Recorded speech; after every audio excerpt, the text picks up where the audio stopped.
so that we can ensure low financing cost in terms of renminbi for many commercial banks. We have already reached a very high level of transaction on this front, and together with the relevant government departments, we have set up in Hong Kong offshore renminbi debt and other product offerings. For the first 9 months in Hong Kong, we have launched central bank debt, which is at the level of 30 billion yuan more compared to last year. So we have launched a number of connectedness measures to promote better connection of services so that we can better serve the 9 cities inside the Greater Bay Area. And we have attracted more people to set up bank accounts and provided a lot of convenience for residents in Hong Kong and Macau to live and also receive education and work in mainland China. SIF has been set up, and we have reached 113 organizations facilitating international trade and investment across the border. And we have also set up e-payment platforms to promote the Greater Bay Area in terms of safe and convenient cross-border payment and transactions. We have been working very closely with many institutions. For example, we have covered many enterprises in Shenzhen. We have offered bank financing to many institutions across the border. We are looking at unprecedented uncertainties and fluctuations around the world. This year, we are talking about trekking forward into unknown and fluctuating terrain. I trust that Hong Kong will continue to play its important role, not just as a very attractive financial center, but also we are going to work together with government departments to render our strongest support to Hong Kong so that we can make contributions to the Greater Bay Area, so that we can have high-quality development, we can facilitate cross-border activities and investments, and improve the overall investment environment. I understand that you are all financial leaders from around the world. We look forward to deepened interactions and exchanges with all of you so that we can all create a better future for Hong Kong as a financial center and create great premium to China as well. I wish this forum or the summit a great success. Thank you, Mr. Lu. Now, let's invite Mr. Zhou Liang to talk about how we can further promote the development of our financial sector and foster Hong Kong's position as an international financial market.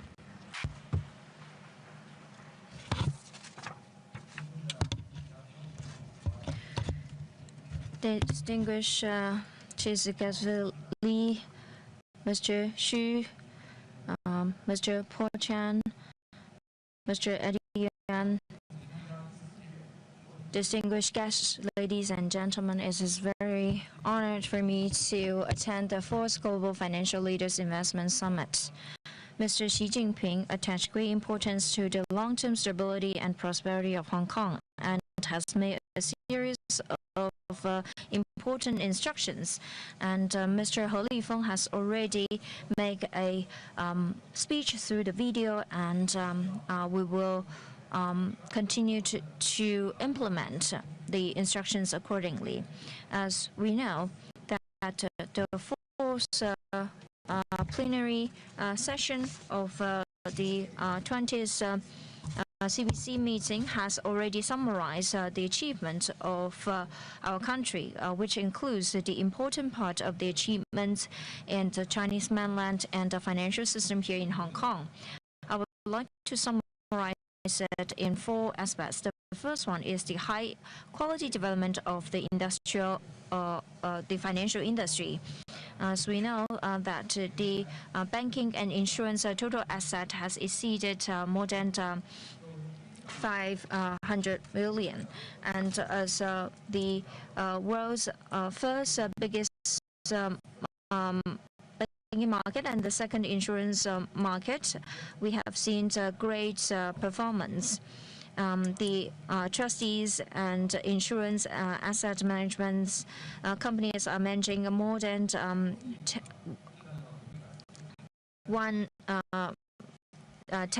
billion, and there are more than 143 of them are the Hong Kong subsidiaries.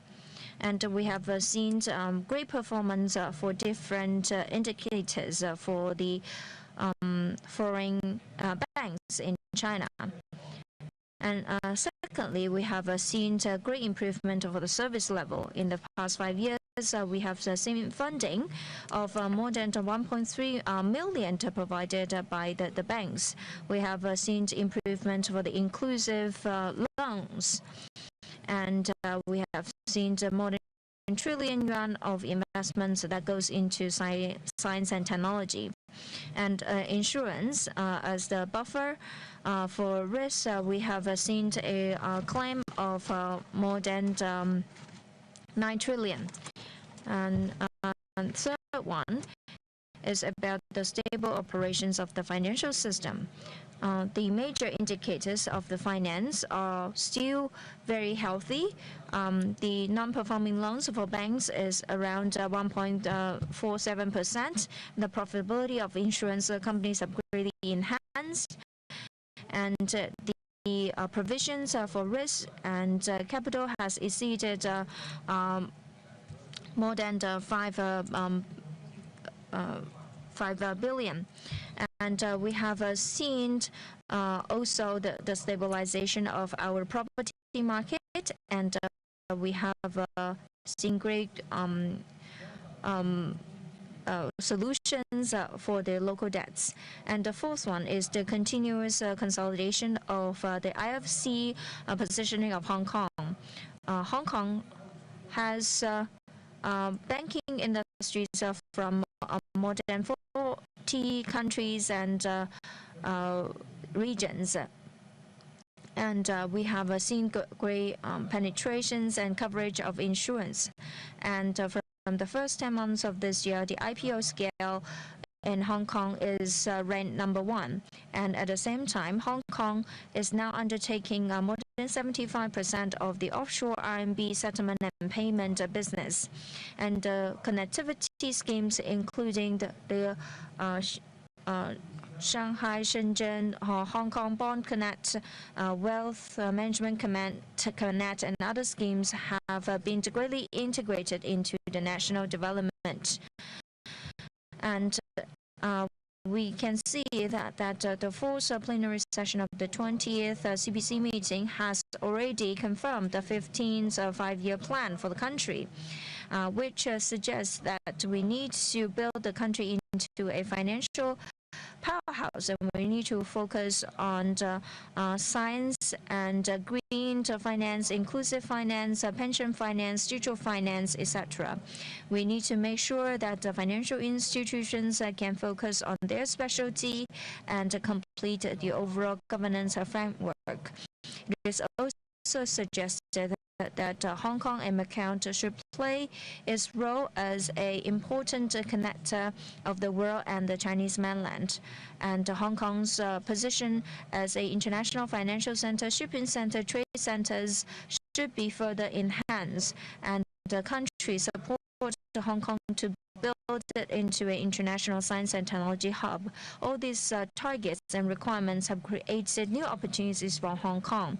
As we know, for many years, Hong Kong has been number one among the international financial centers. In the latest ranking, with Hong Kong's achievements in capital funding, mechanism, business environment, financial talents, and other advantage, has become Asia's number one and global number 3 financial center. And with the 15th financial 15th five-year plan, Belt and Road Initiative, and also the Greater Bay Area's policies, the financial cooperations between the Chinese mainland and Hong Kong will embrace great opportunities and space. For our next step, we will continue to deepen our financial cooperation between Chinese mainland and Hong Kong, and to make sure that Hong Kong can be fully integrated into the national development, and to continue to enhance Hong Kong as an international financial center. First, we need to expand the opening of international finance. We need to benchmark with the international standards and explore in a greater scale and greater scope for the finance openness. And with CEPA framework, we respond actively the demands of the finance industries in Hong Kong and Macau, and continue to open up to the Chinese mainland. And we support the Hong Kong institutions and organizations to come to Chinese mainland to build up a vibrant cooperation and partnership. And we'll continue to deepen the interconnectivity with Hong Kong and the Chinese mainland. Hong Kong as the super connector will continue to play a very important role in terms of insurance. The Chinese insurance companies would be allowed to issue insurance-linked bonds in the Hong Kong markets. And we will also continue to provide more facilitated financial services in the Greater Bay Area. Hong Kong has great advantages in international trade, shipping, logistics, and finance services. There are many cooperation modes that we can explore in the Greater Bay Area. We support the banking and insurance institutes to go global, to help the Chinese companies to reach broader markets. Hong Kong has advantage in the finance, law, insurance, and other professional services. It is a very important support and platform for Chinese companies to go global. And thirdly, we need to focus on the 5 aspects for finance development. We need to strengthen technology, green, inclusive, digital, and pension finance corporations. Hong Kong has an advantage in science and technology, innovation, and IP protection. And it serves as a very good window for strengthening digital currency and electronic payment. We support the Hong Kong institutions to deeply participate in the science and finance practices and digital transformation in China. And we also promote the pension finance in Chinese mainland. And we should enable the green and low carbon transformation and provide Chinese example and experience to the world. We also participate into international finance governance and regulations actively. We need to effectively balance the risk and development. And we will further complete the cooperation mechanism and policy framework between the Chinese mainland and Hong Kong regulators to promote the high quality of the finance industry. We will actively respond to external risks and strengthen the communications in regulation, and financial safety and stability will be safely guarded. For the uncertainties, we will continue to focus on our own business, and with one country, two systems, Hong Kong will convert the national strategies into new impetus for its own development, while servicing the country's financial development. Hong Kong will continue to write its new chapter as a strong international financial center. I wish this summit every success. In closing, thank you. And I believe that the opening up of the SFC is of great interest to you. And now let's welcome Deputy Director Mr. Lee to share with us his remarks.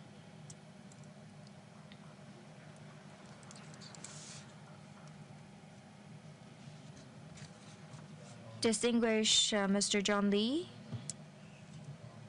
Mr. Xu Qifang, Mr. Zhou Ji, Mr. Paul Chen, Mr. Eddie Yue, Mr. Yang Fengyu, distinguished guests, ladies and gentlemen, good morning. I'm very happy to be here to attend the fourth Global Financial Leader Investment Summit. On behalf of CSRC, I would like to send my congratulations to the summit. We are now situated in an unprecedented time, and we are seeing a lot of uncertainties and turbulence for the global economic order and the financial system. This summit themed tracking through shifting terrains is very timely. Mr. He Lifeng has already made a very important speech about how we can accurately master the trend of the financial industry globally. And he has also talked about the strategic deployment of financial measures and how to promote an elevated development of the capital market here in Hong Kong. We will continue to implement the important instructions. China's capital markets was spawned amidst reforms and continued to open up to the world. And no matter what the international situation would be, China will continue to remain open for its capital markets and will respond to the external uncertainties with a coordinated manner. In the 14th five-year planned period, the CSRC continue to implement the deployment and policies of the State Council and the central government, and it is always market-oriented and rule-based. For the market access and rules benchmarking, we have launched a series of very iconic open measures with great achievement. Since 5 years ago, we have opened up the market access. We have canceled the bonds, securities, and futures foreign holding percentage. And we have applied equitable treatment for foreign institutions in this regard. And we support the investment of the foreign financial institutions coming to China to invest. And we have approved 13 foreign securities, futures, and fund companies with great license. And we have seen great growth for the numbers of foreign securities, bonds, futures companies. We have seen great connectivities for the market, and we have completed the regulatory mechanisms for companies to go listed in other countries. There more than 269 countries going to another country to go public. And we continue to see the expansion of the connectivity scheme. And we have also provided great convenience for the foreign investors to invest in the Asian market. The holding value is now already reaching 3.4 trillion RMB. Foreign investors have become a great participator for the market.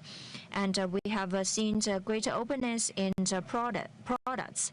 We have the mutual recognition of funds and the ETF mechanism. We support Hong Kong to launch the first A-share futures products, and this has catered to the needs of the investors in different risk appetite. And we continue to open up the new products for futures and stock options, and now 24 specific products have already allowed foreign investors to participate. And we are opening up our capital markets. Hong Kong, with its expertise and advantage in institutions, capital, and talents, has already become a very important bridge that connects Chinese mainland capital and the world. We are very happy to see that since this year, Hong Kong's capital market has already demonstrated very good upward trend for CACL, Heng Rui, pharmaceutical, and other great enterprises has already gone global through Hong Kong. And competitiveness influence of Hong Kong as an ISC has continued to be consolidated. This attractiveness continue to grow for foreign investors. And Hong Kong's prosperity means great prosperities for the country. And on the other hand, we have seen the national policies benefiting Hong Kong. Well, we continue to open up the mainland Chinese capital market, while we continue to develop in a synchronized manner. We can help Hong Kong to foster its position as an international financial market. At the same time, to Chinese economy and high-quality development of mainland enterprises, we are also injecting a lot of energy. Not too long ago, the plenary session has endorsed a number of recommendations, clarifying our next 5-year objective in terms of building the high-quality system. We have already set a very good foundation. We have made proposal in terms of constructing our nation into a strong financial power. We will continue to uphold the spirit of the plenary session. We will control risk and move towards high-quality development. We will deepen the capital market and also complete the mission to continuously open up our market and identify useful measures along the way. We will further enhance cross-boundary facilitation of investment and financing. Last week, actually, we have launched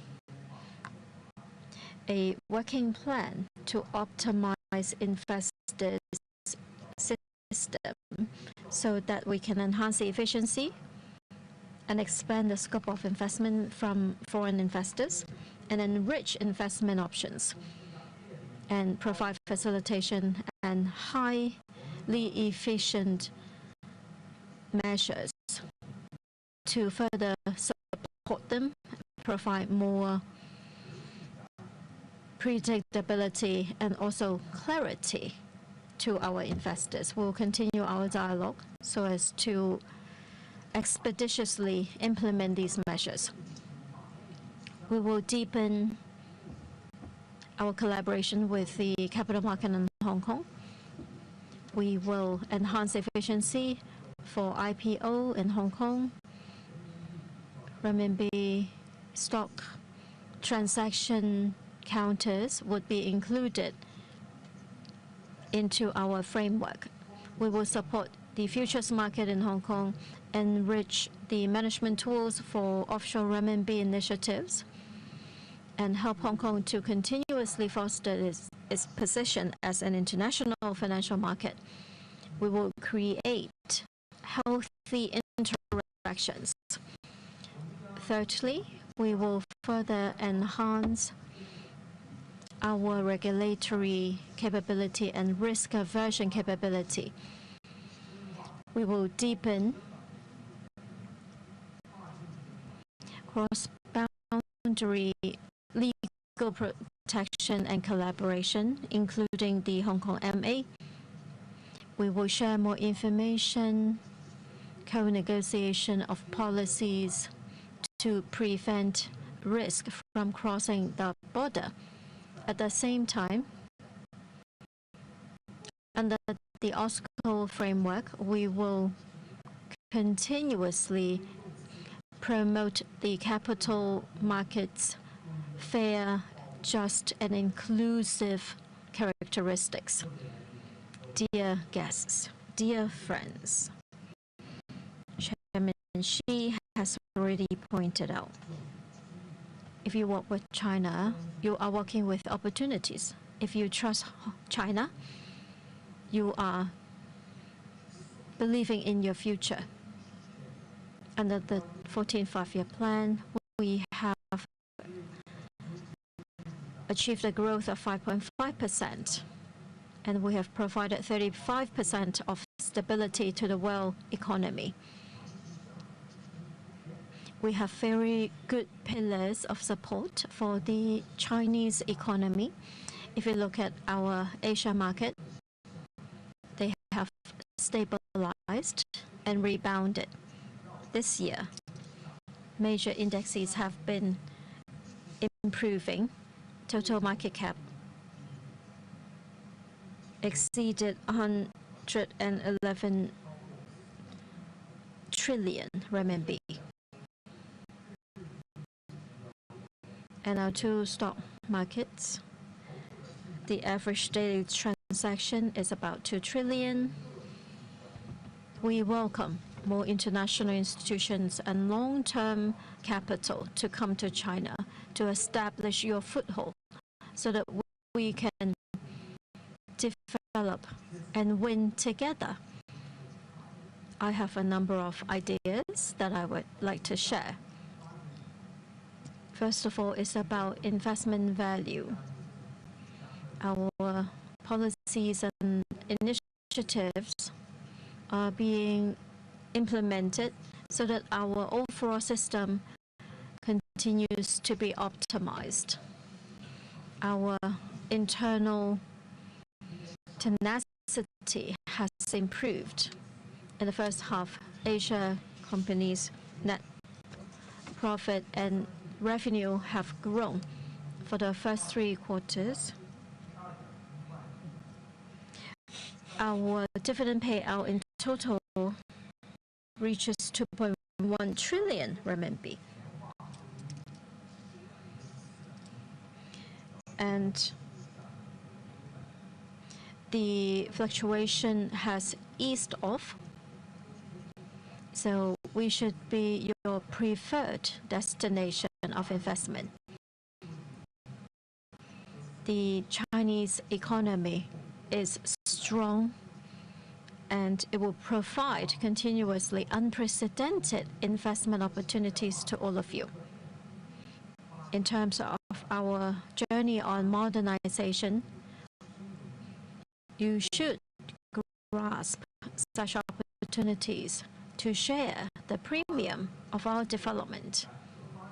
In terms of being a contributor, the 14th Five-Year Plan already stipulated that we need to be more inclusive and we need to perform greater functions as a capital market. How do we move with the times? How do we deepen reform measures and innovation so that new businesses, new technologies, new enterprises can receive more inclusive services so as to better serve high-quality growth and development. That is indeed an important topic for all of us. We hope that international organizations can share your experience and wisdom and give us your valuable recommendations. Third, as the stabilizer of the market, stability and safety are very important safeguard for a capital market. At the moment, the international financial market is becoming more fragile with a lot of uncertainty. Different economies are striving to strike that balance, but we continue to see complex challenges. International institutions, we hope that you will come to China to invest and run your business and continue to adhere to our laws and regulations, focus on long-term investment, do well your internal risk assessment and prevention, step up your communication with the regulator and government bodies so as to set up this risk prevention system that is well-rounded and comprehensive. I wish this summit a great success. Thank you. Thank you, Mr. Lee. Thank you so much for your comprehensive sharing. Your speeches are really forward-looking, so let's give them a big hand again. Thank you to all of you. Thank you for your sharing. Please stay on the stage for a group photo.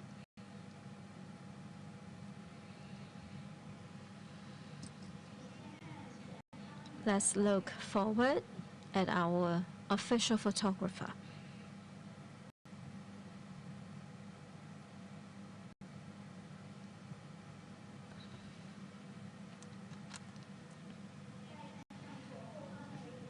Please look at the media at the back, towards the left.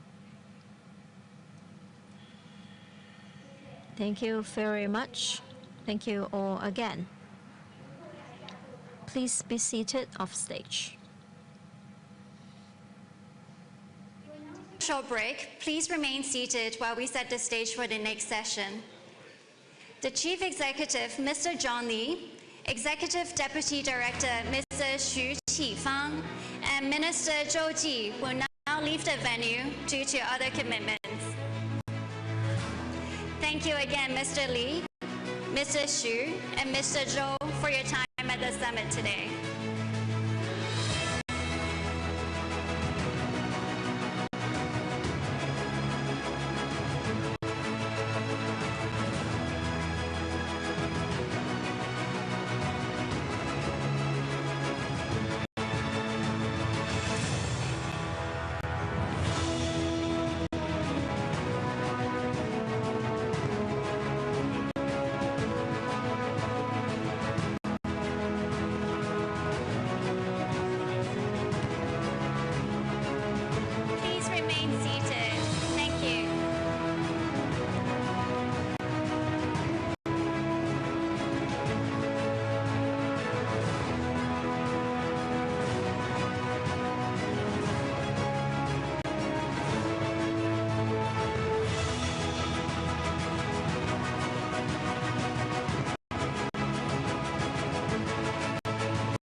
"2025 has been an eventful year.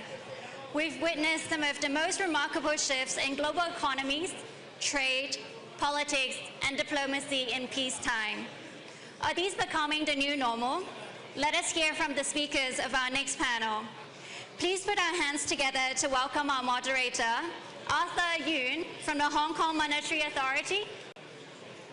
And joining him on stage, our panelists, George Al-Hedri from HSBC, Bill Ford from General Atlantic, and Com Keller from UBS.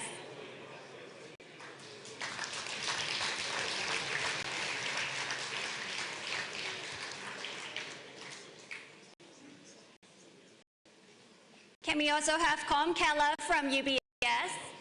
Oh, sorry. Bill Ford from General Atlantic, please. Okay.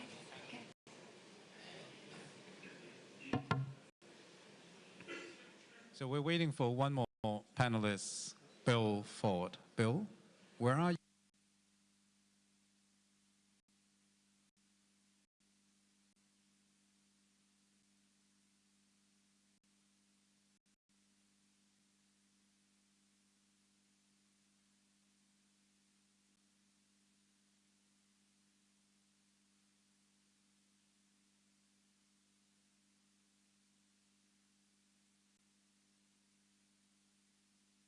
So you've heard the developments in China in the previous panel. This panel, we look at it from a slightly different perspective. We look at macro trends. Hopefully, the two panels together will lay the foundation for more in-depth discussions on topical issues for the rest of the morning in the other panels.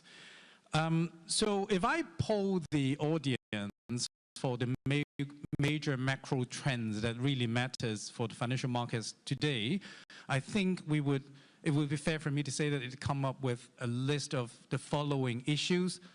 The first and foremost, I'm sure trade and related supply chain dynamics would come up first in the list.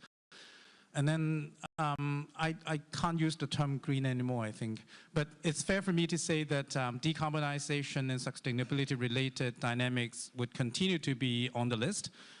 And then wealth management is seeing a lot of changes in dynamics as well, so that would also feature on the list.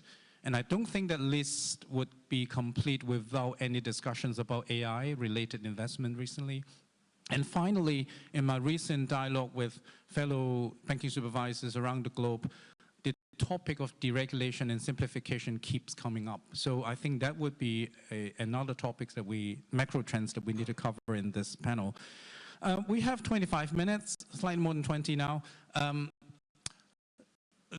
See how much grounds we can cover in those 5 areas. So let us talk about the trade and supply chain dynamics first. Let me turn to Bill. Bill, you served on the boards of ByteDance and also the National Committee on U.S.-China Relations. Can you just quickly share with us your take on the trade relations between China and the U.S., given the more recent developments? Yes, thank you, Arthur, and thanks for having me here. I think we've reached a new and more stable equilibrium in the U.S.-China relationship, as evidenced by the meeting between President Xi and President Trump last week in APEC. And I think despite some of the noise on the surface related to tariffs and some of the exchanges back and forth on trade, I think below the waterline, there was actually a much more constructive engagement, as evidenced by Secretary Besson and some of the Chinese leaders in their 5 meetings during the year. And I think it set the stage for a very constructive meeting where 2 major things were accomplished.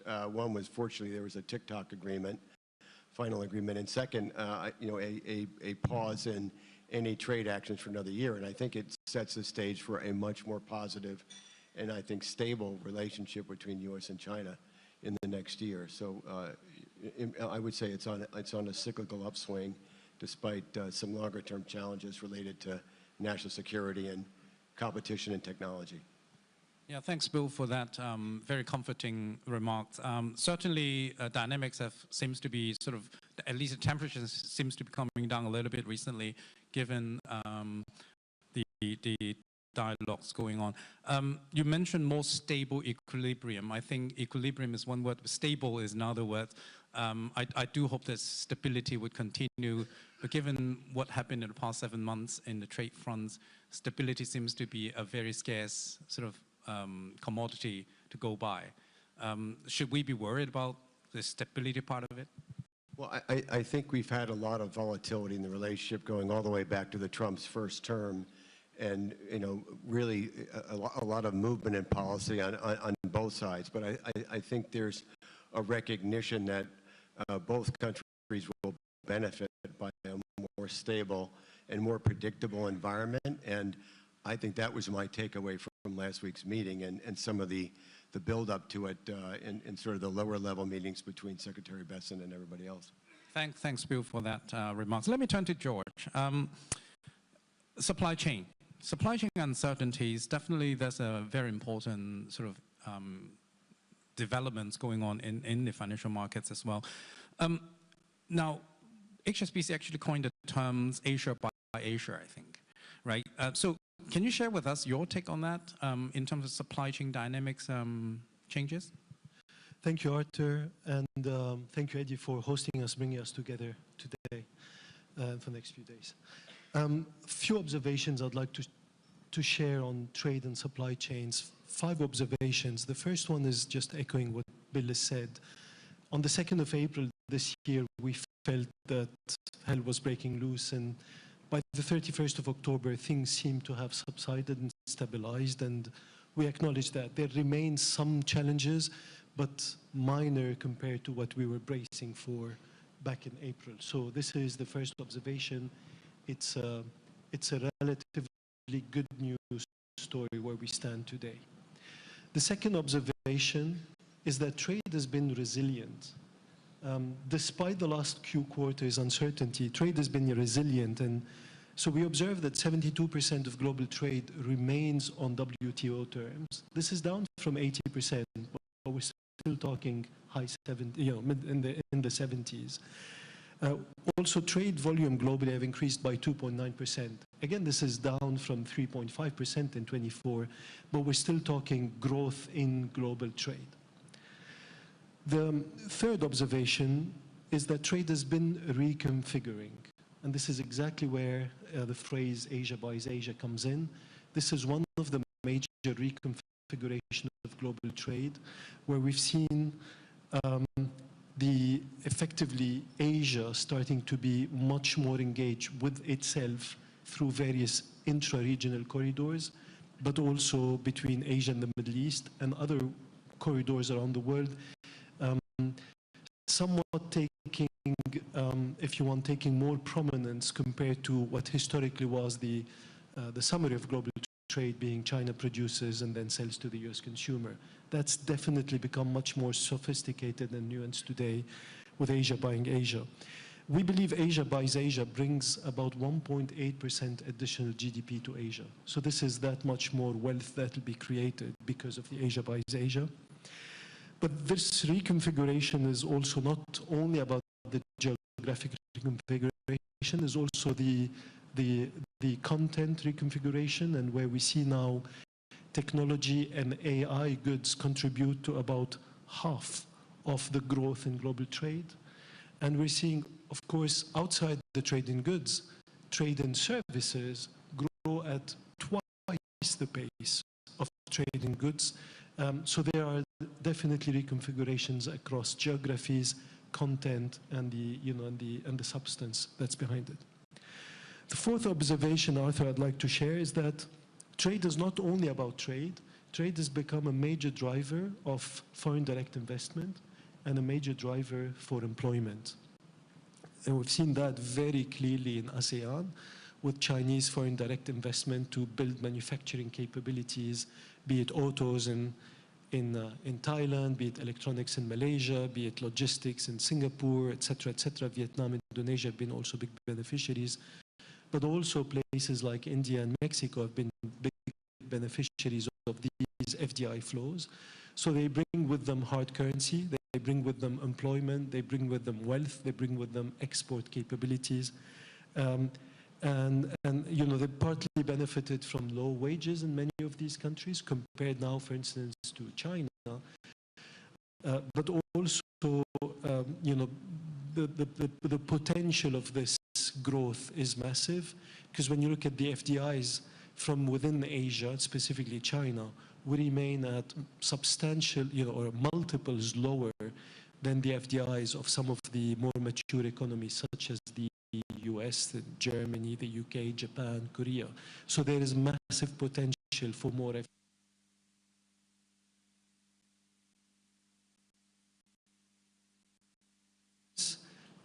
will have a different role in global trade. The first thing is the US was the consumer of last resort. Anything manufactured on this planet would find buyers in the US if they couldn't find buyers anywhere else. And that probably will not be the case anymore. Or if it is the case, it will come at a price. And that's a base tariff to access the US consumer. And we just need to be factoring this in the future as part of the US being more self-reliant than it has been historically. Yeah, thanks, George, for those trends. All you've mentioned actually creates a lot of opportunities for the region, the APAC region as a whole. But apart from opportunities, are there any risks that we need to watch out for in those kind of landscape? So definitely creates lots of opportunity. I just take the opportunity to say that we have, on the 9th of October, announced an offer to invest more than $100 billion Hong Kong dollars in Hong Kong with our offer to take private Hang Seng Bank. So hopefully that talks by itself about the conviction we have in the opportunity we see in the space. But if I talk about the risks, there are a number of risks. Certainly, a big risk is the technology disruption. Adopting it is an opportunity. Missing out on it is going to be a major risk. And it still comes with some of its challenges. Adopting blockchain is a major opportunity. We already rolled out tokenized deposits for our customers in Hong Kong and a number of other jurisdictions. We're participating to the e-Hong Kong dollar. We're participating to Project Ensemble for the interoperability of blockchain. All these opportunities are real, but there's still a lot that's happening on the blockchain away from regulated financial services in some of these unregulated stablecoin issuers. And that's a threat because it's an activity we cannot engage in being regulated and living by different standards than some of these issuers. Hong Kong's addressing that through the recent regulation on stablecoins, but obviously it's still a major global challenge. And then the second, I'll mention the second opportunity, challenge, of course, is generative AI and large language models. Opportunity in how we can improve customer experience, productivity, coding, efficiencies, how we can improve fraud detection, and I can go on, simplification of organizations, et cetera, all of which we're dipping into. But it is a challenge because obviously the expertise remains somewhat limited, the compute power remains somewhat challenged, and the use cases and the benefits cases aren't yet proven. We're still trying to prove them. Thanks, George, for that. Let me put that a question related to what you're saying to put that questions to Bill. So your firm has been investing in China and Asia Pacific emerging markets in particular. What do you see are the more compelling investment opportunities now in this part of the world? And related to that, this part of the world is still soldiering on in terms of sustainability related investments. GA has been leaning into climate and sustainable infrastructure with your Beyond Net Zero and Actis. Do you still see that as a major sort of trend? And given the current global environment in some of the major markets, are you seeing sort of backpedaling? Well, there's sort of two questions in there. One related to where are the investment opportunities here in Asia, and the second related to energy transition and climate. And I'd start with the first and just say I think that China still represents an incredible opportunity for new investment related to innovation, entrepreneurship.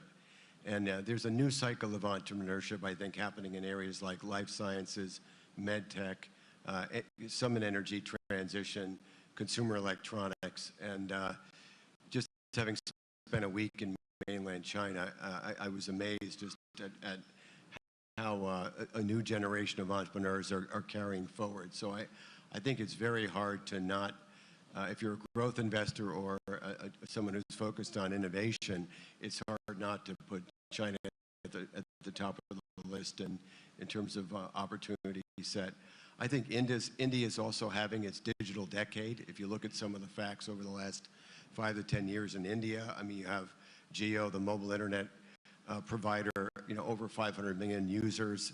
Their Alipay equivalent, a company called PhonePe, has 600 million daily users, and the payment system has been largely automated in India. So I think India is having a really significant moment in terms of its innovation and entrepreneurship that's happening. So I think those have to be at the top of the list. And I think despite the fact that the pendulum swings in terms of the attractiveness of sustainability, energy transition, climate change, I think the reality is we're in for an energy transition that's going to take place over 25 years, and we're going to need a lot of capital to be invested to facilitate the energy transition, and we're going to need a lot of new technologies.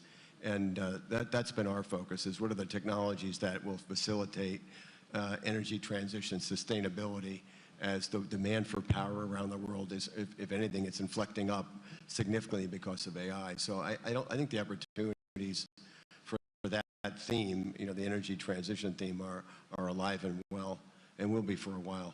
Yeah. Thanks. Just a quick remark. It's okay to talk about green in Hong Kong. You can still use that word. Okay. Let me turn to comp. Switzerland. I really want to talk to you about Switzerland. Switzerland has always benefited from periods of uncertainty because Switzerland, because of its neutrality, because of its financial stability all along, it always benefits from these kind of uncertain environment. How do you see Switzerland fitting into the current landscape? Well, I think Switzerland is not quite as big a country as we realize. It's 9 million people. It's the center of global wealth management, or was rapidly being approached by Hong Kong and Singapore. It has always been a neutral country and has benefited from that. In many ways, it's cost it, because the Swiss franc as an overspill currency, as a reserve, gets very expensive. But Switzerland is facing a crossroads here, because it's facing some major challenges. For the first time, it's facing a threat in global wealth management from centers like Hong Kong and Singapore. Secondly, its pharmaceutical industry is being hollowed out as a result of the tariff talks and so on, and relocation of manufacturing. And thirdly, it's having a bit of an identity crisis about what its role is in world banking. I'll talk about that separately. So I think Switzerland is losing some of that luster as other centers are now competing with it for capital. Do you see that as a competitive relations, or are there any other way of putting these markets together to collaborate?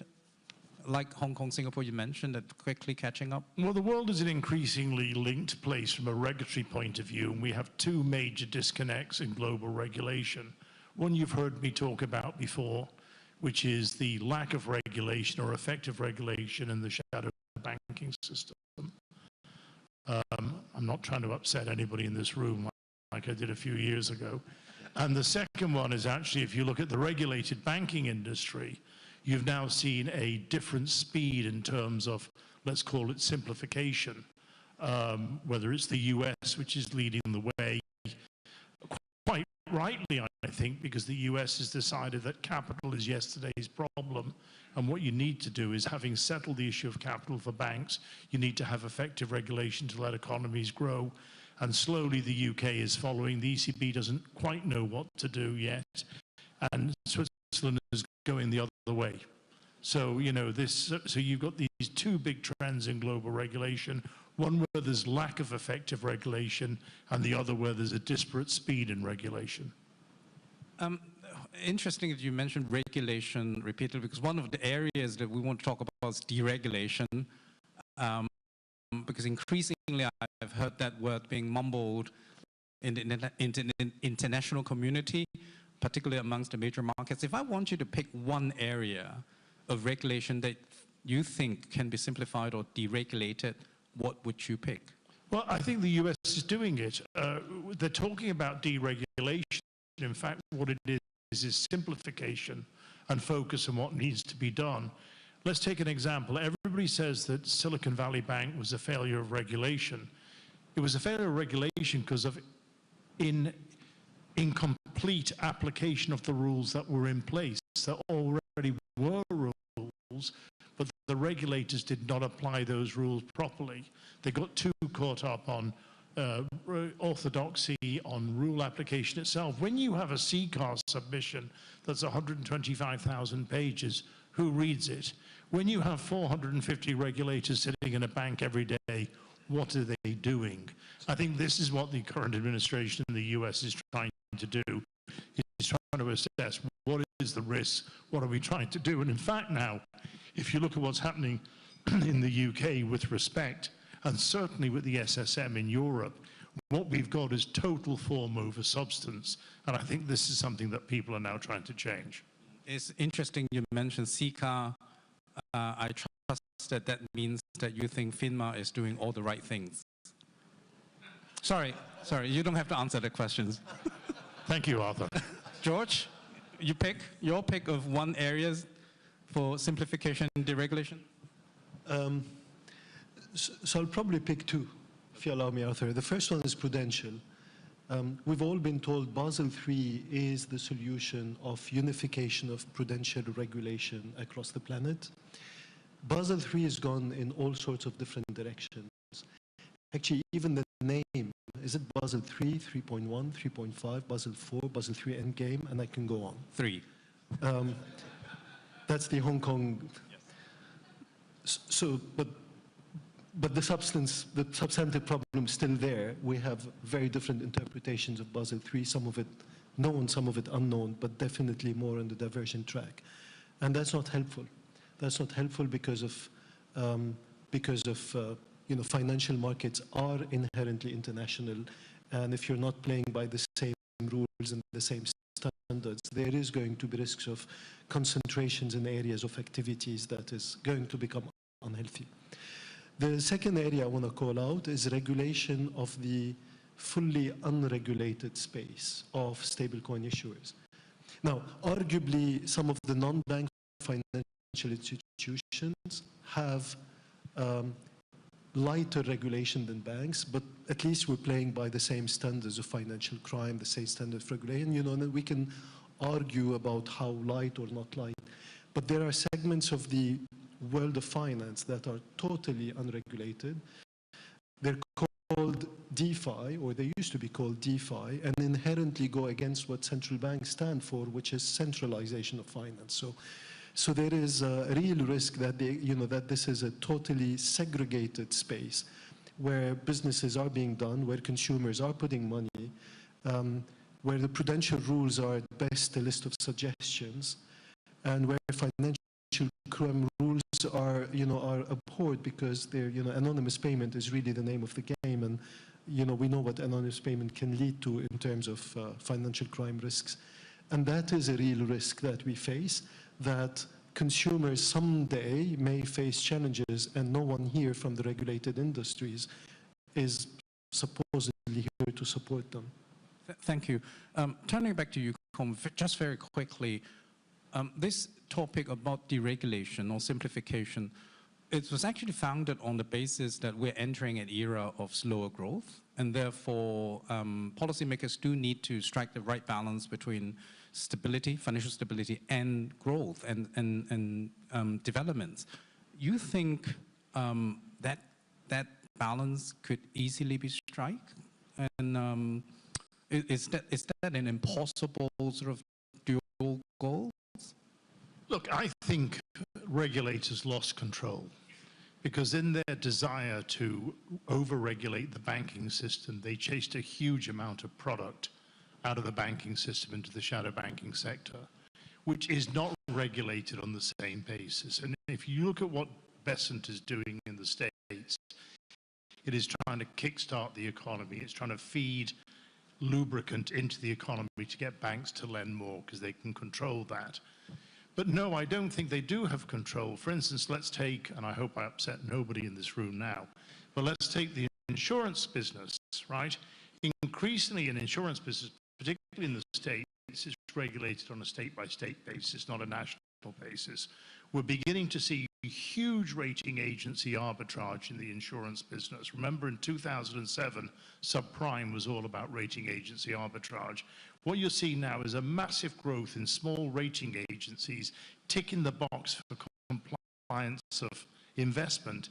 And these things actually, whereas a few years ago I got into trouble with my good friend John and Mark for mentioning private credit, let's not talk about that anymore. If we look at that, to me was never systemic, that was fiduciary. But if we look at the insurance business, to me there is a looming systemic risk coming through, and it's because of lack of effective regulation. Thanks. Finally, we have a little bit of time left. Can we turn to AI? And for that one, I would turn to George and Bill. The AI-related investments. First of all, to George. This is really a mega trend right now. I checked the data in the past 2 months alone. Something like 20 billion of financing have been poured into constructing data centers across US and Europe for AI purposes. What do you take of this trend? So Arthur, this is a tricky question because first the numbers actually are staggeringly higher. Well, at least the commitments are staggeringly higher. We're talking multiple hundreds of billions of dollars, if not into the $1 trillion of investment data centers. It's tricky because on the one hand, we need the compute. And for all users, be it personal or corporate, we can see that the compute becomes sometimes a challenge and the availability and the speed of reaction is not there. But on the other hand, the revenue profiles can't necessarily match the, can't necessarily justify the spend. Consumers aren't ready to pay for it or very low, and businesses are ready to pay for it, but they're going to be cautious because the benefits cases will not materialize in productivity in a year or two. These are like 5-year trends, and therefore, the ramp up means that we will start seeing real revenue benefits and real readiness to pay for it probably later than than the expectations of of investments are. Yeah. Then turn to the investor perspective, Bill. Yeah, it's been first of all, I think it's hard to overstate the impact that AI is going to have over the long term on the overall global economy, the tech sector, et cetera. And I think that's why you've seen somewhere between 750 billion and $1 trillion invested already. I mean, the estimates are another 500 billion next year. And I think this is because people recognize the long-term impact that's going to have. But like so many new technologies, there is going to be misallocation of capital destruction, overvaluation, irrational exuberance.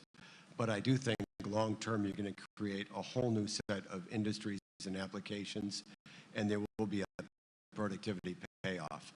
But that's a 10, 20-year play. But the problem is you need to make the investments now.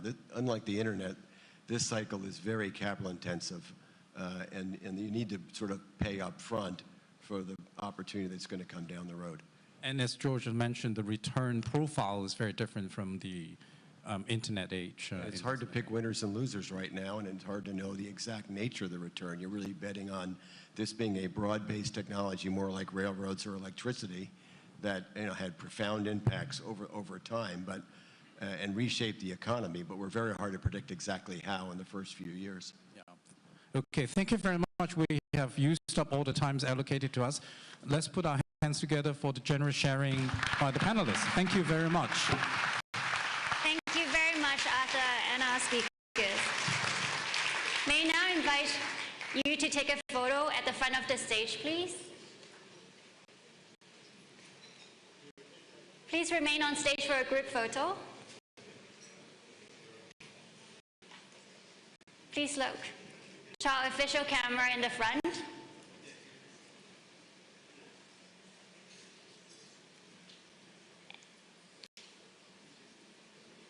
And now to the back, left black.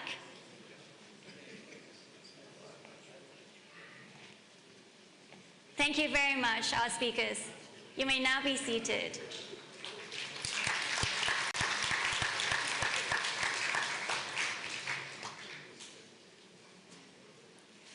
We've just explored the macro changes shaping our world. But what do they mean for the markets? In this next session, our panelists will share with us some of the most exciting opportunities on the horizon, the critical risks to watch out for, and the key trends set to define the time ahead. Please give a warm welcome to our moderator, Julia Leung, from the Securities and Futures Commission, and our panelists, Mike Gitlin from Capital Group, Ted Pick from Morgan Stanley, and David Solomon from Goldman Sachs.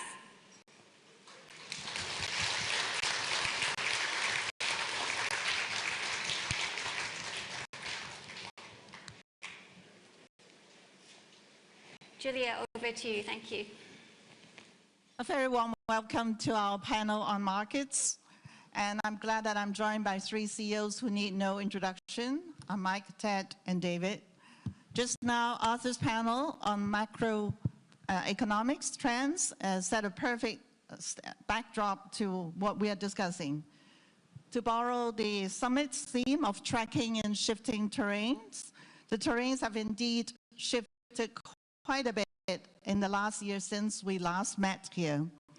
Our macro panel speakers have just spoke of trade tensions, refiguration of supply chain, the AI and the technology, the money that's been plowed into technology, and of course the regulatory landscape, which are moving in different speeds and moving in different directions. Against this backdrop, tracking is undoubtedly difficult, given the low visibility of what comes next. But when it comes to market, which is the theme of this panel, is almost paradoxical that these uncertainties have not dampened the party spirit. US equities are setting record highs, driven by AI, deregulation, and rate cuts. So are many of Asia's equities market. Japan's Nikkei and Korea's KOSPI has hit new highs. Shanghai Composite is in the highest in a decade, helped by easing US-China sanctions and softening of US dollar and growing diversification. Hedges and alternatives are also booming.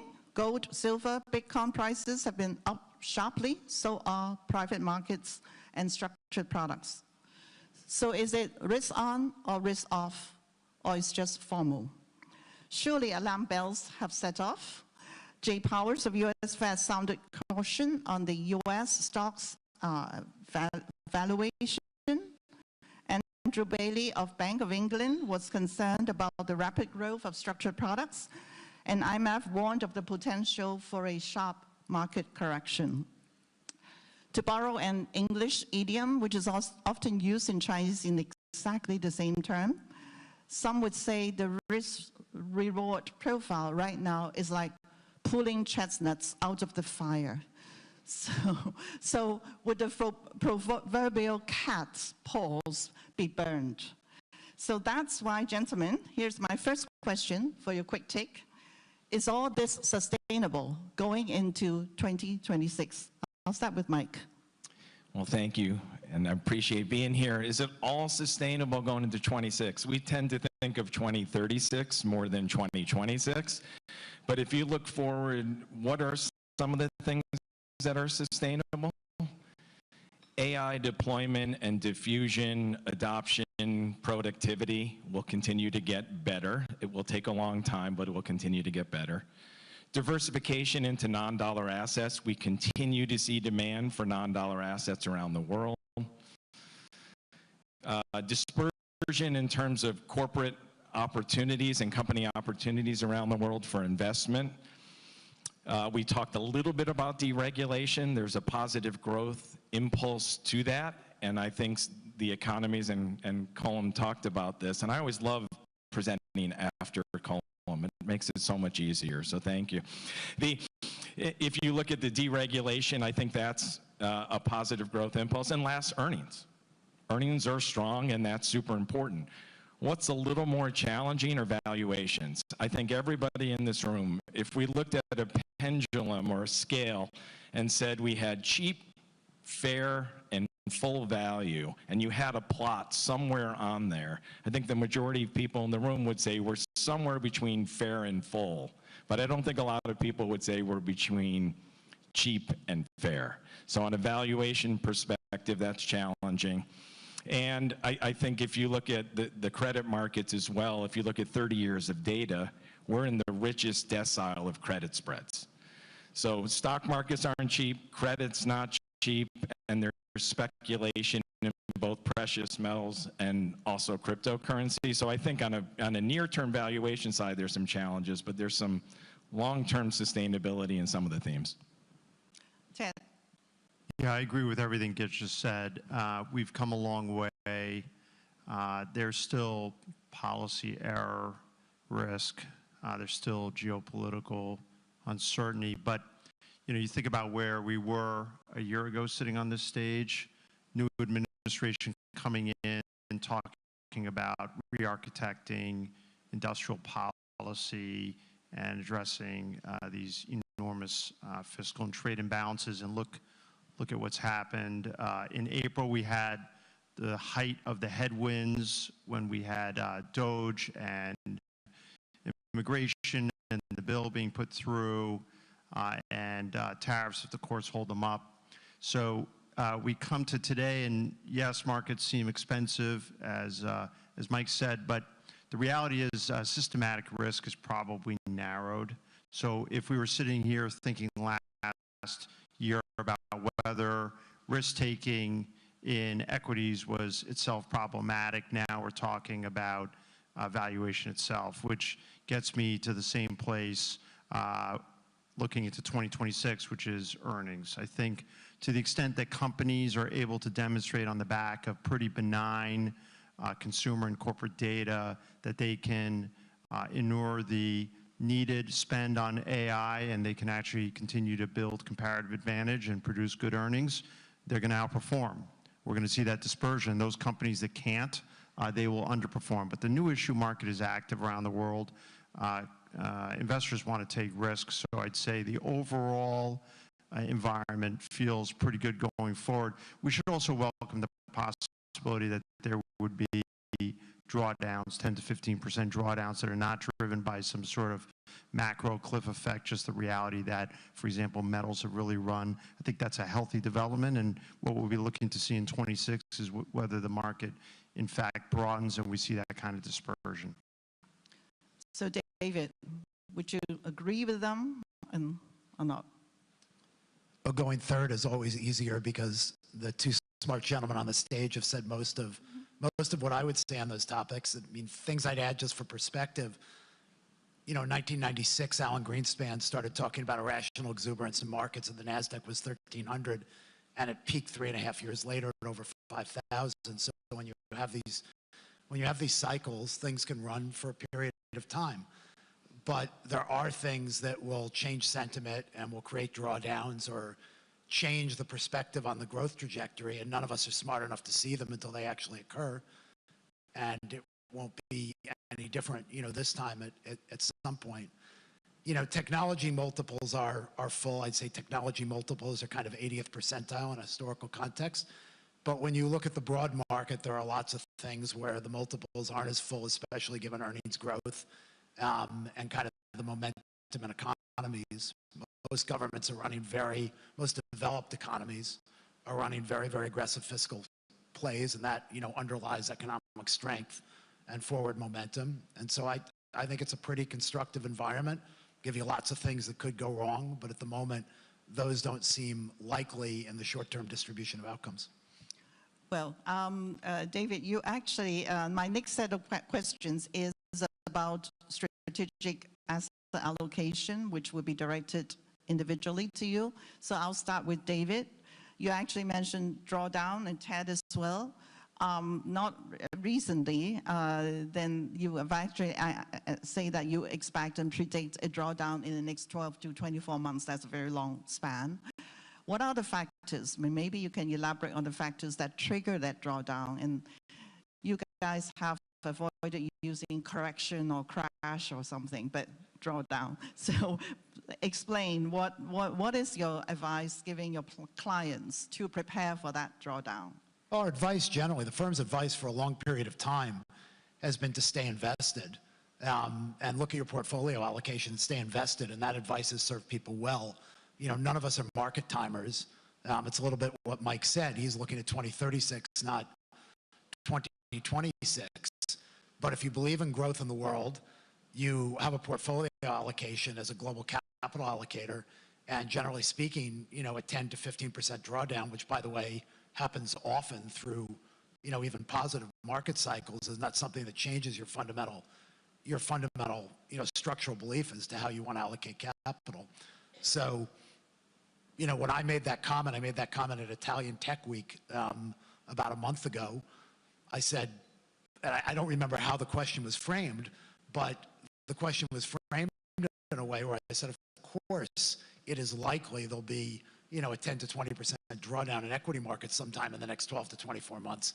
And I'd say there are very few people in this room that don't think that that's a meaningful possibility. It doesn't mean that the general direction of capital flows, investment, portfolio allocations changing. It just means things run and then they pull back so people can reassess.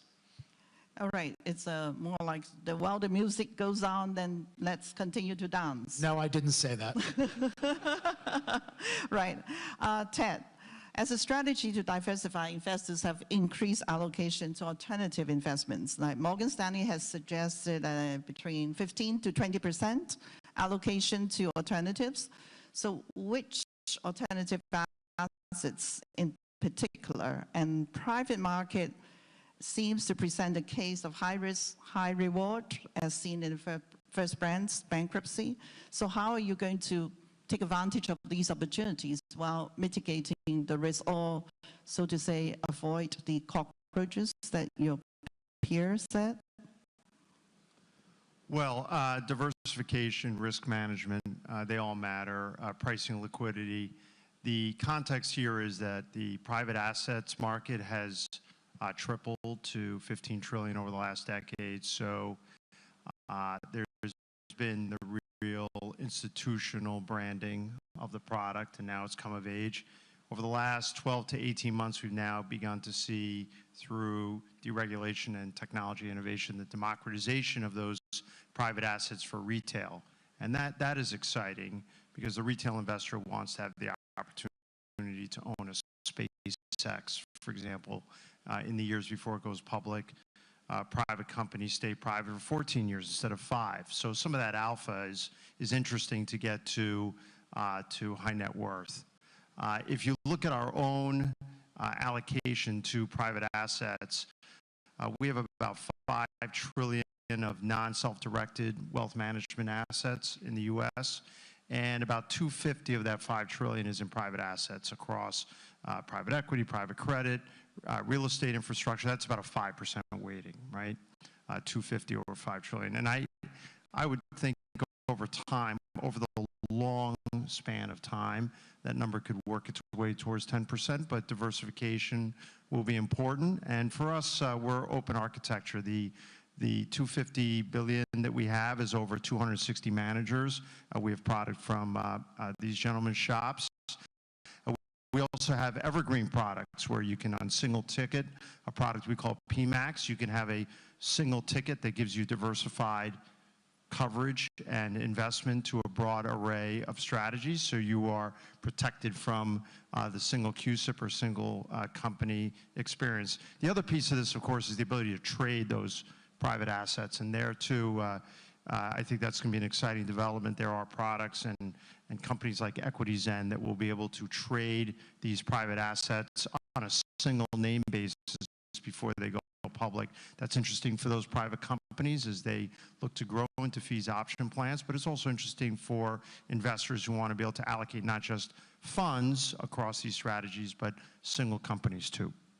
So diversification is still, diversifying from the public market is still part of the theme going forward. Yeah, I think the theme is important, and importantly, when you think about some of the developments that folks on this stage are looking at, where they can have strategies that incorporate some of the best of public and private investing in a single product, that could be interesting, but diversifying amongst the private asset class and best of breed and having hygiene around diligence, really knowing where those asset managers have excellence is important, and then obviously layering into that over the long span of time.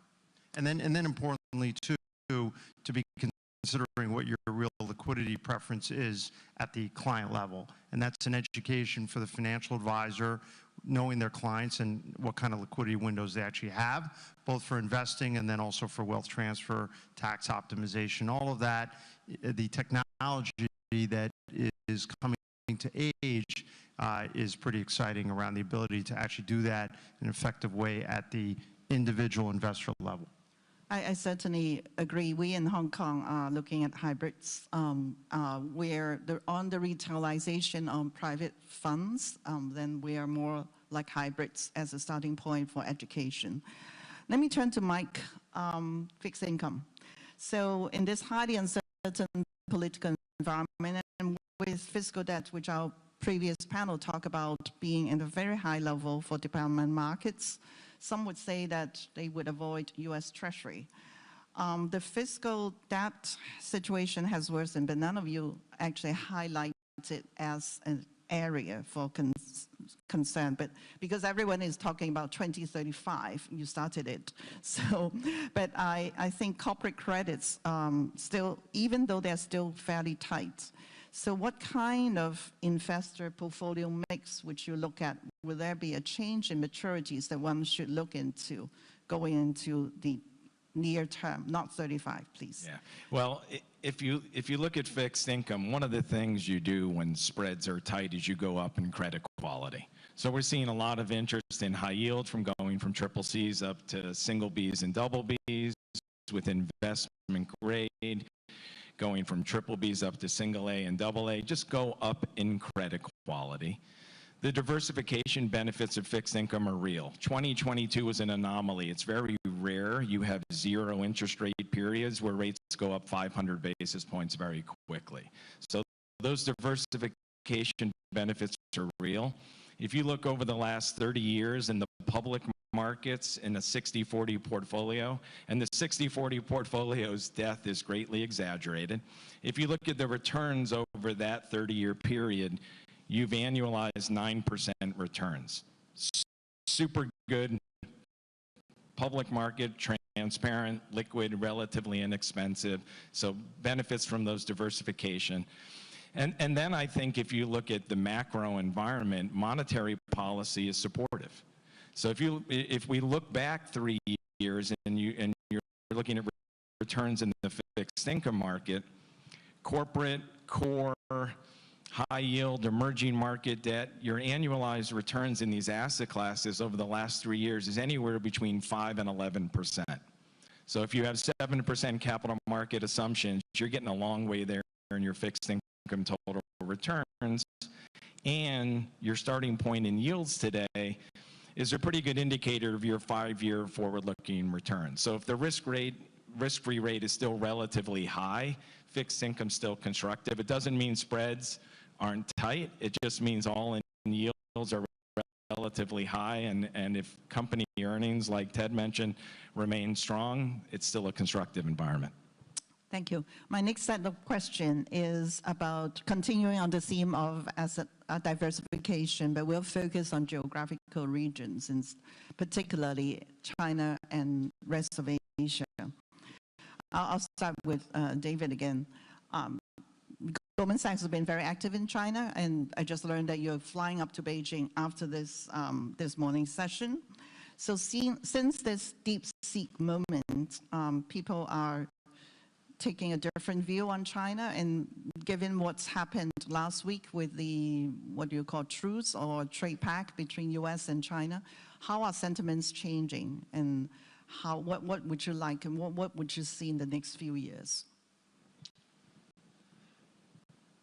I'll make a couple of comments around that. I mean, you know, sentiment with respect to Chinese equities certainly had a lot of room to change. If you go back to a year ago, you know, after what happened in 2020 and 2021 and 2022, kind of $6 trillion was wiped out. And so you've seen year over year since we were last year about an 80% move in Chinese equities, and that kind of makes up about half of what was lost during that, during that period.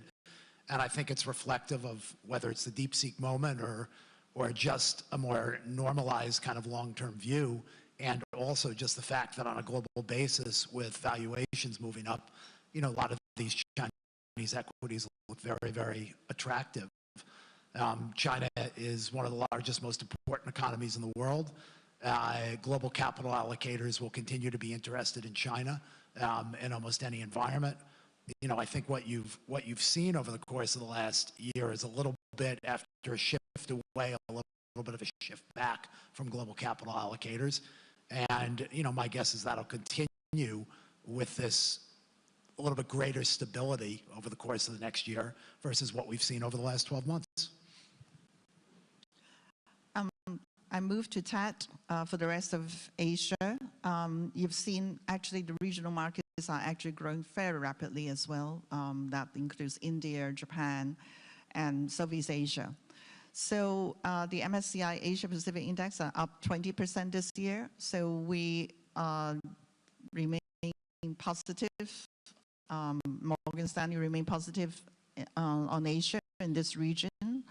So which are the markets which really excites you, and which are the markets which are more developed markets or more EM markets? Well, I would echo David's comments. Hong Kong, China is where it begins and ends. The developments, if you believe in a market where investors will reward great companies and where dispersion matters, AI, robotics, EV, biotech, you have not just national champions, but global winners that are listing in Hong Kong, raising capital, and effectively establishing themselves as world's top 2, 3, 4, 500 companies immediately. So really, you start here. But as you look to in Japan, and you start thinking about not just diversification across asset classes, but diversification across geographies, it's hard not to be excited about Hong Kong, China, Japan, and India, 3 vastly different narratives, but all part of a global Asia story. In Japan, you see the reawakening of investor interest and corporate governance, and there is a ton of corporate activity that is underway and will continue. And then you have in Japan the reality of demography and the very slow but inexorable move of yen plus real estate is a savings portfolio into something that looks like a traditional invested portfolio, and that's something we're very excited about. And then India has enormous infrastructure-led runway, will be one of the world's most deeply held markets once we see the kind of deregulation that we would expect over the next 5, 10, 15 years. So if you think about the next 5 years, and we talk about the need to diversify as between risk and non-risk assets and between public and private assets, it really does matter now to have that geographic footprint in all 3 major locations. Very different narratives, but all should generate alpha and positive risk-adjusted returns over the next 3, 5, 10, 20 years. So Mike, a year ago, or even before then, we're talking about the growing power of passives, and passives ETFs been like dominated. New money is going into passives. But now it seems that it's moving to active and active ETFs again. Maybe you explain a little bit about that trend change, and where would it lead to, and how should Asian investors benefit from it? Yeah, I think what's starting in the U.S. is expanding globally. If you look at ETFs, it's an investment vehicle. For 30 years, we let the vehicle be described as passive because there weren't active alternatives. Now that there are active alternatives, the adoption rate is much faster than any of us would have imagined. I'll just give you a sense for us. We launched active ETFs in the U.S. 3 years ago. We reached $100 billion of assets this week. And the flow rate is about $1 billion per week.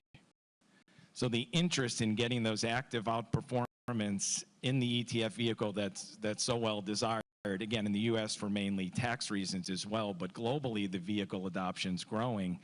I think what you'll see over time is that installed base, so back to the US ETF market, 90% still passive, 10% active. The flow rate is about 35 to 40% into active.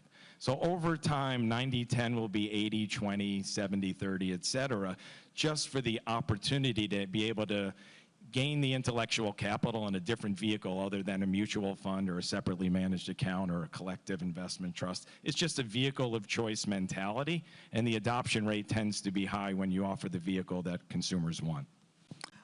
We have enough time for one more question for all three, a quick response.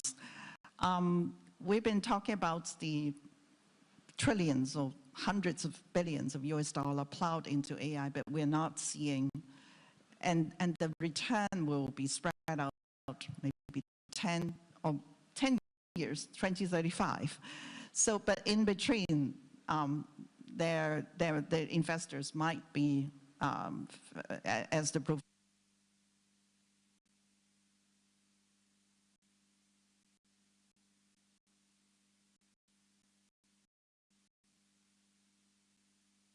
next 2 years, not 10 years. And also, where is the biggest crack? That is Mike first, and then go all the way. When you look at AI in general, I think of it on a continuum, and Gen AI in terms of augmentation and making people more efficient. You go out to agentic AI, robotic AI, quantum computing. The world is pricing AI as if it's further along that continuum than it really is in terms of actual effectiveness today. So I don't think there's a huge debate in that.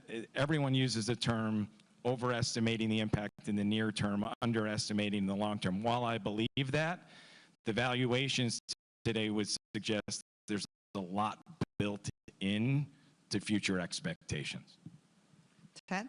Yeah, I agree with that. There'll be some capital misallocation, but it's here, and it will transform itself from something that is an efficiency tool to something that is intrinsically an effectiveness tool, and it's something where the genie's not going to be put back in the bottle. And as such, will actually, at the risk of crowding out investment in the short term, be something that could power global growth for a long time. David, you have the last word. I agree with what my colleague said. It's a journey. You know, there's a lot of focus right now on data centers and chips and compute, and some very smart people I talk to are focused on a lot of value being created in applications and the application layer.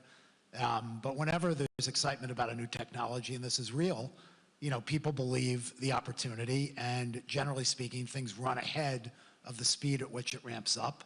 My guess is we'll see some of that here. But in the long run, these are really, you know, interesting opportunities, and a lot of capital will be winners and losers, just as there always has been. And, you know, we'll experience that in the coming years. Thank you. That remains for me to thank our speakers and in this very agreeable panel, and for all of you to put your hands together to have had voice. Thank you, Julia, and our panelists. Please remain on stage for a quick photo.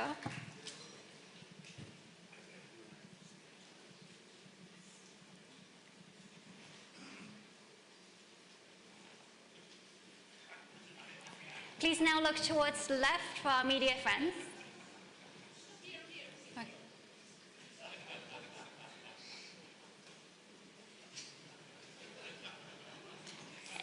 Thank you. Thank you to our speakers.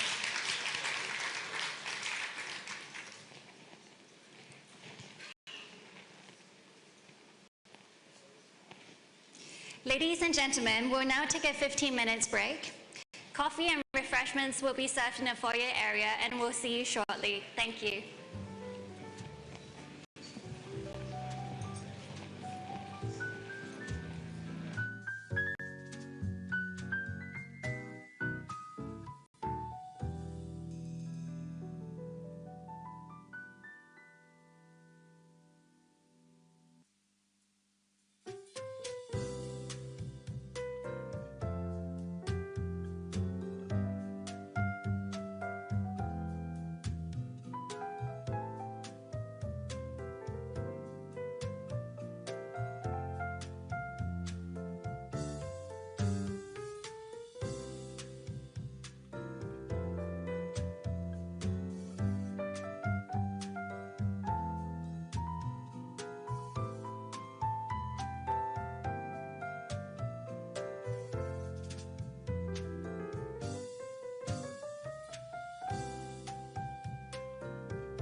Ladies and gentlemen, the next session is about to begin. Kindly return to your seats as quickly as possible.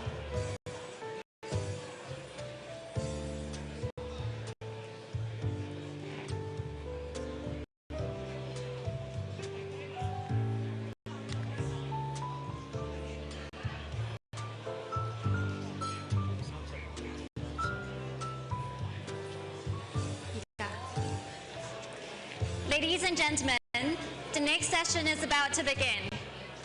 Kindly return to your seats as quickly as possible.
Ladies and gentlemen, the next session is about to begin.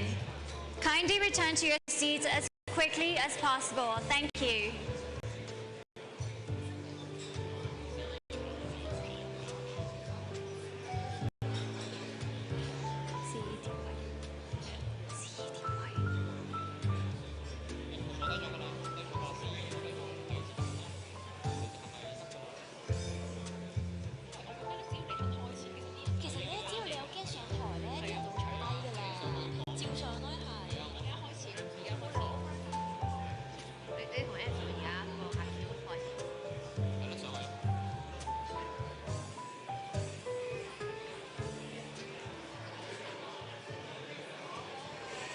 Hello everyone, welcome back.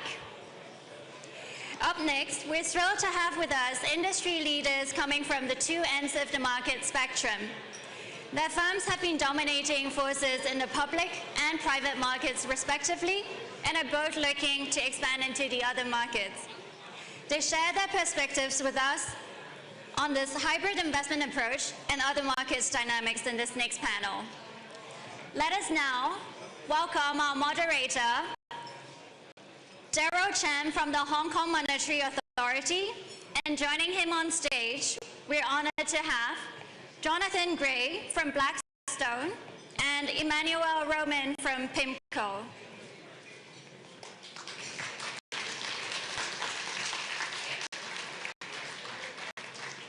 Daryl, over to you. Thank you.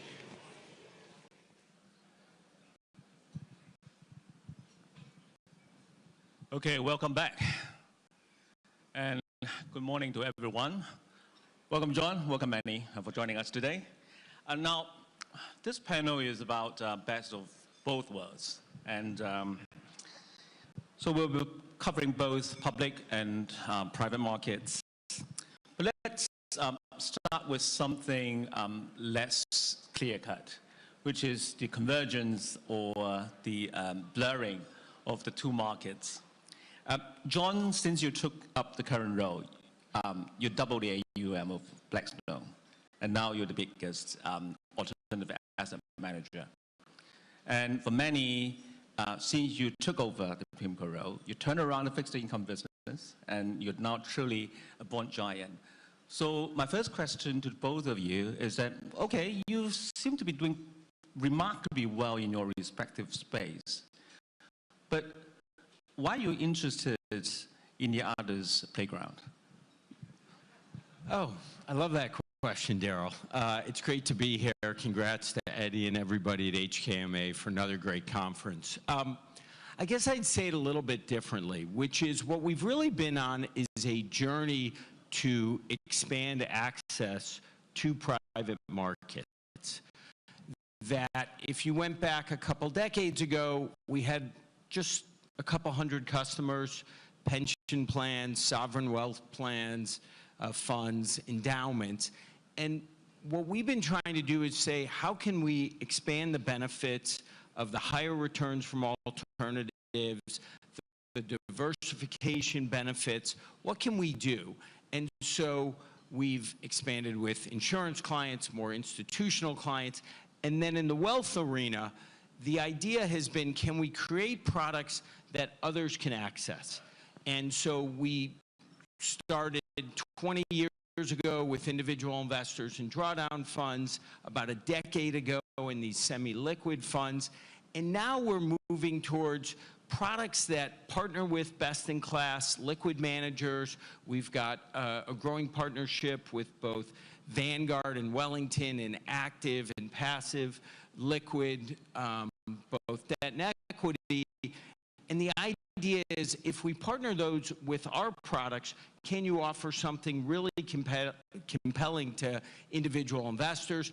I think it's a similar story in the 401k arena, where we're likely to partner with leading liquid providers as well. So it's not really about expanding our footprint so much into the liquid arena as it is expanding privates and what we do in order to give those differentiated returns to individual investors. Well, thank you. That's a great story. I think the 401k was certainly something very exciting, looking forward to. So, Manny, you want to fight back, right? Well, thank you for having me. No, I'm not going to. Let me take another stake at this. Let's say you build a portfolio right now, investment grade, you get to something like 7% yield. And the yield is a good forward predictor of future returns. So keep in mind the 7%. Now I want to increase the yield. There are 3 ways to doing it. Leverage, going down in credit quality, and becoming more liquid. There's no miracle. That's the way you get to higher return. And it may or may not be attractive depending on relative value. So John needs to borrow money for his private equity business. I don't do private equity, but he's a fiduciary, right? So he's going to try to borrow money. He's going to call his 10 closest friends, I'm one of them, and he's going to try to get the best deal for his leverage buyout. And there's a classic problem of Unis curves. And so if I can get 7.5 in direct lending in a weak single B credit, he's doing his job. I may not doing mine because I don't think it's that attractive. Right. But if I can get 10, then I think it's very attractive. And so it's all in the price, and I think you have an equilibrium where everyone is trying to do the right thing, but market prices dictate behavior, and one shouldn't take illiquidity for the sake of taking illiquidity. So I think that's the point that it's really about return, but for John's case, it's really about the access by the smaller investors. So maybe before long, we're going to see tokenization of private equity in some case. Anyway, but it seems that these are 2 very different markets. So in terms of investment strategy, your philosophy, your risk management, and also, do you also see the kind of synergy or complementarity getting into 2 different markets? Well, I definitely think there's a complementary nature of bringing liquid assets next to private assets. If you think about the liquid market is so important for investors, but the S&P 500 today is 10 stocks or 40% of the overall market cap. And we know there's obviously a lot of volatility. Sentiment moves things. We saw that certainly during COVID or after Liberation Day. Liquid markets move very, very quickly. So the idea of having some ballast for investors, institutional, insurance companies, individuals, makes a lot of sense. You know, what it gives you is exposure to real estate at much greater scale than you can get in public markets, things like infrastructure. Something like almost 90% of the private companies in the U.S. that have more than $100 million in revenue are private.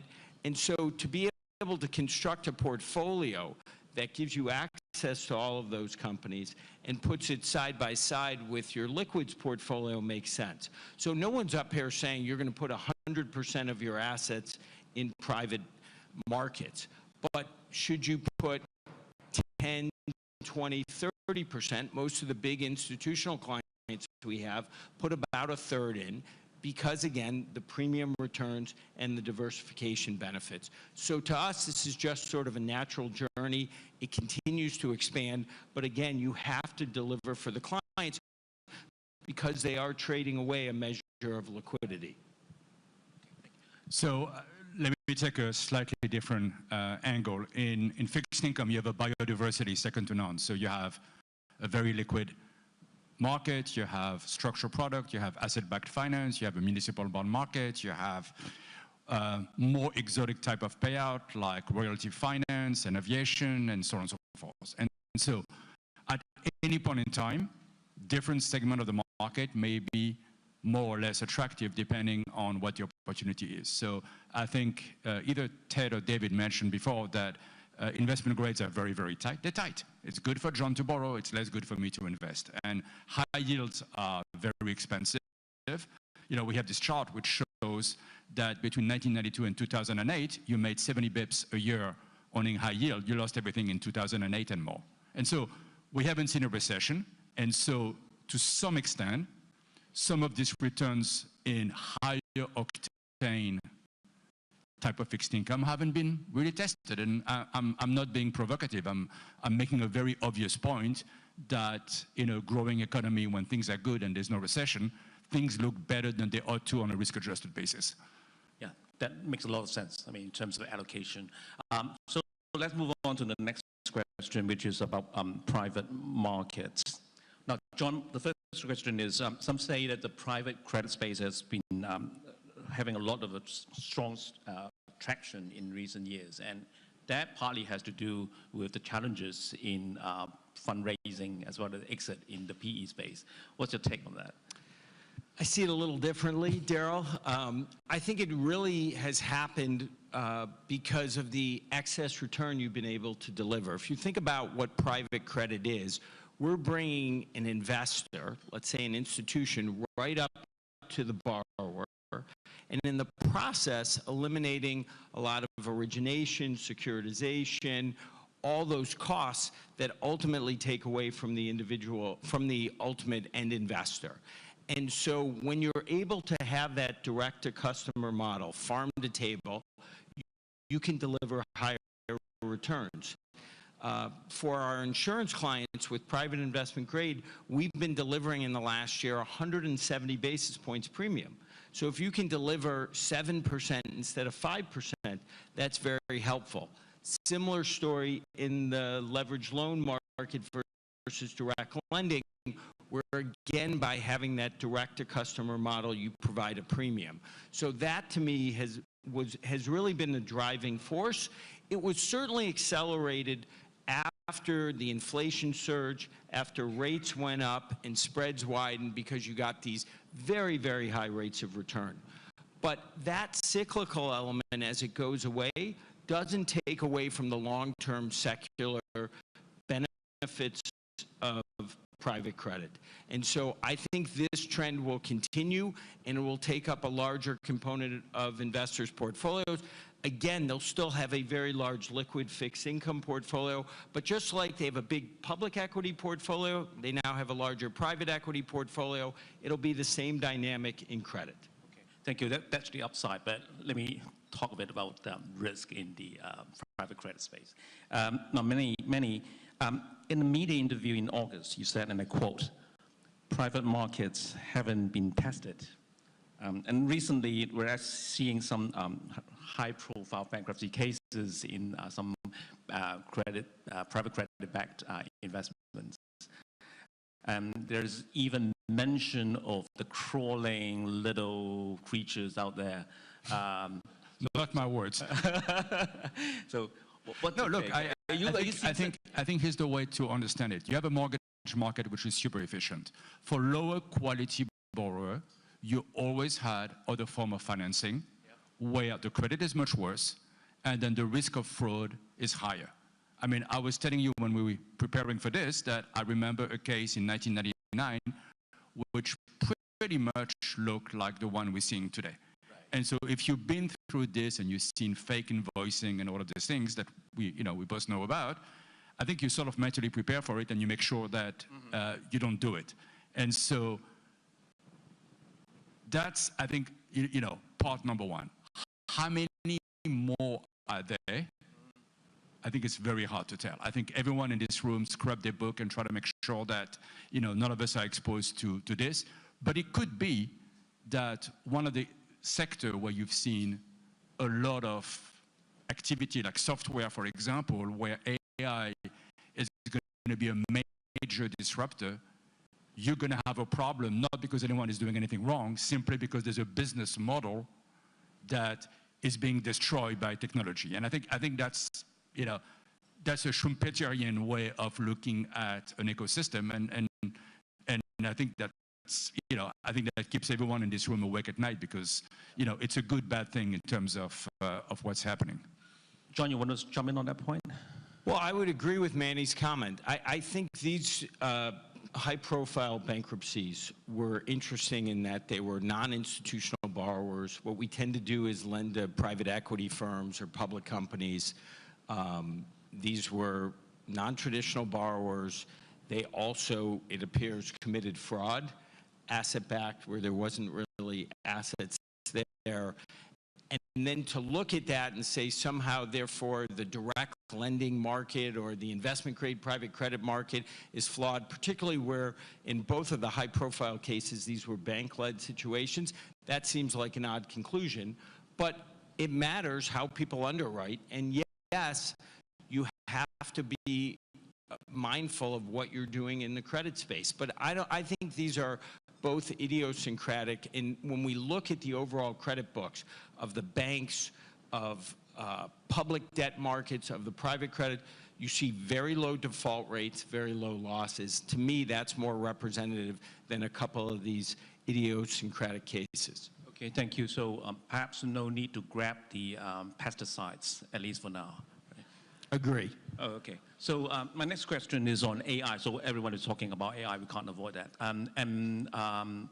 Private credit and PE, big investors in AI infrastructure, data centers in particular.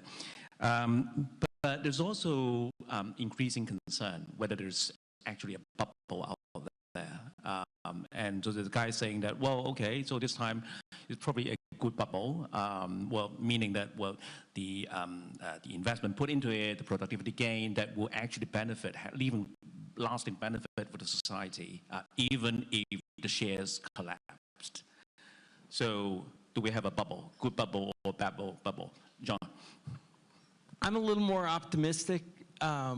Whenever you have this kind of change, doesn't matter, railroads, electricity, the internet, there will be misallocations of capital, there will be bad business models, there will be people who lose, no question. And there'll be an excess of enthusiasm in certain areas. But the power of this technology is really remarkable. The idea of super intelligence at scale, at almost no cost other than electricity, that is really powerful. And when you start to think about the use cases in coding and customer service and content creation, the list goes on. And we're at the very beginning of these use cases. If you think aggregately, there's $60 trillion of labor spend. If this technology makes individuals, companies, 15% more productive, that's $9 trillion a year. That can cover a lot of spend for data centers and for gas plants and all the infrastructure that needs to make this compute power a reality. So I'm definitely aggregately more optimistic that what's happening makes sense because the size of the prize is so large, but acknowledging there'll be losses. The other thing, and I think Manny was very smart to point this out, is that everyone's focused on this bubble over here. I think what you have to be concerned about as an investor is a disruption that's coming. It could be lower value-added IT services. It could be certain horizontal enterprise software companies. It could be what happens in the auto supply chain or auto insurance as a result of autonomous vehicles. I think underestimating what will happen, even if these changes take time and as multiples compress, as people get worried, that's the thing as investors we've got to worry about. There seems to be these days much more focus on the bubble and misallocation of capital. I think we also want to look behind us at the pace of disruption and what it could mean for our portfolios. You also mentioned that Blackstone is actually placing AI on the top of your risk list. What do you mean by that? Well, we're just looking at every deal that comes through the door, and we're saying in the first 2 pages of the memo, tell us about the risk of disruption. We're also looking at our existing portfolio and sort of saying yellow, red, green, you know, how much risk do we have? Is there a way to exit this company faster or this credit faster? And then I would say, in order to reduce our risk, we're also really focused on the picks and shovels. So really focused on being the biggest investor in the data center space with long-term leases, really focused on the electricity that's needed for the data centers, for the robotics, for the autonomous vehicles. So I think as investors, you want to try to find ways to play this derivatively and reduce your risk, because there will be some losses. Thank you. Manny, you just did a quick deal. So can you tell us a bit more about that? And then your thesis of investing in AI and apart from data. Well, I think the beauty of it, you know, in terms of, I mean, and you know, I'm a little biased because we just did a deal with our friend from Morgan Stanley, a $29 billion giant, lending to one of these companies. So, you know, I may have to eat my own cooking. But the company who issued these giant bonds all have AA or AAA rating. I mean, it's incredibly safe, and because the market valuation is so high, if you plug the amount of debt being borrowed in a Merton model in terms of debt to equity, you find that it's pretty riskless and very attractive. And you know, whether they decide to go to the public market like Oracle or whether they decide to go private, we don't know. And you know, once again, they have very good and very smart CFO who are going to optimize their borrowing ability, and that may be or may not be good for, you know, both of us, and that's totally fine. The one word of caution is that we don't know what inference is going to be in terms of AI, and there's a lot of possible outcome, and I think none of us really know. And I think I would sort of caution with what may or may not happen, because the degree of certainty you have 5 years from now, it's just very hard to know where we're going to be. So maybe we're not building enough data center, maybe we're building a bit too much. Who knows? And maybe the data center, some of it will be obsolete, or maybe they won't be. And I think there's a degree of uncertainty in every single big innovation cycle, and that's one of them. And I think we recognize this, and we'll try to ride the wave as well as we can. But sometimes you ride the wave and you fall in the wave. And so that's the. Before it's too late. That's right. But I think that word of caution is very helpful. We don't have much time left, so maybe just one last question, moving closer to home. So we just discussed just now while we're waiting. So the public markets here in Hong Kong and in the mainland has been doing, well, the sentiment has come back quite well. So John, how about the private market? Well, the private market lags a bit on this because as a private investor, your time horizon's longer. So when there's geopolitical uncertainty, when there's a lack of liquidity in markets, private market participants, you know, tend to fall back a bit. What's encouraging is the outcome of the discussions last week where the economic tensions are starting to come down. We've definitely been believers of letting the tariff diplomacy play out, that it ultimately would settle, that it's in both parties' interests to get to a better place. The second thing is just the revival of the public markets, the fact that the Shanghai index is up big, the Hong Kong index, the IPO market here is now going to be the leading IPO market in the world this year. That signals to investors liquidity is coming back. So I think you'll begin to see more focus on private markets in Greater China. I think there'll be a lot of focus on the domestic market, on growth in consumption, on leisure, hotels, logistics. Those things make sense to me. And I think Hong Kong will probably be the tip of the spear here in terms of the recovery. You can feel people coming into this market. The sentiment is changing. And so this place has had a tough few years, but it feels there'll be some compelling opportunities, particularly in the real estate, which I know has been badly beaten up. Well, of course, you are a big real estate guy, so well, that's a good news. Many on the credit bond side. Very, very simple. I think every single investor we have is under-invested in Asia for very obvious reason. If you look at benchmark, Asia is a much bigger part of the benchmark than what they invested in, and so there's a flow of money. Some of it goes through global bonds, some of it goes through global equity, some of it goes to local equity. Hong Kong is the gateway to China and to Asia. It's the center. It's where every one of us has big offices, and it's the role you play, and I think it's very good in terms of capital markets, but it's going to grow. And remember that one of the flip side of what we've seen in the US is there are some countries like Canada and Australia who have more difficult relationship with the US, where their own capital market is not big enough to be able to allocate locally. And so all of a sudden, there is some rebalancing from the US to other part of the world, and you've seen the dollar correct by 10%. I don't think it's over, but I think you've seen some smallish realignment in terms of flow of funds, and I think you'll see some of this happening here in a positive way. That's actually very good advice for us while we and the SFC are rolling out a roadmap to really grow our bond market here. Thank you so much for the advice. Now, we're out of time. Again, thank you so much, gentlemen, for your good advice. I just hope that you'll continue to capture the best of both worlds. Ladies and gentlemen, big round of applause. Thank you. Thank you, Daryl, and our speakers. Please remain on stage for a group photo.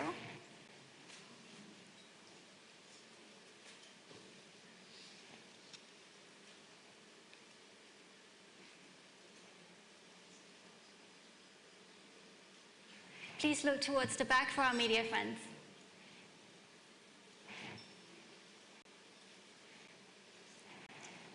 Thank you again to our panelists. You may now return to your seats. Thank you.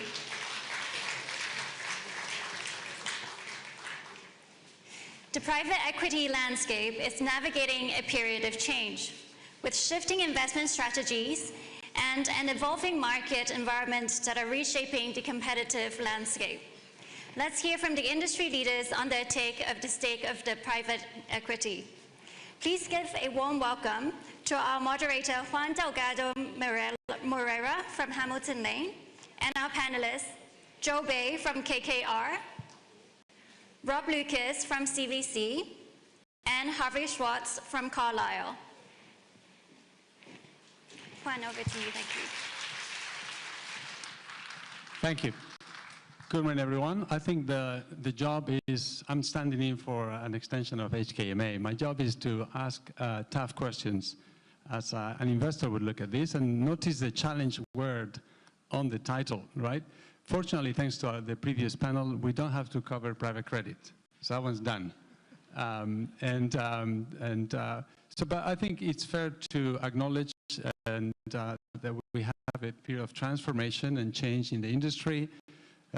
All of us are meeting clients all the time. The first thing that comes top of mind is for the last 25 years, out of those 22 years, you outperform public equities. Congratulations. Unfortunately, the last 2 or 3, you have not. And so it's easy to get used to 22 years of one trend. What does that mean for the future? But I also want to connect that to a number of new developments in the industry, such as the development of secondaries, continuation vehicles, the explosion of a number of new transactions that are taking more and more space into portfolios and becoming front of mind. So with that as a backdrop, I'd like to go to Harvey first, since he's far out in the corner, and just can I have your perspective to kick us off on this evolution and this journey and your outlook for 2026. Sure. Well, it's great to be back in Hong Kong. Congratulations to Eddie and the HKMA. What a fantastic event for all of us. A little bit of this has been talked about during the course of the morning. I think it was Ted that talked about the fact that companies are staying private for longer, up to 14 years. If you actually go back to you take a look at the Wilshire 5000, the Wilshire 5000 peaked in the late 90s at 7,500 companies. Today it's just over 3,000 companies. And there's this massive transformation of public companies, not just delaying becoming, private companies, not just delaying becoming public, but also not becoming public at all. And what's occurred during that period, one, as we all know, is the transformative nature of private capital. It was the complete build out from the early days of private equity to private credit, venture capital, and the full suite of capital tools that allowed CFOs, treasurers, CEOs to actually stay private. And it was the most efficient form of capital, in addition to all the public capital they could get, whether they're dealing in the bond market, et cetera. But it really was just about efficient capital allocation. Along the way, there was a proliferation of private equity firms, and there were extraordinary returns. And if you look at the cycle, all that's really happened over the last couple of years is there was a period of congestion where capital was being recycled very, very quickly. But it's gotten a lot of attention. I actually think at this stage, the narrative is a little stale. If you see what's happening in the industry, the private equity ecosystem, if you think about private equity primary and secondary activity, one of our fastest growing businesses, as you know, is really just in the beginning of creating a more dynamic flow of capital for the entire industry. And I think when you step back, the questions we have to ask ourselves, against the backdrop of a lot of things that have been discussed today, when you think about what's happening geopolitically around the world and some of the big macro trends that we're just living through a huge shift in, going from a deflationary world to a slightly more inflationary world, global cooperation, steep inflection in technology again, the demand for capital of all forms for the next 5, 10, 15 years in the business that we're in is only growing.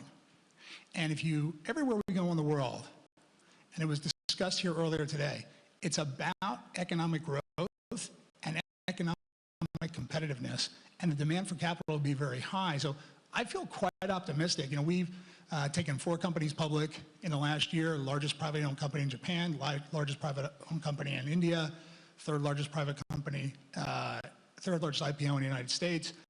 The capital is really starting to return to the industry, but more importantly, the opportunity set going forward, because the capital demand is high and we're not seeing a structural change in how companies get capital and how they optimize capital. That's great. Harvey, you mentioned liquidity there indirectly and speed of recycling capital. Can I go to Joe now, actually? How do you answer that question from investors? What's your guidance to liquidity? Another statistic that is quoted, Hamilton Lane data on a run rate basis, this industry on the PE side was delivering 23% of your prior NAV in liquidity on an annual basis. That wasn't the case last 2 years. I'm sure you get this question. What's your guidance? What's KKR's guidance for that? Well, I think context matters here. So it's hard to generalize about the entire industry because I think the bifurcation of performance is quite extreme today and probably more bifurcated than it's been in the last 10 years. I'll give you a good example. I think what's happening now, some of the congestion on the exit side, you really have to contextualize really around what happened in 2020 and 2021 and early 2022. The industry underinvested in 2020 in the middle of COVID. Capital markets were shut, a lot of dislocation, and the industry didn't lean in enough to deploy capital in that window. In 2021, with the response by governments around the world, the massive liquidity that was injected, interest rates going to unreasonably low levels at that point in time, there was a rush of deal making at high prices when there's a lot of liquidity in the marketplace. And if you think about our private equity business, we're holding companies for 4, 5, 6, 7 years, right? Those deals that were done in 2021 at the peak, if you will, at high valuations, with a very aggressive amount of leverage because interest rates are so low. Those are the deals that are stuck today in the industry. But again, I think what you're going to see, like the firms that are doing well in this environment are the firms that were very disciplined, I think, in terms of pacing of investment in that time frame 4 or 5 years ago. You know, our deployment in 2020 went up 40% in the middle of the dislocation versus 2019. And our deployment was flat in 2021. Right, so if you look at our US private equity business in the last 5 years, for every dollar we've invested, we've returned $2 of capital to our investors. This year is going to be our big year for Asia liquidity, given the stock markets in this part of the world. Half of our global distributions in private equity are going to come out of Asia, which really speaks to the capital market development in this part of the world you're seeing. So I think a lot of what you're seeing, the context really explains a lot. You know, one of my partners recently did an interview, and she said, how is it that there are more private equity funds in North America than there are McDonald's franchises? Right, and it's true. 14,000 McDonald's locations in the US, and more than that in terms of private equity funds in the US. So it's hard to generalize. I think you have to really look under the cover and see how people have invested. And I think today people also talk about the slowdown in deal making and activity. I think people are resetting and trying to get back to basics. You know, valuations are objectively high today, right? People should be more cautious in deploying capital in this type of valuation environment. And there's no shortage of financing, whether it's public financing or private credit financing, right? And I think you have to be very disciplined in a market like this and focus on what private equity is meant to do, which is fundamental operational value creation in companies, bring better governance to the table. And I think that's how you're going to generate consistently and outperform the public markets. Thank you. Rob, to you, Joe connects cycle, deployment pace, vintage. From a European vantage point, do you see any difference in terms of the point in the cycle, the level of exits and the outlook?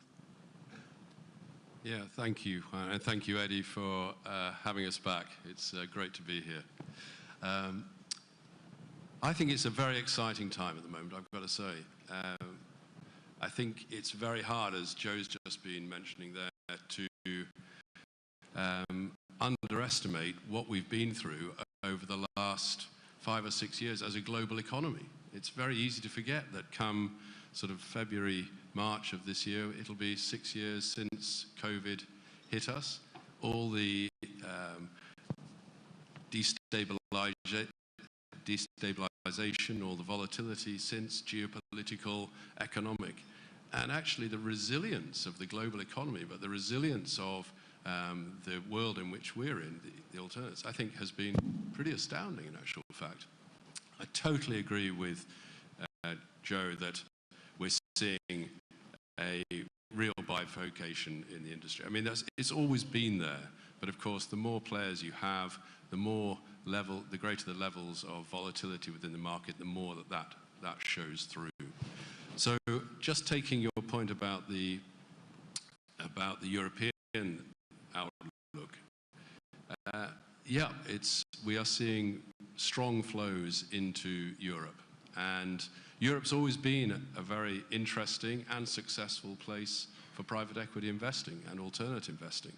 I mean, just by way of returns over the last decade, I think it might take quite a lot of people by surprise that the net IRRs in Europe over the last decade have been higher than they have in the US.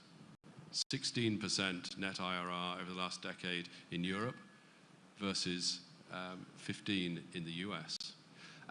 But it's even more interesting, and the key to investing in Europe, when you look beneath those figures, when you look at the amount of alpha, and alpha's been talked about a lot this morning, and I'm sure will be further. It's very, very important within our world.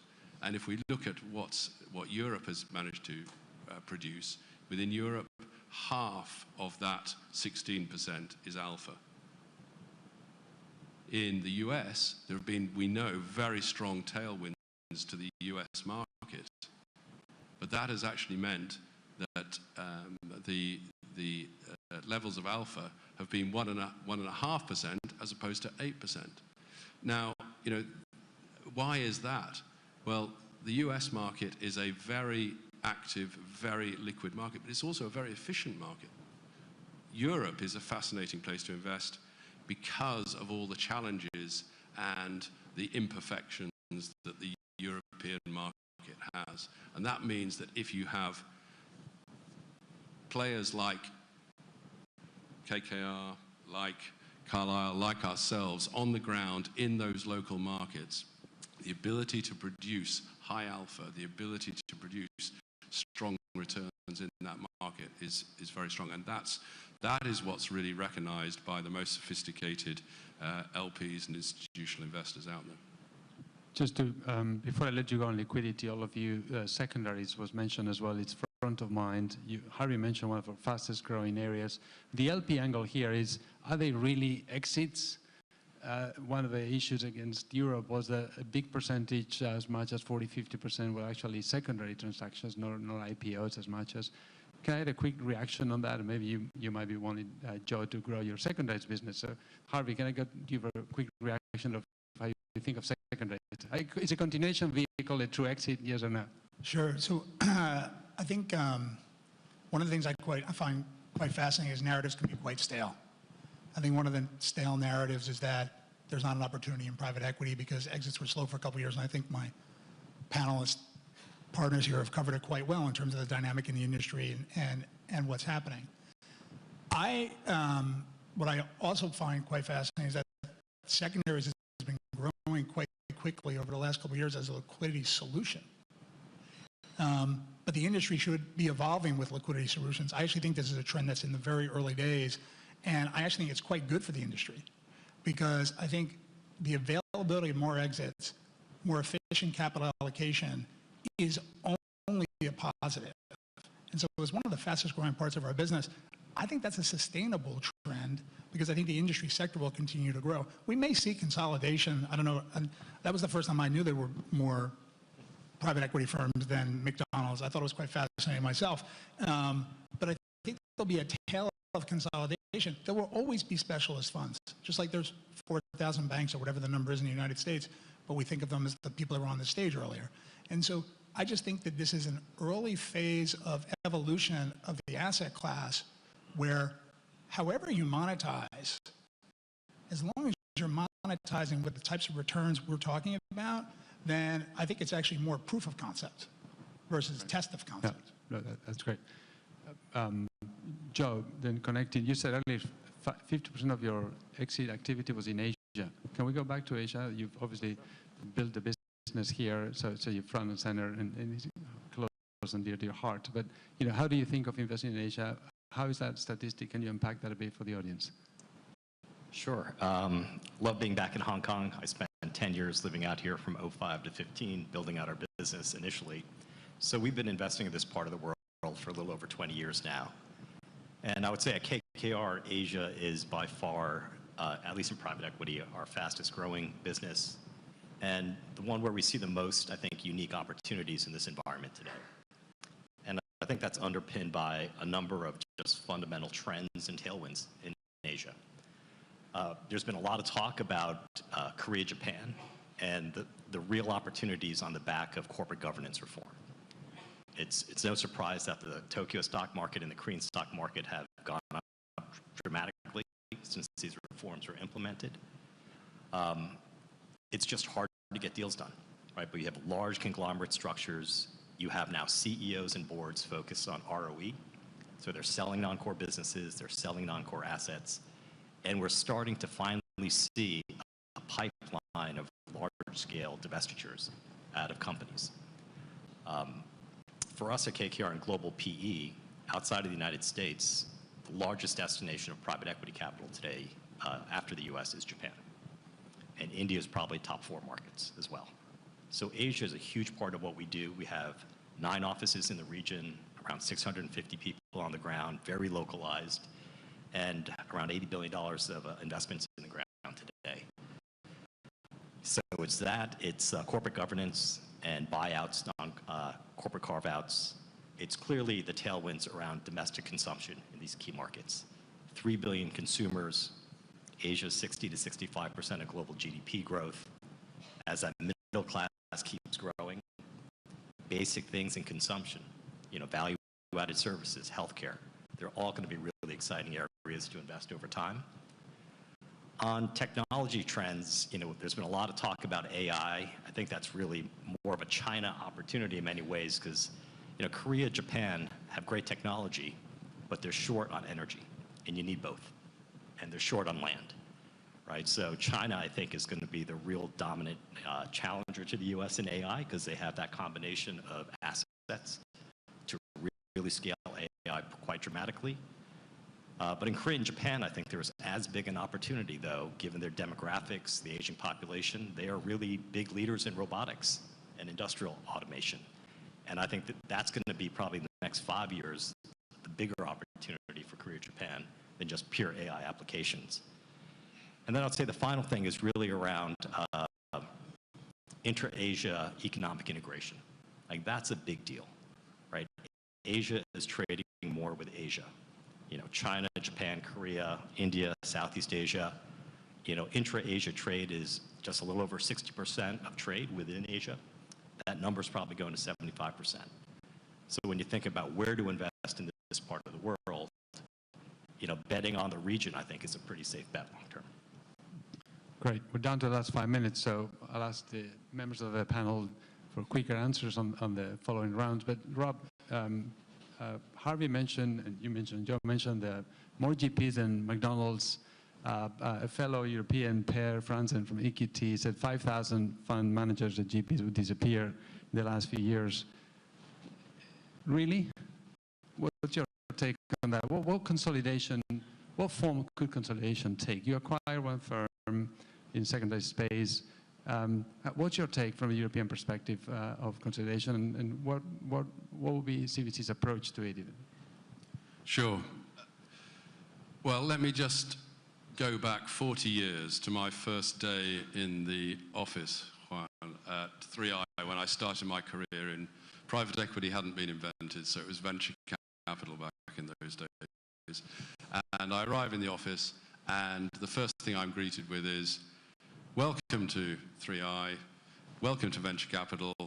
You've just got your timing completely wrong, and the industry's dead.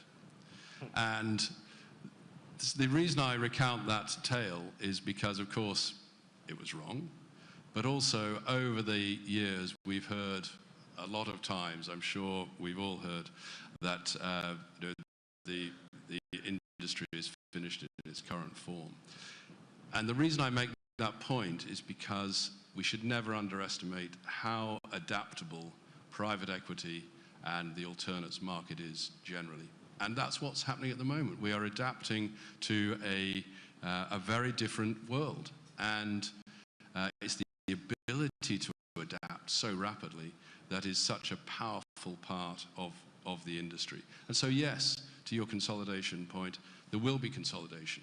And I think consolidation, as Harvey mentioned earlier on, there are going to be winners and losers within this world that we're going through at the moment, the amount of change that's going on, and the bifurcation that we're seeing. It'll all be down to performance. It's always been down to performance, and those firms, I mean, we're all fortunate to be in the situation where performance is very strong, but there are a lot of players out there where performance is less strong, and the LP community is a very discerning and very sophisticated community, and their capital will follow that success.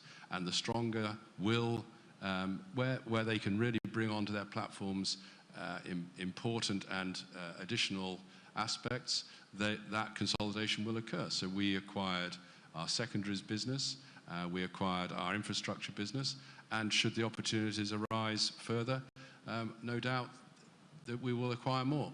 But it's also very, very important to say within that it's about culture, it's about scalability, it's about finding real quality so that we can build the businesses going forward. But I'm sure that's going to be part of it. But equally, as Harvey said, there'll be new businesses generating themselves within our environment. And so the environment is just very dynamic. And so I don't see consolidation as being in any way a negative aspect. I think it's a sign of strength.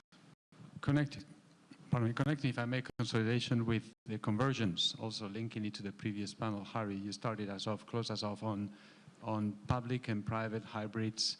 We can ask Joe, how's it going? Because you have one, but are you two looking at... But just to emphasize what Rob said before, I was on a trading floor in 1998 when long-term capital went out of business, and a very senior person was standing behind me. I was just a kid and said, that's it, the hedge fund industry is over. The hedge fund industry sequentially has grown for almost 30 years since then. So I think to Rob's point, calling the inflection point in any industry, banking, public markets, ETFs, public bonds, these are all very, very valuable tools for capital allocation. In terms of the earlier panel discussion, and I want to leave some time for Joe, I think this is, again, not revolutionary. All of us have worked as fiduciaries for municipal workers, firemen, people in the United States for pension plans, and wealth has been a big part of this industry for a long time. It was one conventional vehicle or a wrapper. So again, I don't think this is revolutionary what's happening. This is just about asset allocation. And I could agree with both Manny in the last panel and with John about the debate around where you're going to get a better return. I think ultimately it's how people think about their own portfolio construction. But this is, again, completely evolutionary. I don't even think of this as particularly creative corporate finance. I think this is just about solving a client problem globally, whether it's wealth, mass affluent, or in the retirement channel where we've been providing these services for a long time. Rob, may I rudely skip you and give Joe the last 20 seconds? How's it going? It's going great. I mean, we have an amazing partner in capital, and you heard from Mike Gitlin earlier this morning, so it's the early stages of this partnership, and I think as people have said this morning, this is really about giving individual investors more choice, fundamentally, right? So if you're a doctor or a dentist in the United States, historically, you don't have a big pension plan, so you don't have access to the alts. Really what these products are fundamentally doing is democratizing access to the alternative space and giving individuals just that much more choice. So it's going to take time. This is not going to be a silver bullet, but I think in the next 10, 20, 30 years, you're going to see that wealth channel be a major part of the alts industry. That's great. And that's a wrap. Thank you so much to the panelists and the leaders. Thank you. Thank you very much, our speakers. Please remain on stage for a group photo.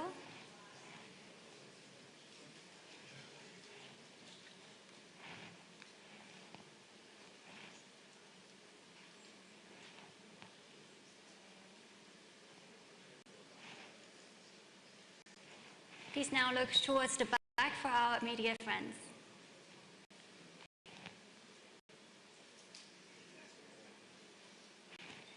Thank you very much. You may now be seated.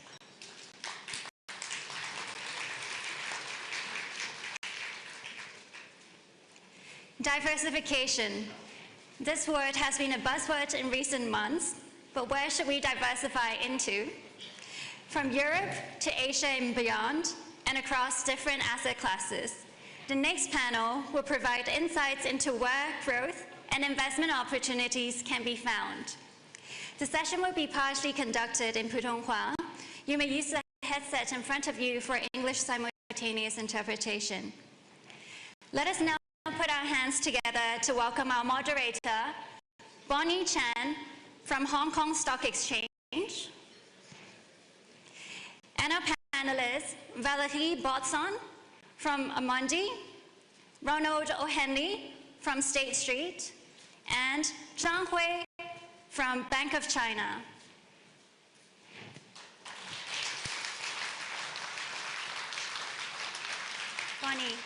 Bonnie, over to you. Thank you. Thank you, and good morning to everyone. I'm sure everyone has been enjoying the summit so far. And this panel is about diversification from Europe to Asia and beyond. And diversification is a word that we've heard a lot of this morning. In fact, I think is prominently featured in quite a number of preceding panels. And of course, we have seen a significant reallocation of global capital this year as investors respond to many things, right? From the geopolitical side of things to macro volatility, and also as we see increasing growth and risk management opportunities.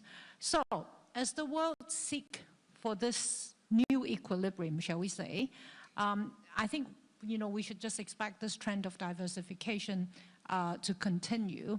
So I think for this panel, we really want to look into what it means for the different geographical areas. And I have to say, Hong Kong has benefited from it. I mean, you've all heard about how the Hong Kong market has fared this year.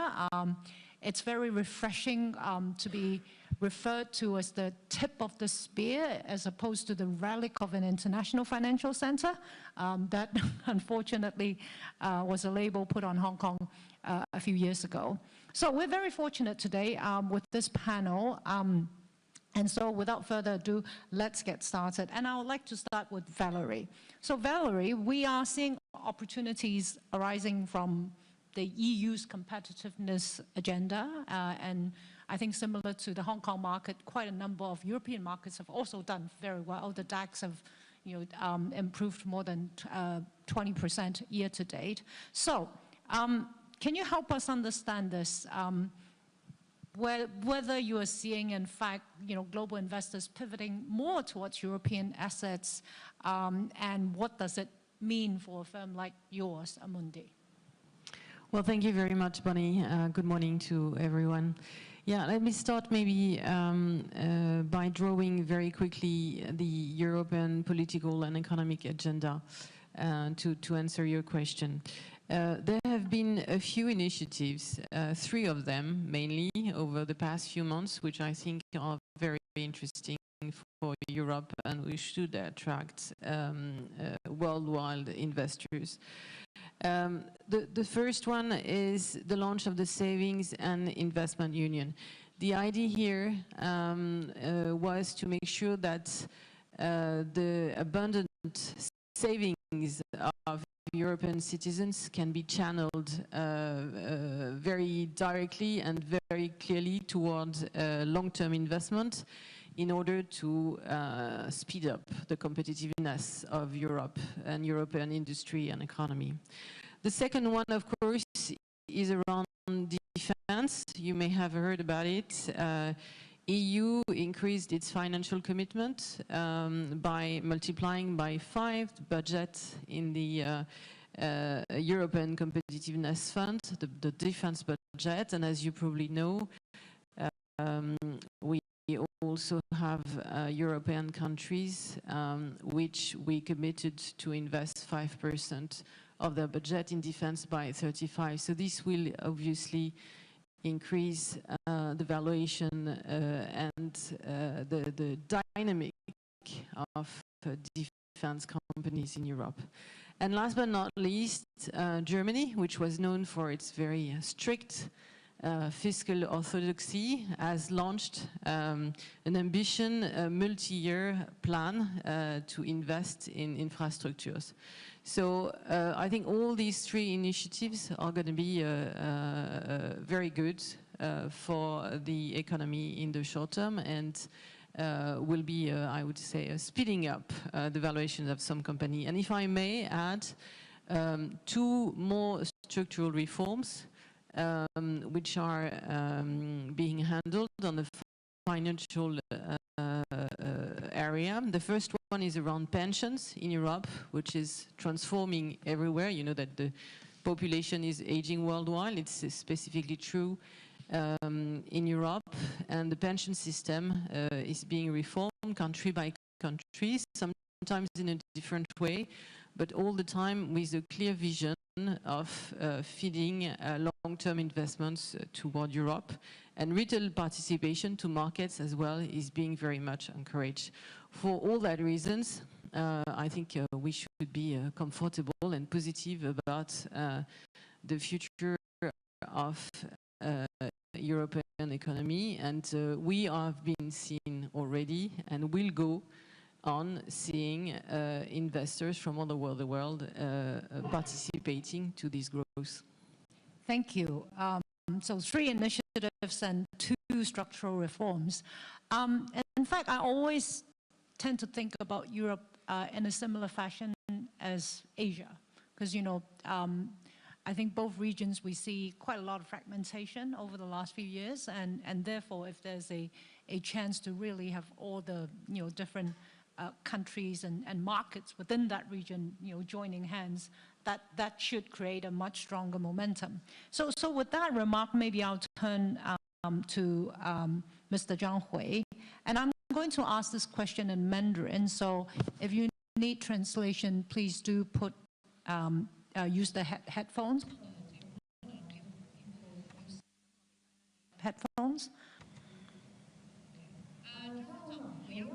Mr. Zhang,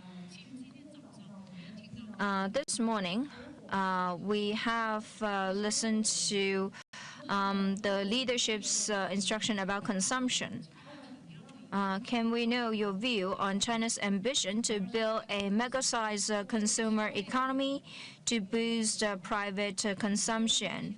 How would that affect your various business sentiments regarding your bank's business, such as retail or institutional business? What kind of impact do you think it would bring? Thank you. You mentioned that China wants to be a mega-sized consumer economy. This is not only a vision, this is also what's happening right now. From statistics, we have already seen that the first 3 quarters this year have seen a great contribution to GDP from consumption, around 53%. Up by 2.8 percentage points, and our research institute also predict that during the 15th five-year plan, that this number would increase to 60%. So it would provide a lot of driving momentum to the economic development in China. China has a great population. It consists of great potential in consumption. In the past, maybe the consumption more or less lie in the product consumption, but the next focus would be service consumption and also consumption in some new emerging areas. As you know, that China is also going through a aging transition.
Have a higher growth of GDP per capita than the overall GDP growth. And the second part of your question is about the impact on our business. In the first 3 quarters, the individual consumption loans increased by 26%, and in the service area, 17%. And this has already exceeded the growth rate of our asset, which is around 7%. So it has provided a very good foundation for our business growth. We will protect this opportunity, and as you know that BOC is an internationalized bank, and we also want to utilize our role in 37 countries and regions. We already provide individual business and services to the greater Chinese community in 37 countries.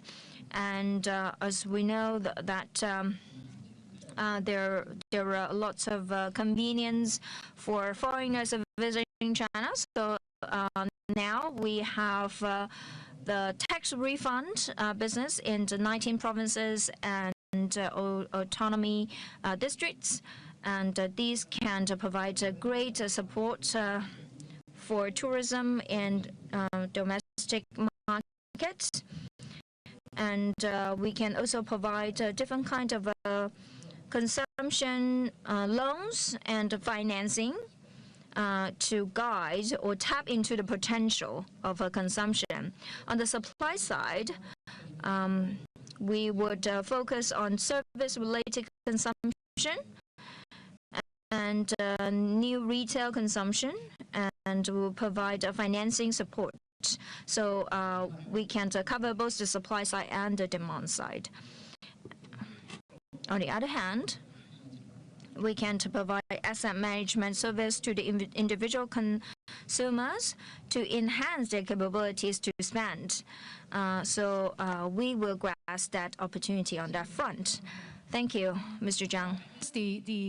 This topic of consumption is an interesting one because, we were earlier talking about diversification. And, from my vantage point, when I look at my pipeline of companies waiting to get listed on the Hong Kong Stock Exchange, I would say half of them are in the new technology space. So a lot of biotechnology companies, specialist technology companies, AI, energy transitioning. But also quite prominently featured is new consumption, what we call new consumption, and the idea of intellectual property. Companies focused on really developing an equity story out of that concept is a growing part of the pipeline. So, I guess we should monitor that space. So let me now go to you, Ron, and let's maybe go back to the more traditional asset classes or things which investors generally consider as safe havens, U.S. Treasuries. Do you think that's really challenged as the ultimate and primary safe haven asset? And what do you consider as alternatives? Yeah, over to you. Well, firstly, let me just thank the HKMA for yet another great convening. And your question, Bonnie, really is, I think, about U.S. Treasuries embedded in it. Is the U.S. still a great place to invest in or not? And certainly that bet has been a great bet for a very long time. If you think about performance, both equity and the Treasury markets, it's been a great place to be. And it's actually really hard to question that even now when you think about the performance of U.S. companies, the profit levels of U.S. companies. But it is a different moment right now. We've got this, you can call it what you like, you can call it a reordering, you can call it a deglobalization, you can call it a reglobalization, but both in trade and capital flows. Secondly, you've got a fiscal situation in many parts of the world, really driven by sovereign debt. The U.S. isn't the only one, but it's certainly in terms of the sheer volumes. We have a debt situation there. And we've seen, certainly we've seen the rates on treasuries go up. And the question then becomes, is this and when you see what's happening with the dollar, is this a de-dollarization or is this a depreciation in the dollar? And I don't think we know the answer yet. My own view is that it's going to take a long time to de-dollarize. I'm not sure it'll happen, certainly in the careers of many here. But I think that the role of the U.S. and treasuries and the dollar has been, is being challenged now. But the point that I think you have to make is, how do you think about it going forward? It's been a great bet in the past. How do you think about it going forward? And while the U.S. administration isn't always the clearest communicator, I think what's the policy embedded by all the tactics that you're seeing is one of growth, and a belief that if sustained growth can be kept at or above the 3% level, that the debt situation actually takes care of itself. There's been an agenda here. The first, and we can disagree with it, but here's the agenda. The first has been around tariffs and this idea of let's bring manufacturing back to the US. The second thing has been about taxes. And the third has been about deregulation. The administration more or less started in that order, but now it's going on all three. And to the extent to which you believe that that can make a difference, I think the challenge for the US is that overlaying all this is an immigration policy that I think actually can be anti-growth. And if you look at the US over really almost its entire lifetime, it's been fueled by immigration. In modern times, US demography would look a lot like European demography, but for the fact of immigration. And we don't have that same level of immigration any longer. And it's not just illegal immigration that's being stopped, but legal immigration, including the kind of immigration that's really driven a lot of growth, a lot of prosperity, a lot of company formation in the US. So to me, the biggest challenge to all that we're seeing in the US will be what happens in immigration, and do we have, what kind of policy emerges from that? Right now, there's not a clear and coherent policy. So having said all that, to finally get to the answer to your question, I do think that treasuries are, it's going to take a little bit more to spur buyers of treasuries. The U.S. is unlike Japan, where lots of government debt is basically bought internally. Most of the U.S. government debt is bought externally, and people and investors will be seeking a yield. Thank you. So the jury is still out whether we are seeing de-dollarization or a depreciation of the US dollars. Now, this clock is ticking rather fast. So I would like to ask a perhaps impossible question of all three of our panelists, which is, you know, reflecting on everything that we've heard today, and the theme of this summit, you know, tracking the shifting terrain. So just imagine you have the magic wand and you can put together a perfect investment portfolio, and let's put a time frame to it, right, for the next 12 months. What geographies, asset classes, combination are you going to, you know, put your money on? We'll start with Valerie and then on to Ron and then finally Mr. Zhang.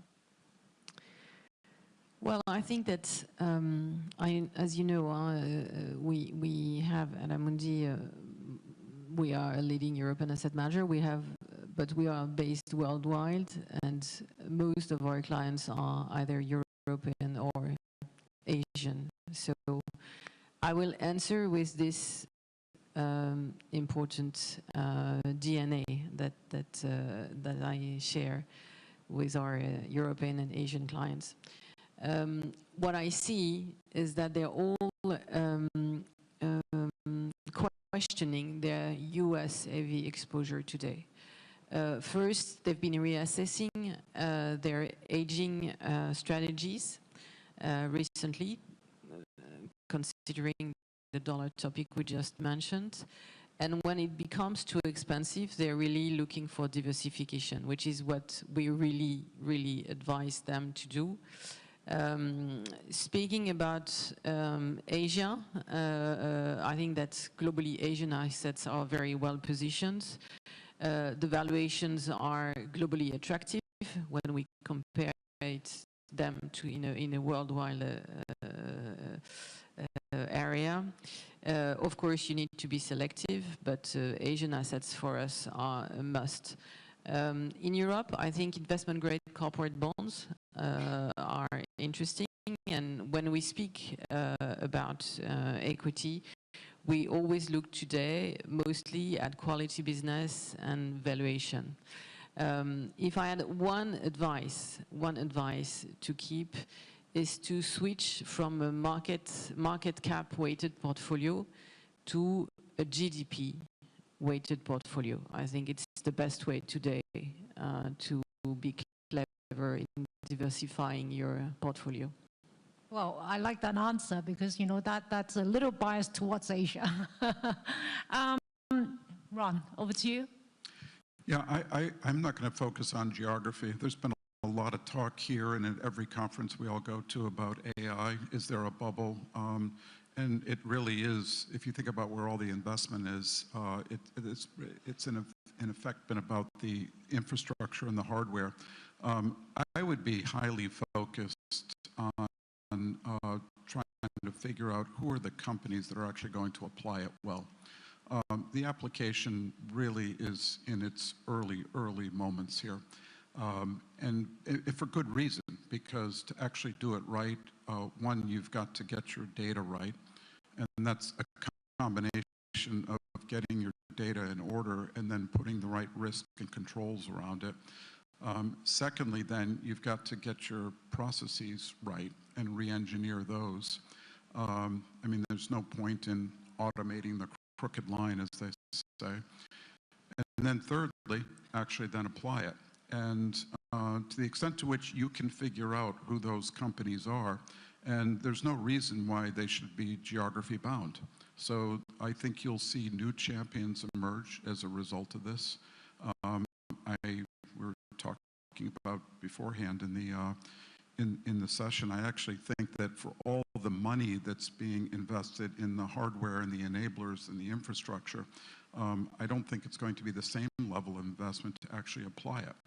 And so that's what I'd be thinking about. Who will be the new champions that are going to disrupt existing industries? Some of it will be new disruptors. Some of it will be incumbents, though. They're going to figure this out quicker than their competitors. Yeah, that's certainly what every one of us has to think about all the time recently. So finally, over to Mr. Zhang, 一个完美的投资组合 Perfect portfolio.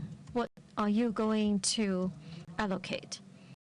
I think from the banking perspective, we are more concerned about the allocation of our business in different geographies. We have all along been international.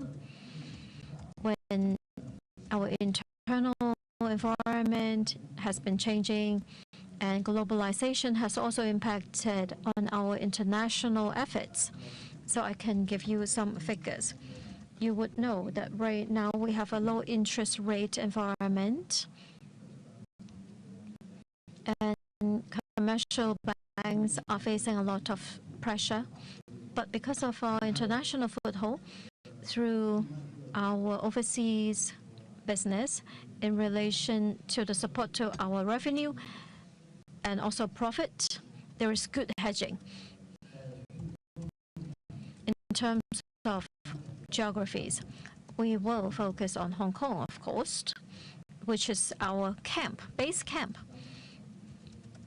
We have been deeply rooted in Hong Kong with great level of influence for many years. We will further expand our investment into our business in Hong Kong. It's my first time to come to this summit, and that has consolidated our confidence further. We are together with many financial leaders here talking about the future. This shows how vibrant Hong Kong is. BOC Hong Kong is a platform that faces the rest of the world. And a number of years ago, well, I think 8 years ago, we have started the construction of our regional headquarters. By leveraging on the Hong Kong platform, we have been radiating our business to the rest of Southeast Asia. And this region provides very good support to the BOC overseas operations, and the regulators have widely recognized our efforts. So for the next step, we will deepen our roots using Hong Kong as a platform to expand into more places in Southeast Asia, and then also in Central Asia, Middle East, and also Europe. These will be our important targets looking ahead. Today, we also talked about AI investment. I think we are more concerned about investment through the LLM, but we need to shift our attention to AI plus, how it supports our industries. In what areas, through effective use of AI technologies, we can create explosive growth in our industries. I think that is the right focus. Thank you. So unfortunately, time is running out, but I'm sure that all of our guests have really enjoyed this conversation. So once again, let me thank Valerie, Ron, and Zhang Hangzhang for your time and insights. Thank you very much. Thank you, Bonnie, and our speakers. Please remain on stage for a group photo.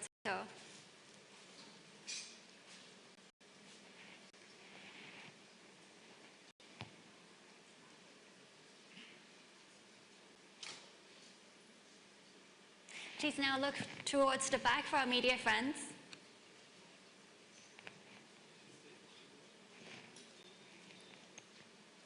Thank you very much, our speakers. You may now be seated. Thank you.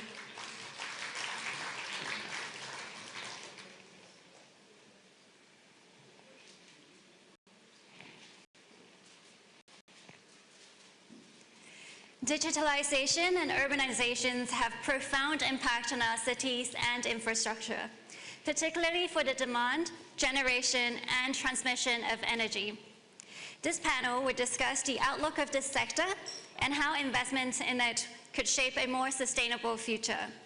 Let us give a warm welcome to our moderator, Neo Shen from HSG, and joining him on stage, we are delighted to have Jim Coulter from TPG, Bruce Flatt from Brookfield, and Shamara Vikramanayake from Macquarie. Neo, thank you. Over to you.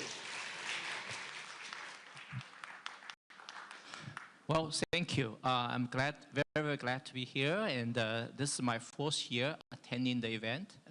Congratulations to Eddie and the HKMN team to putting together another amazing event. I think today's topic for this session is about new energy, but broader base infrastructure. So we have a great panelist here. I don't think we need any introduction. Jim, Bruce, and Samara, I think has been actually recently hit some headline news with their respective investment in this segment. So let's start from AI, because many of those demand for energy and for new energy are actually driving because of the AI. I think tremendous of increase of capacity. So I'll start by asking Bruce. I noticed that you actually were speaking about AI data center just about last week. Yes, you were saying that we can't build enough data centers. So what's enough for you? Your research paper published recently was calling for a 75 gigawatt of AI data centers for the global. And that means 7 trillion investment. That's a lot. So, sort of what's enough for you, and do we have enough demand for that? Because we were heard a lot of comments early in the early panel about, oh, there is this bubbleness in the AI investment journal, in journals. What's take on that? Thanks, Neil. Thanks, Eddie, Howard, Sampson, for having me. I'd start off by just saying I think the perspective has to get changed a little. Before we built railroads, highways, all the infrastructure, water systems of the world. And what countries and companies are now doing is laying the backbone of the advanced digital economy that's coming. And when you put that into perspective, what needs to get laid down is that layer of infrastructure across the world to be able to drive business over the next 5, 10, 15, 20 years. And I think that's really what you need to put in the back of your mind. We're just laying the backbone of infrastructure, and all we've ever done in our business is just build backbone infrastructure around the world, and this is just the next layer of infrastructure. And what's really important to recognize is that it's very difficult to do what's going on. And the easy sites for data centers have been used up. Like literally every site 3 years ago that we had entitled was 100% contracted. And now it's hard work to find the next ones. And the good news, though, and this is where there isn't a bubble, because every single one of those is contracted for 25 years with the best counterparties in the world, and those today are either sovereign credit, so we're leasing it to countries, or they're hyperscalers with trillion-dollar-plus market capitalizations. And that's what's different. When fiber was laid down and everyone said we had Global Crossing going to go bankrupt, and it did, there was nobody leasing the fiber. What's different today is these are all, virtually all let on 25-year contracts. So I think we've got a long, long runway to go in this, and the inhibitor is power and execution capabilities. So it's not capital. So you're basically alluding to that hyperscaler has such strong financial power, and they have cash flow able to support it. And that's something you are better. Yeah,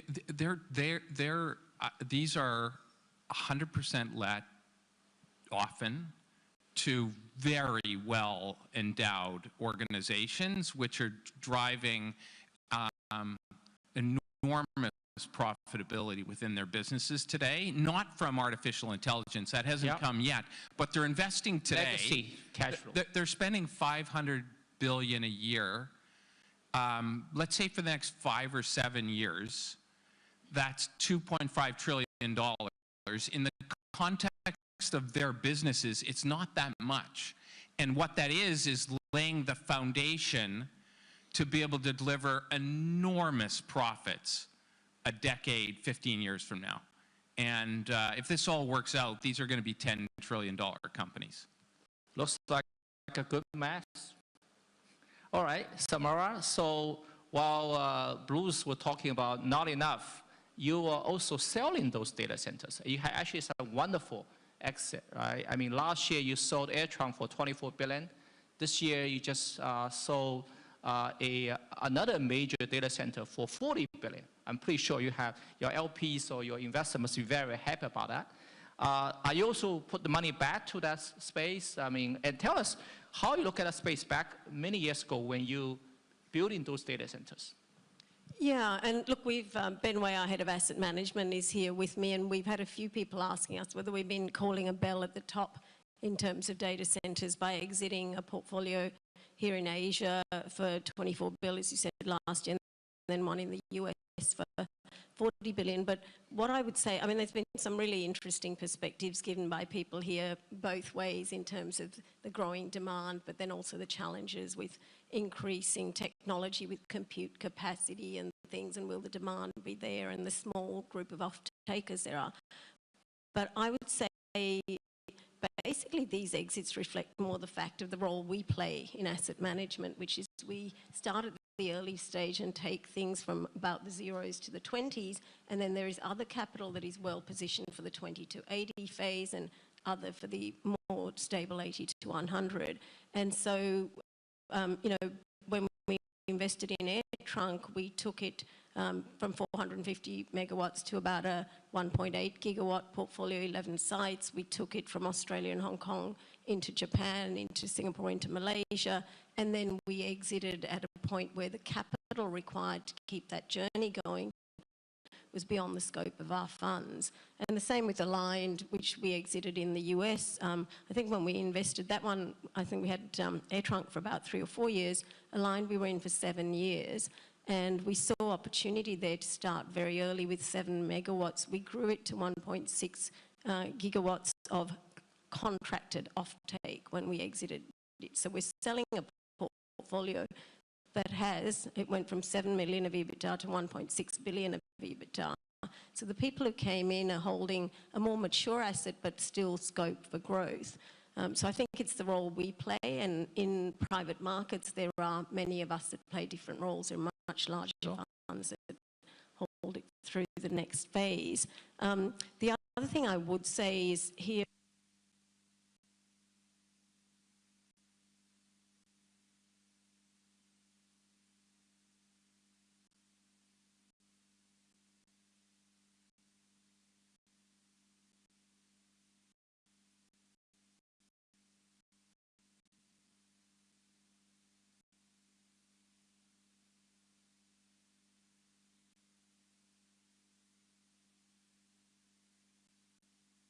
have 5 data center portfolios left. So even though, yes, we did start 7 years ago in this area, we've got a couple still in the US, smaller ones we're developing. We've got one in UK, Europe. But here in Asia, Joe Bay was saying earlier that China is a big opportunity. We have a portfolio in China. We have one in Korea for North Asia. So we still see scope to invest in the area. And the last thing I'd say is this digital infrastructure for what's coming is not just data centers. There's all the fiber optic networks needed for it. There's towers, there's subsea cables. So our portfolio comprises those sorts of assets as well to support this transition that's happening. And particularly, I think, you know, those of us here are focused on the Asia region for these sessions. And we have 50 portfolio companies in the Asia region. We think that there's a lot of scope here, particularly with lower risk to keep investing. Great. And Jim, I know you're also building massive data centers, but I want to ask you a different question. I mean, we all talk about massive capital, but what about human capital? What are the technologies going to make a difference in building those data infrastructures? So I'm an investor, and it's always critical to get the questions right. And that question is interesting to me because no one's been asking it. So let's think about the questions we've been asking. Is it going to be big? I think we'd all raise hands. This is going to be big. Is there enough money around to do it? I was riding up the HKMA elevator, and the little TV screen said, you know, investors clamoring to get an AI. I'm not worried about money. You're right, Bruce. They've got $40 billion or $20 billion market cap. They can borrow $2 billion to do data centers if they need to do it. And is there going to be a bubble? We've asked that 5 times. Of course there's going to be a bubble. There is in every major. The idea that the market would totally land this perfectly is of course wrong. But here are the questions that are much on my mind. The sheer physicality of this, as you're talking about. So the biggest thing in real estate right now is Jamie Dimon's new headquarters. $3 billion in New York. It's taken 10 years. Articles everywhere. I'm sure you guys are doing the same thing. We have one project in Texas that is $40 billion that we're spending in the next 3 years. No one's written a single article about it. How is that going to happen? Or if you go to the high level, the 10 biggest energy companies in the world outside of Aramco are $2 trillion. Data center spending over the next 3 years is going to be $2 trillion.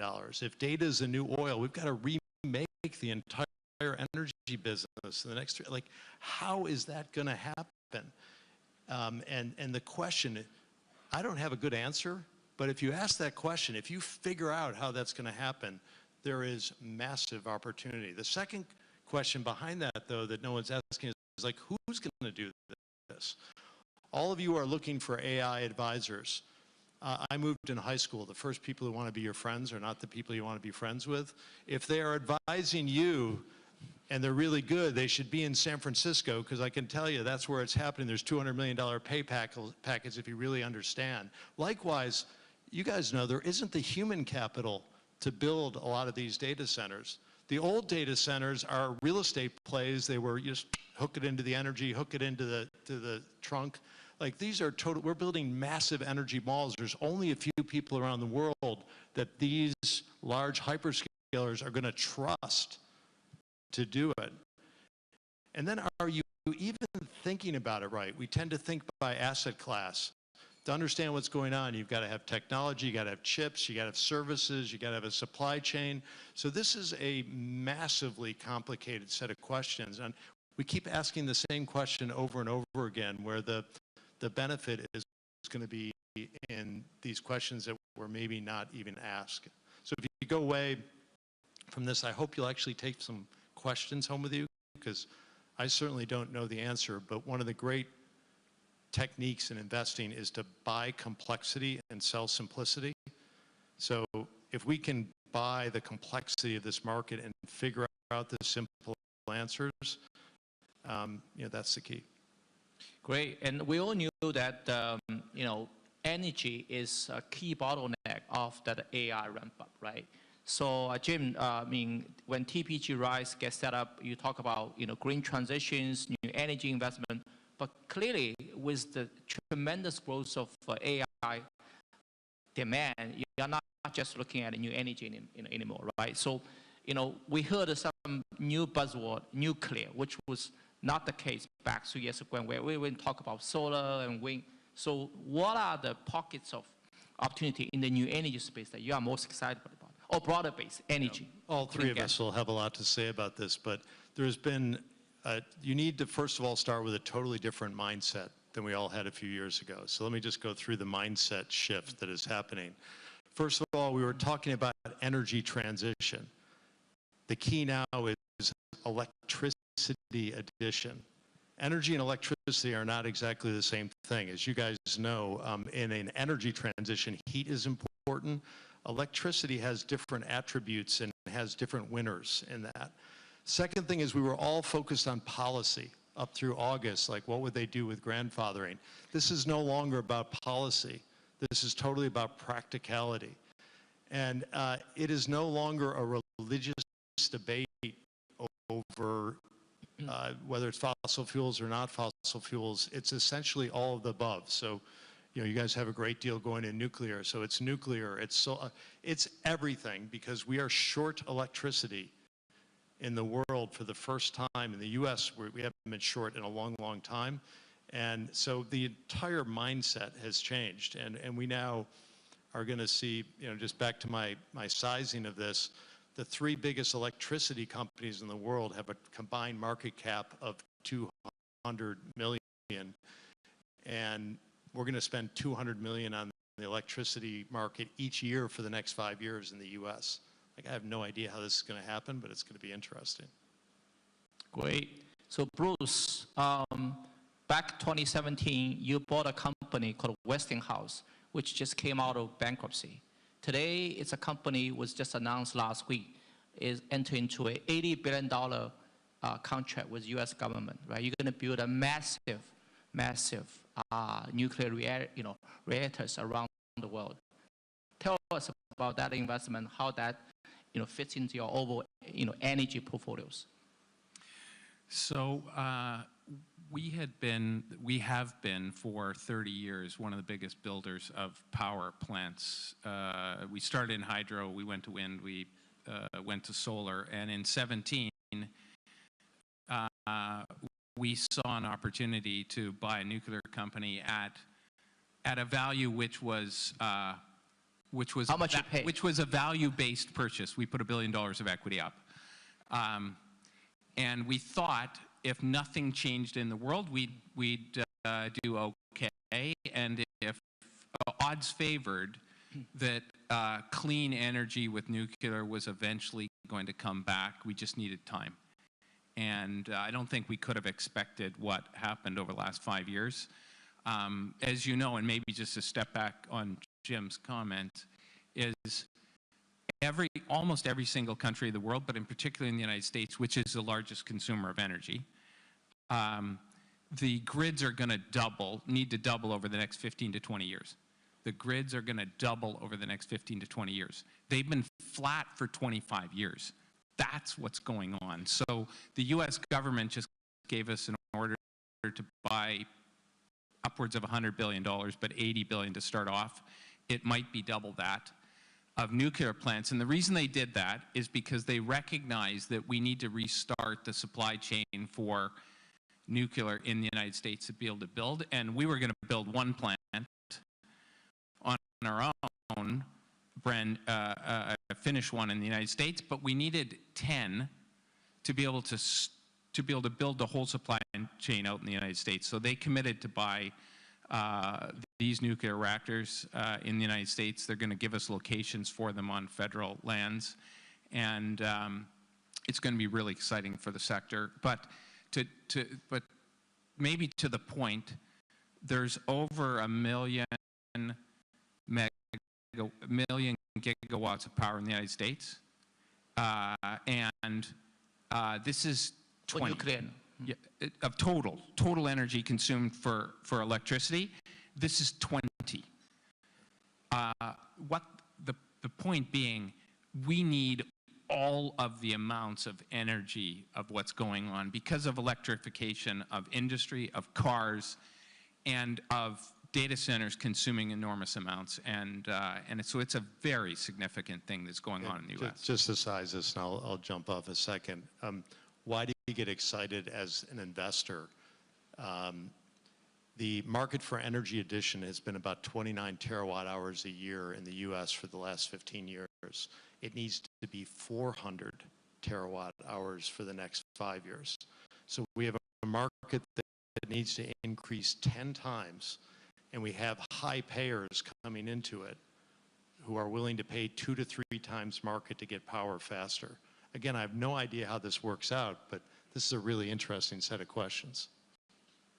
Great. So Samara, you also put a lot of money into work in the new energy space, right? You just raised a new fund, actually, for that.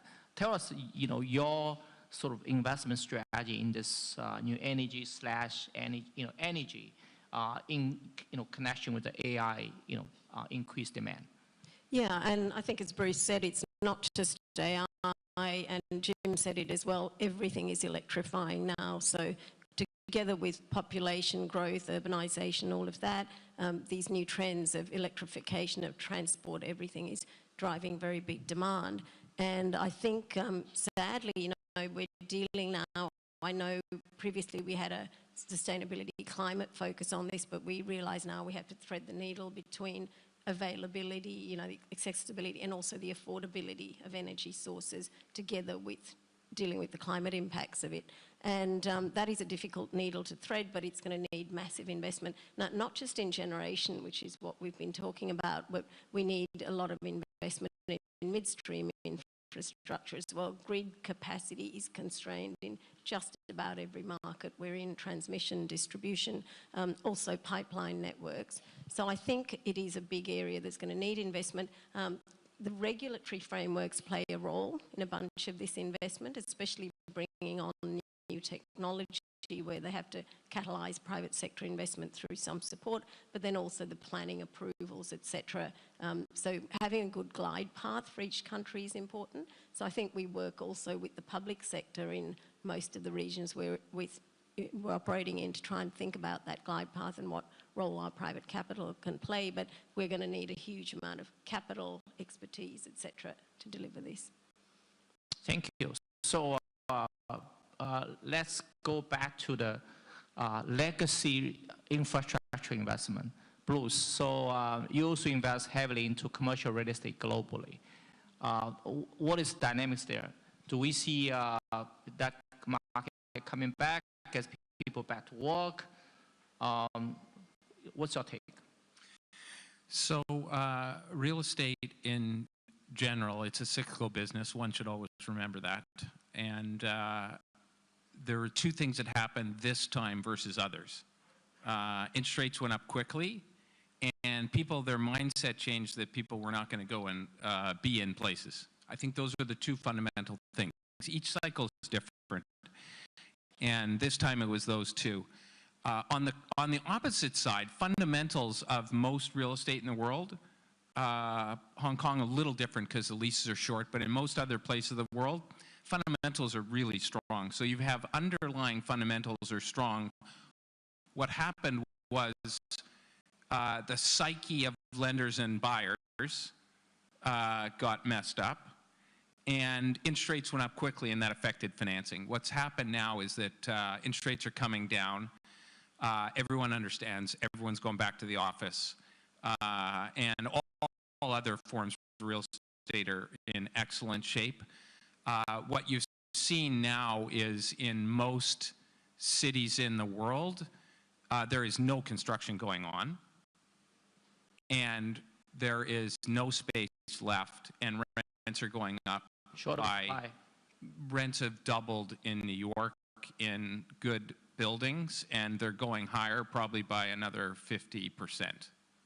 What about Hong Kong? You're here, so what's your outlook for Hong Kong? Yeah, so Hong Kong, here's what I'd say. There are greater experts in this room on Hong Kong real estate, but I'll make one broad observation. This is in all value investing in real assets, but in particular in real estate. If you have businesses or cities that are great places, Hong Kong qualifies. And if you have a tough market where things are down, they come back fast. And Hong Kong's turned, and there's very little construction. It's a very constrained place, and real estate values here will come back and be at their peaks at some time in the future. Great. I hope that future is very close. All right, so... I wasn't talking about your apartment. Okay, so one last question for Samara and for Jim, right? So we talk about data center, energy. It seems to be that we're assuming there's unlimited capitals available out there, right? But in reality, who's going to fund those big investments? We knew that institutional investor has always played a very important role, including the sovereign wealth funds. But is retail have to be part of that picture, and how we look at that sort of, the supply side of the capital? Okay, sure, I'll go first. So look, basically there are hundreds of trillions of pools of savings in individuals, in institutions, in governments out there in the world, and I think what we do as asset managers is we connect those savings with investment opportunity where we have expertise to deliver superior risk for the return. What we've been seeing is that pools of saving moving much more from markets like equities and fixed income into private market type assets, the less liquid assets. And that is happening initially through the institutional channel, but now through the retail channel. There are growing mechanisms, intermediated wealth, or now we talked about the 401ks in the US to allow retail to access this. Also, insurance is looking to allocate more to these higher return potentially, but more illiquid and maybe more complex risk assets. So I think what we do is act as intermediaries where we each have our expertise to bring those pools of capital to investments through unlisted markets, listed markets. I mean, Bruce, you have a structure with listed entities at the top using listed markets. A lot of people use unlisted. We're moving more into insurance and wealth. And I think basically, the allocation overall is shifting where people are getting more comfortable taking the risks. Now, we do have to think about the illiquidity risk, particularly as we do this with unsophisticated investors and make sure they're looked after as they go into this. But I think we are seeing more allocation to private markets. I'll let Jim have the last word. Jim? Watch the private markets here. If you remember the 2000 tech bubble, we were actually right that the internet was big, but too much money was trying to go into it. 20 pounds of money was trying to go in a 5-pound sack. Same thing might be happening in the public markets now. But while that public market bubble happened in 2000, over in the private markets, we were creating Amazon, Google, later Facebook. So the business models are what to focus on here. Who has the best business model? If there's a good business model, capital is not the thing I worry about. Great. So we're running out of time, and let's put our hands together and give this three panelists a round of applause. Thank you. Thank you very much, speakers. Please remain on stage for a quick photo.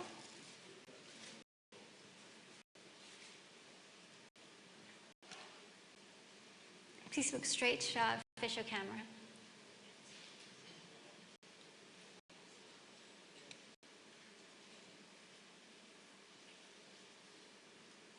And now it's towards the back for our media friends.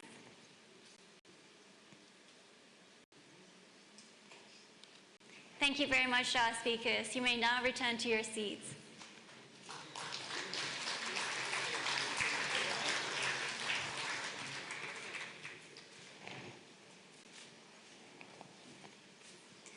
Technology is set to transform the financial sector.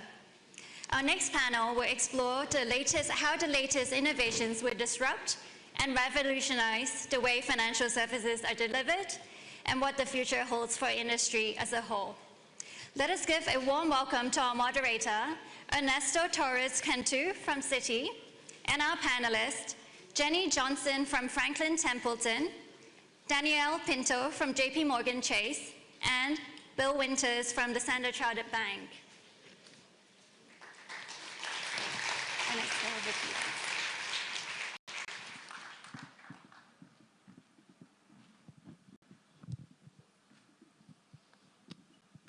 Very good. Good afternoon, everybody, and thank you, HKMA and Eddie, for another wonderful event. You know, being in Hong Kong for 123 years, actually, Citi, we've been, you know, witnesses to its transformation, its innovativeness, and adaptation, which is certainly happening again. And talking about technology, and given that during all morning we have not spoken about AI, we wanted to take it to Ron's comment to the applicability, more than the evaluation, et cetera, in that sense. And let me start with Jenny. Jenny, how is AI transforming, you know, business operations at your firm, and what strategic considerations should companies keep in mind to stay competitive in this field? Well, I think if you're not thinking about how AI is transforming every part of your business, you're not thinking broadly enough. And I almost think you have to think, what is AI not going to do in my business that we can add value by doing? And so, you know, the challenge always with technology is the first thing that anybody looks at is you make more efficient what you do today. You get the tool in the hands of your employees, and then they start to give you ideas about how you can really make the next level of change. So right now, we're at that stage of figuring out, okay, how can we be more efficient? RFPs used to take us 18 hours to do the first draft. It's 14 minutes now. And you know, from our investment teams, if you think about it, an investment team has 3 decisions: buy, sell, size. And so we've created models within our investment teams where you put in the team's philosophy, you're looking at historical trades and data, and then as you're making decisions, it actually can challenge the investment person. So the research analyst, you know, well, you actually say this, but now you're recommending this, because there's always biases. On distribution, it's about how do you optimize the time of your salespeople. So who are they visiting, and are they having the best conversation? And all that, you obviously have the data internally to provide those insights. It takes time to hone the models, but we're looking at, you know, really every part of our business, and obviously technology, creating code, every part of our business to try to push it forward to leverage the technology. Thank you, Jenny. Daniel, in same concept of applicability, and also how do you see it evolving to just a productivity enhancement tool or more than that? So I think that as a big company, traditional company, so the way to succeed, in my view, is to look at, as Janie said, every part of a company will be challenged or transformed. But then how do you think about it? In my view is you have to think if that piece would have been AI native activity, how you would do it, and then try to get the organization to move exactly that way. So we started investing in AI like 10 years ago, and the bulk of last year, we do measure the value more or less, and we got around a couple of $2 billion in value, either cost savings or losses being avoided or revenues being produced. And that number is been growing roughly at 30–40% a year. And I think that it will accelerate. But the bulk of what happened so far is traditional AI. We are now seeing the beginnings of the increase in productivity driven by large language models, and probably the next step will be agents and how those are going to increase not just productivity in operational processes, technology, call centers, but things like in research, enhance the capabilities of our researchers, in bankers, particularly junior bankers, that they can become a lot more productive and go and face clients a lot sooner, that instead of doing presentations that can be done, or filing things that can be done by technology. So I think that this is very transformative. I think that increasing productivity will increase the ability to customize client experience, develop products, target marketing, create client experience where the client group will be one client, and to make it really make the best for that particular client is going to be very transformative. And we are essentially at the very beginning. So I see a lot of growth, top line and bottom line going forward. Bill, and I see you agreeing with Jenny's and Daniel's comments. No? Do you see the impact in the medium term, like it has been suggested in other panels, etc., or short term and immediate? Past, present, short term, medium, and long term. I think all of the above. I do agree with Daniel and Jenny on everything that they said. I think including the fact that we were engaging in AI before we called it AI. We called it data analytics, and we used it for fraud protection and transaction monitoring and name screening and the sorts of things that large language models were very useful for. But I think, like a lot of us in the corporate world, we got excited about the technology, and you go back 2–3 years, we looked around the bank and we had thousands of data scientists and literally hundreds of AI use cases. And we then took a pause and said that's probably hundreds too many, given our ability to focus on a few things that really matter. So the approach that we took at Standard Chartered was to say, at our core, we're a bank that focuses just on two things. We're actually quite simple. We focus on the cross-border needs of our multinational clients, whether those are financial institutions or corporations or governments, and we serve the affluent populations in the markets in which we operate, which are mostly Asia, Middle East, and Africa. And my challenge to the team was, how many of those 400 use cases are existential for those two sets of activities? If it's existential, we better develop it ourselves and be very good at it. If it's not, we can get it from somebody else, or we can wait a little bit and develop that ourselves. So it's been hard to train people in on 7 to 10 top priorities for us rather than 400. And I can tell you the 400 would have gone to 800 within a year had we not channeled a bit. Now we'll get to the 800. Many of those you can get off the shelf eventually. It might not be absolutely best in class, but it doesn't matter if it's not existential for us.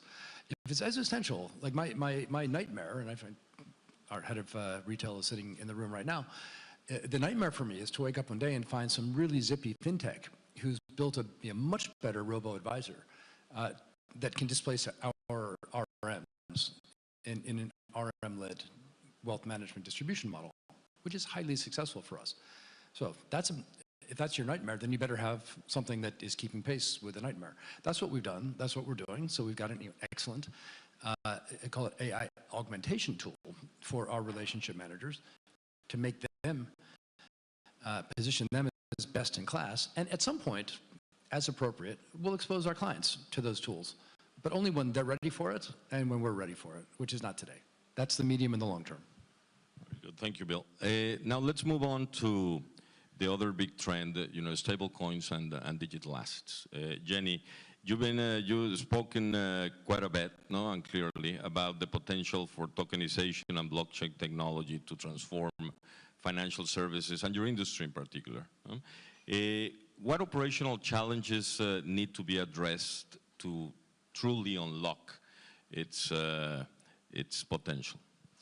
What operational challenges? Well, so number one is that you have a bunch of different blockchains out there that aren't all integrated, so integration's one. Number two, so we rolled out a natively on-chain tokenized money market fund in 2021. We're fortunate in that we picked a chain, Stellar, that optimized what we were trying to do. If we had picked other chains, it would have been much more expensive, potentially more expensive than our existing money market funds. So you got to pick the right chain. There's some people that are concerned about the number of transactions per second, but actually there's certain chains that are optimized for that, that have that are faster than even Visa and MasterCard process. So you're working through a lot of these. But the biggest issue is probably most people don't have a wallet. You can't really hold a token if you don't have a wallet. I'm always hearing about alts managers say, can't wait till blockchain can democratize alternatives. The reality is that technology exists today. You don't have market makers. You don't have the infrastructure around it. And honestly, today, there's almost two worlds. There's the TradFi, the traditional finance world, and the digital asset world, and they're only now beginning to kind of come together. And as that happens, a lot of the traditional learnings that have happened will be brought over and much more professionalize, I think, what's existing in the digital assets. But there's no question, I fundamentally believe the infrastructure and plumbing of financial services will be replaced by blockchain. Quite a statement. Daniel, your firm's perspective on digital assets has evolved significantly in the last years. What prompted that shift or change? The reality that it hasn't. So obviously, you know Jamie's views on Bitcoin. That is, and he was very clear. These are personal views. For me, Bitcoin is transforming into an asset class. My concern about Bitcoin was more about if you start losing keys, so keys get stolen, it's going to destroy the confidence of this as a class.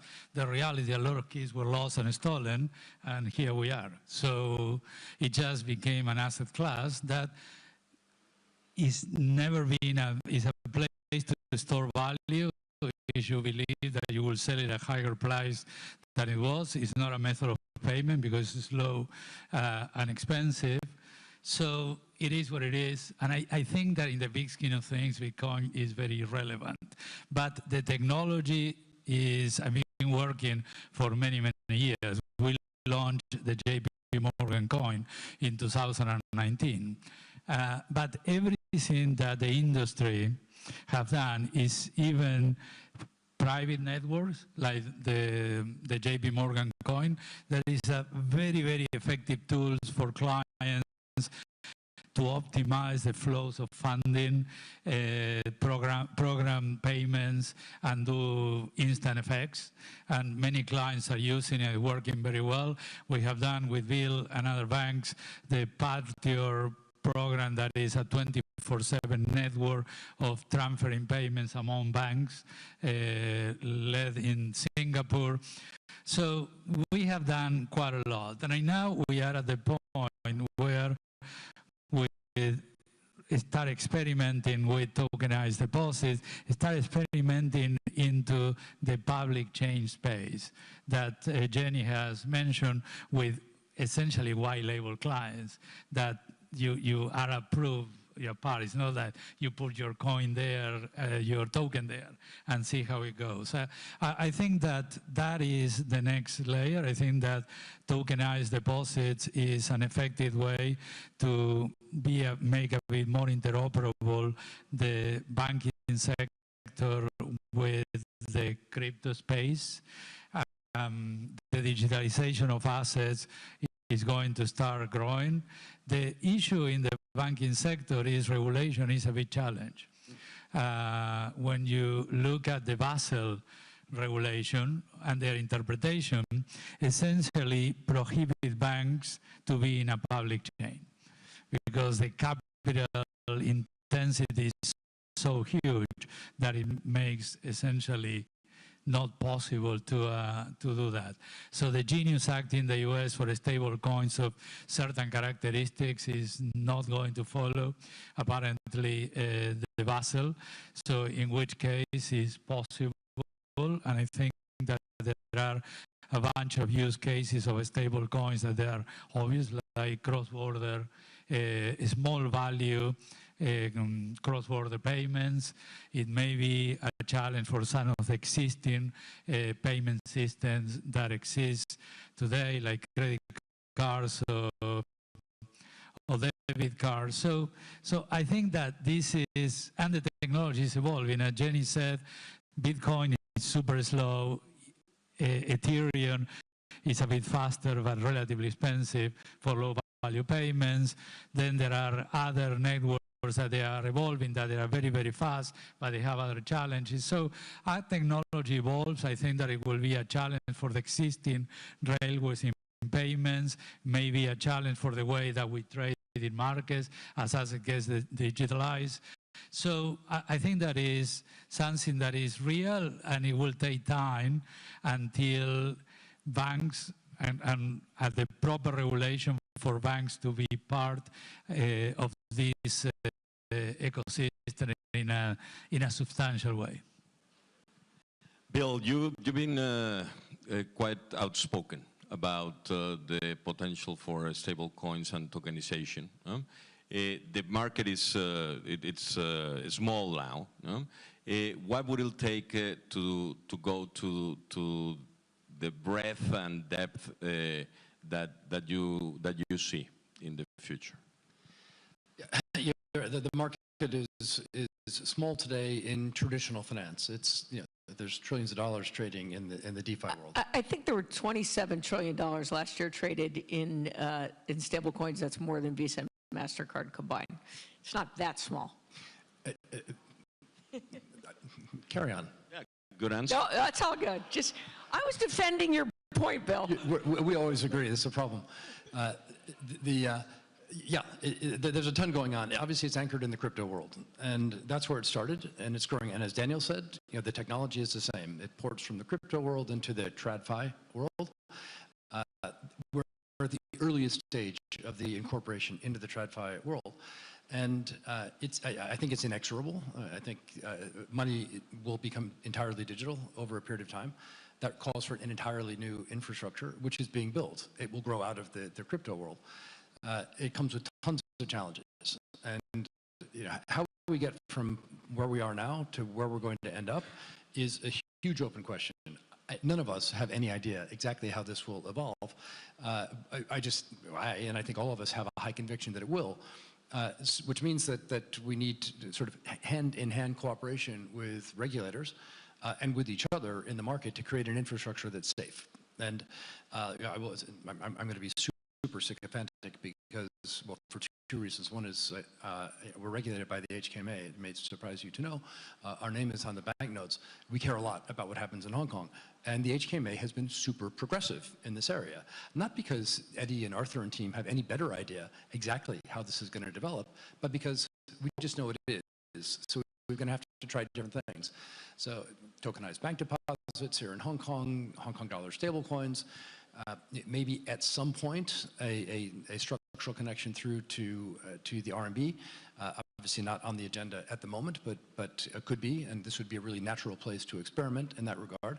And I think that's the way to progress from here is a little bit trial and error where the errors don't cost you the system. And but the use cases are developing around us in an incredibly fast way. And the non-bank players, of course, I completely agree with Daniel's observation about the Basel rules. I think it's almost insane to allow a financial system to grow out and intentionally keep the banks outside of it. So the one entity that regulators can look through and see through and understand where the systemic risks are building up or where the operational risks are building up, that one, like we're spies, right? That's what we do.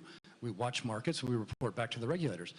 It's insane to keep the banks out. Now, the HKMA obviously is bringing us in as progressively as any regulator in the world. Maybe that's going to happen with the Fed.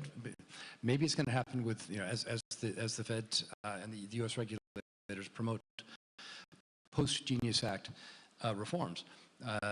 Other places like Singapore are doing their bit. But the opportunity here is to bring the banks into the system in a safe and sound way, lest we allow the system to get too big without decent oversight. Thank you, Bill. Let me go back to Daniel on that. If we see that moving forward, what does that do to the traditional model of financial intermediation for banks, et cetera, and how are you foreseeing that? Well, as I said, I think that on the payment side, assuming that there is some way that regulation is not too fragmented, I think that it will have a role, stablecoins will have a role in very fast, very cheap, very effective global payments and transferring money from one place to the other. I think that tokenization of deposits, of tokenization of assets, if it gets to a point where it's properly regulated, is within the regulated space and is done at scale, it will change what are the current rails that we use today as in payments for markets. So I think that is way, way, way too early to know. But it feels now that probably the tide is turning from being something that we've been experimenting for years and years and doing little things.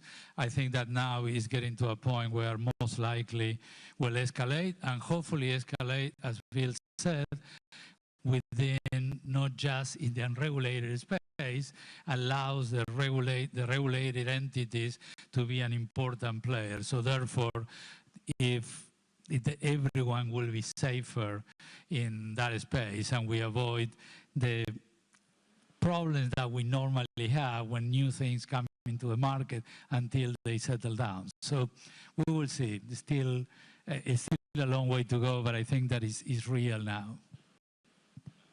And Jenny, how do you see bank and non-banks working together or not enough to unleash the stable coins, tokenization, etc.?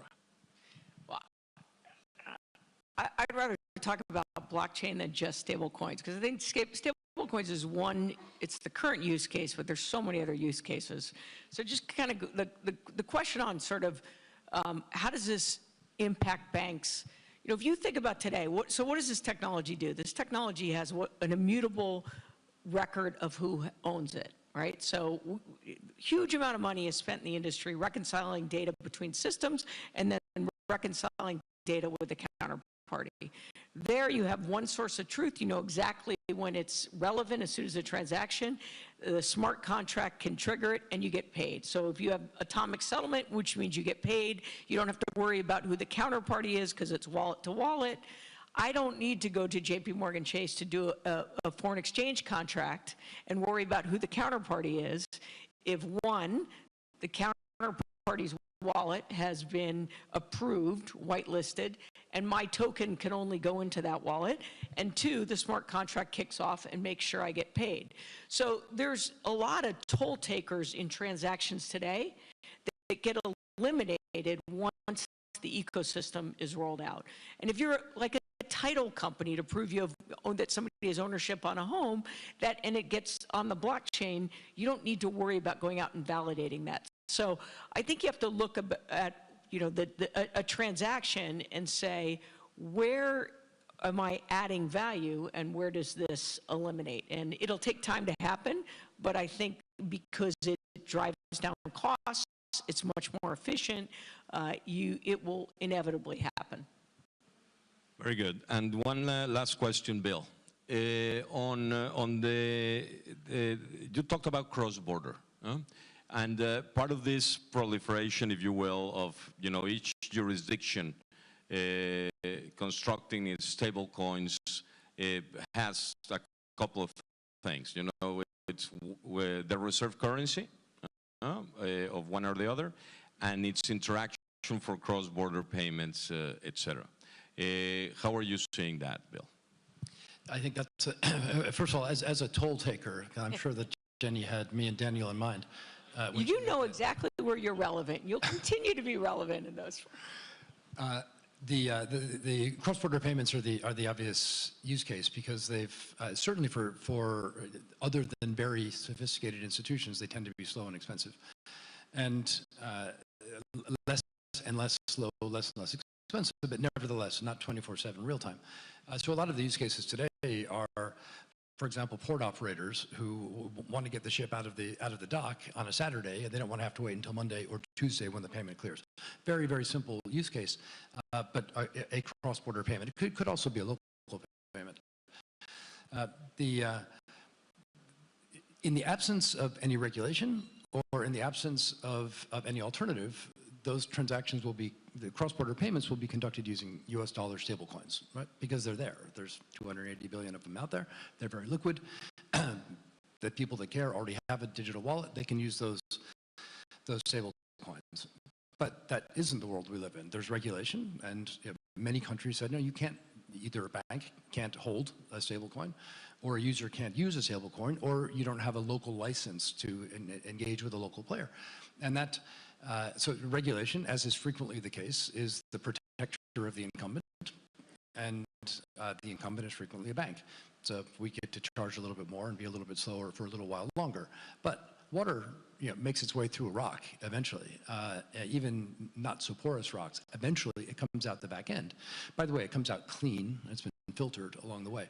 And so I think it is, again, inexorable that the digital asset-based or blockchain-based payments will make their way into the real economy. It's just a question of how fast. And we should be more thoughtful, and I think the HKMA is thoughtful, about how we shape that outcome rather than let it just happen. Absolutely. Well, thank you very much, everybody. One thing is clear from our conversation is that we're not talking about the future anymore. This is present tense transformation in all of these topics. Thank you very much, Jenny, Daniel, Bill. Thank you very much to our speakers. Please remain on stage for a quick photo.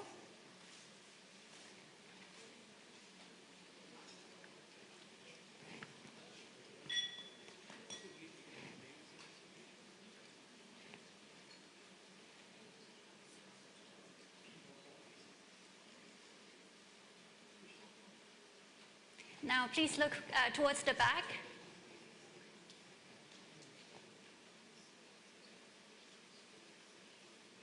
Thank you very much. You may now return to your seats.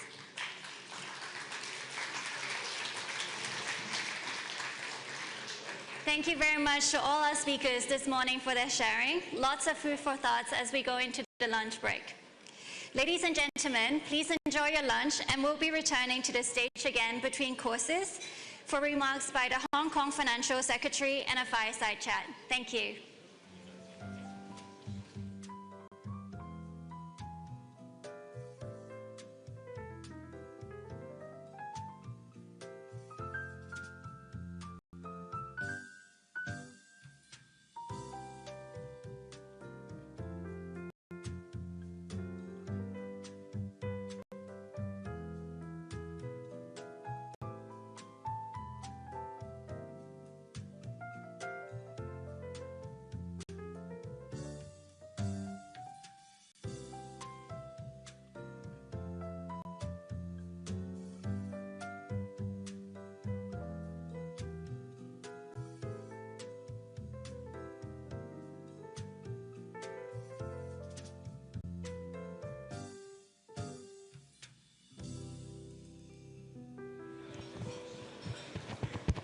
Ladies and gentlemen, lunch will be served at your seats. You may remain seated, and your lunch will be brought to you. Thank you.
Ladies and gentlemen, we're serving the appetizers.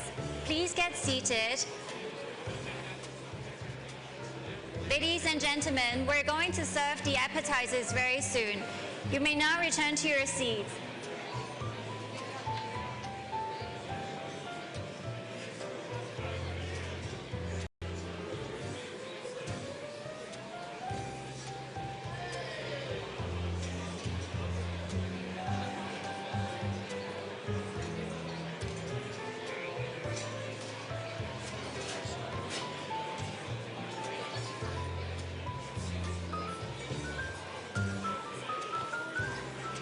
Ladies and gentlemen, we're going to serve the appetizers very soon. Please can you return to your seats and enjoy the lunch.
Ladies and gentlemen, we're going to serve the appetizers very soon. Please, may you return to your seats and enjoy the lunch.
begin, ladies and gentlemen. I hope you're enjoying your lunch. May I have your attention back to the stage again for remarks by the Financial Secretary. May I now invite on stage the Financial Secretary of the Hong Kong Government, the Government of the Hong Kong Special Administrative Region of the People's Republic of China, Mr. Paul Chan.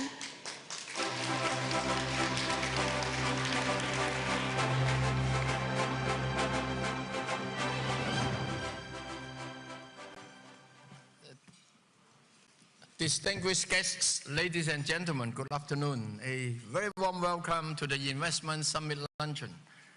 Like many of you, I'm very much looking forward to the fireside chat featuring Larry and Kent. But before we hear from them, please allow me to offer an update on Hong Kong to whet your appetite. History tells us that the world's great financial centers do not stand still.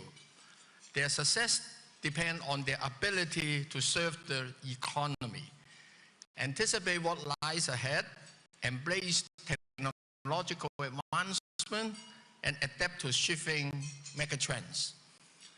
Hong Kong is of no exception. Today, once again, we are at a moment of profound transformation, one defined by shifting geopolitics, regional integration, rapid technological advancement, and climate challenges. But these are not necessarily headwinds. In fact, they can be powerful tailwinds for those ready to respond with agility and vision. At the heart of our response is an elevated role for Hong Kong as a super connector and super value adder, one that connects market, capital, innovation, and opportunities across borders and regions. That role is being shaped by a few converging forces. First, a global shift from globalization to regionalization. Trade and economic cooperation within regional blocs like Asia are gaining momentum.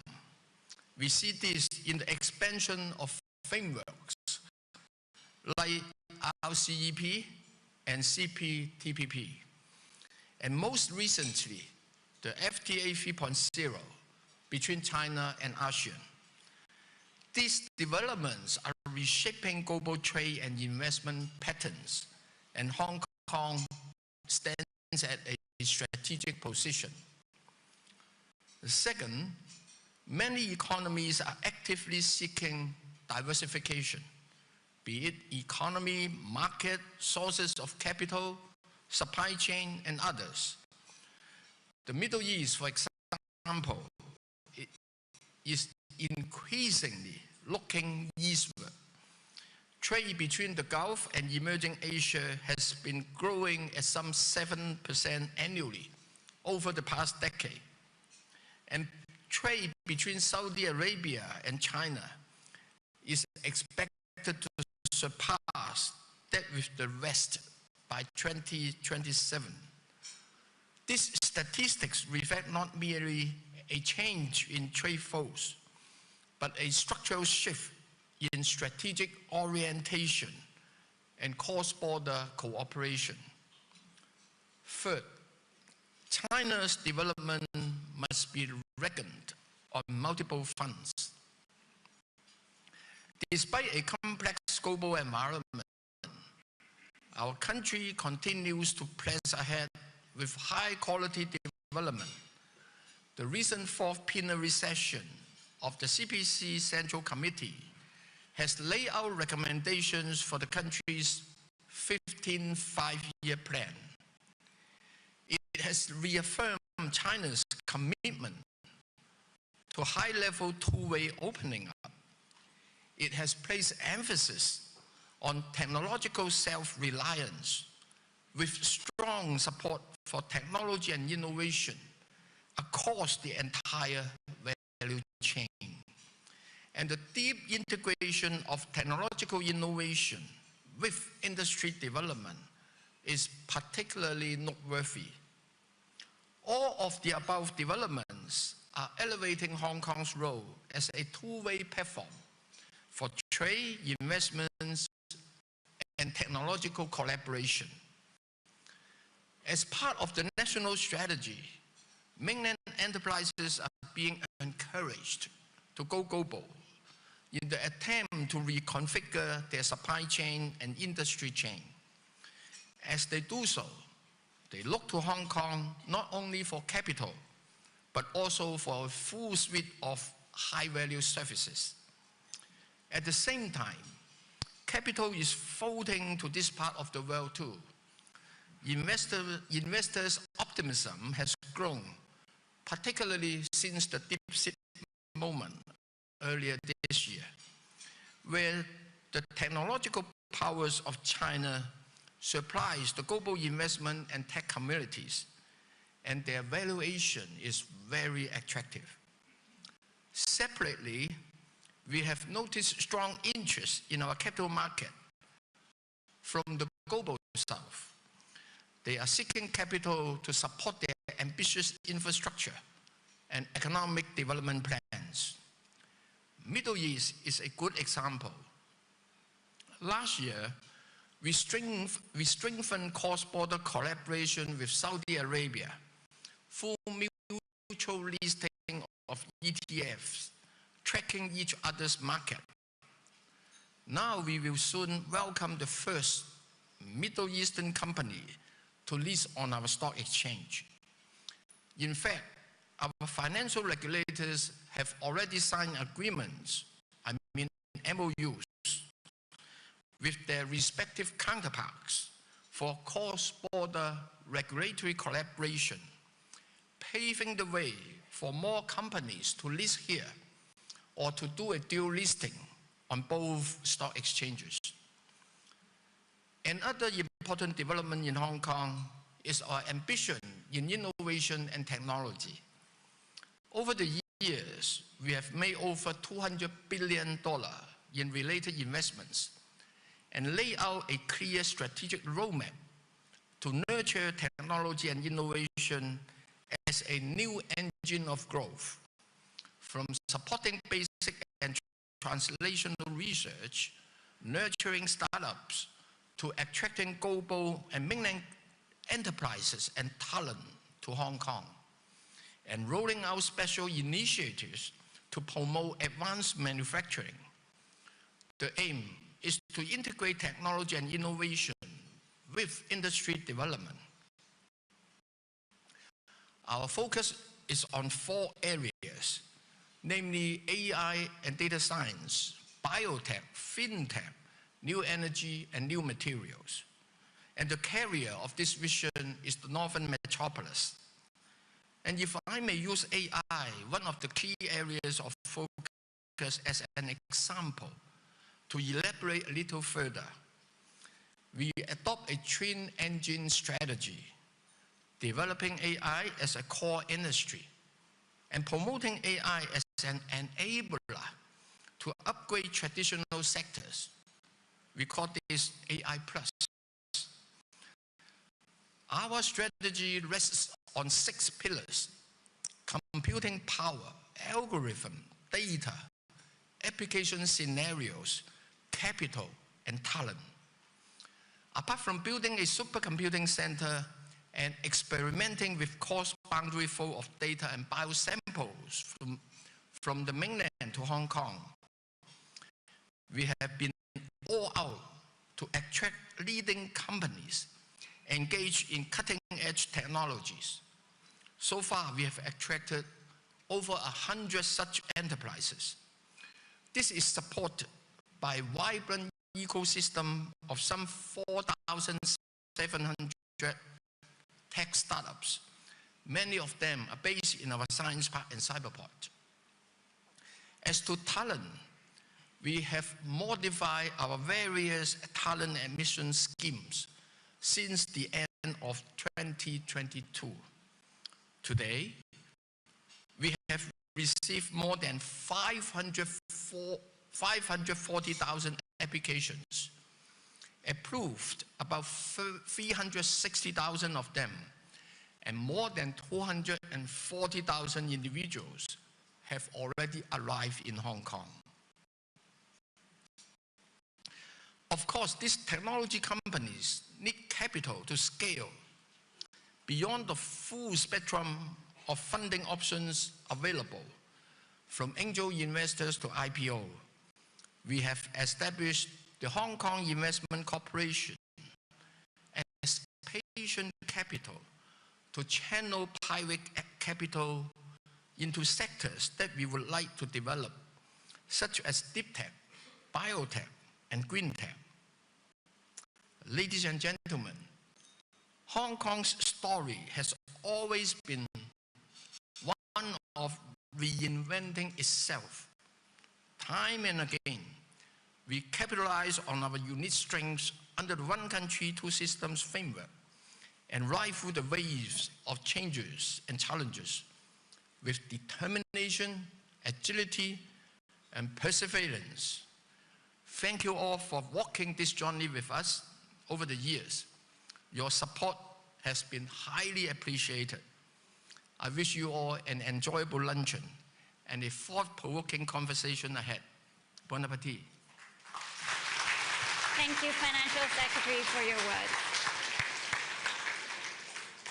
Ladies and gentlemen, please continue to enjoy your lunch. We'll be back for fireside chat. Thank you.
Welcome back, ladies and gentlemen.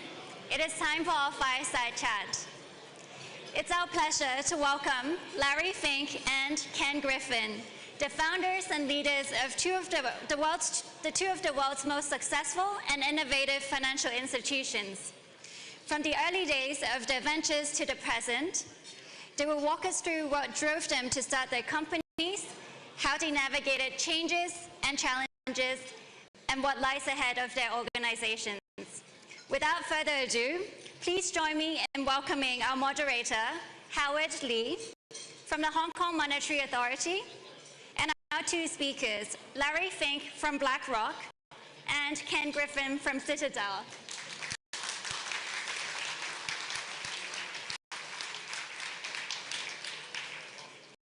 Howard, over to you. Thank you.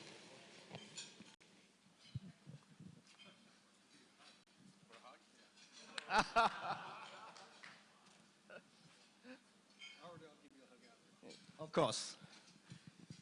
Now, good afternoon, everyone. I hope you have enjoyed your lunch. And we have had a full morning of discussion. We are trying to make it a special way to really conclude the very insightful discussion today.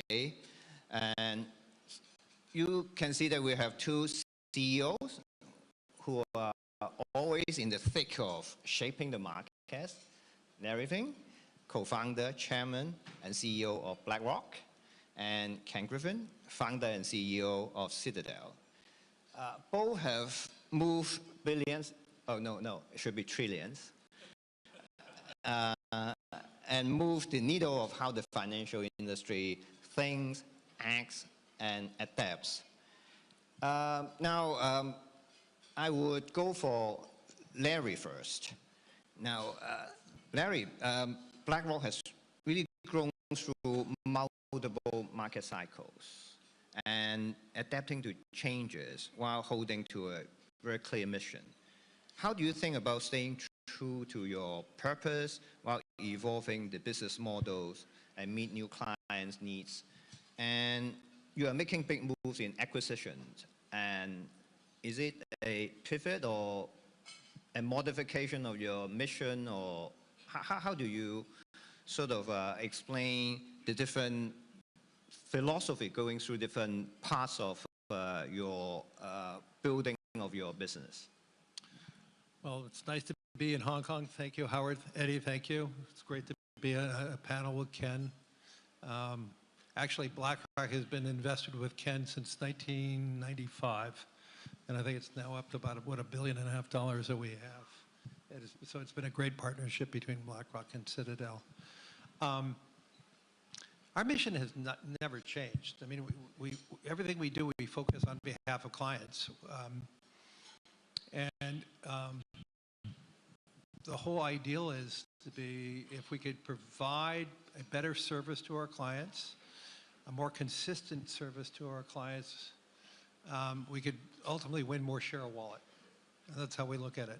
So our job is to provide them with information and also having them focus on the long term. 54% of the assets we manage are retirement assets. So I don't really care about the day-to-day travails of markets or geopolitical issues as much as how do we accomplish the mission of trying to achieve a long-term pool of money on behalf of the clients so they could earn the trust of their clients and their retirees. And so as we have expanded from once was it just a bond firm, actually just a mortgage firm when we founded it, to a bond firm, then we used our currency to grow and to be additive. It is probably two big insights that we had over the years was when we acquired BGI and iShares in 2009, we were highly ridiculed. That most people said you can't have passive and active under one common platform. And I said, well, our clients have both of that. If we could provide a unified platform in which we could move across the spectrum of passive and active, can provide a better service. And then over the last 10 years, we've seen the augmentation of the private markets. And so in the acquisitions that we did was another just a statement saying with now better risk technology, we're seeing more and more clients just move around the liquidity spectrum of public and private. And so to me, this is just a natural addition to what we're doing on behalf of clients. And through that, I mean, probably the biggest reward or feedback loop that what we're doing on behalf of clients is obviously the scale of the firm, over $13.5 trillion of client money. But we went public now 26 years ago, and for 26 years, our compounded return to our shareholders is over 20%. For 26 years compounded return of 20+% for our shareholders. So it's validated both by our clients and validated to our shareholders.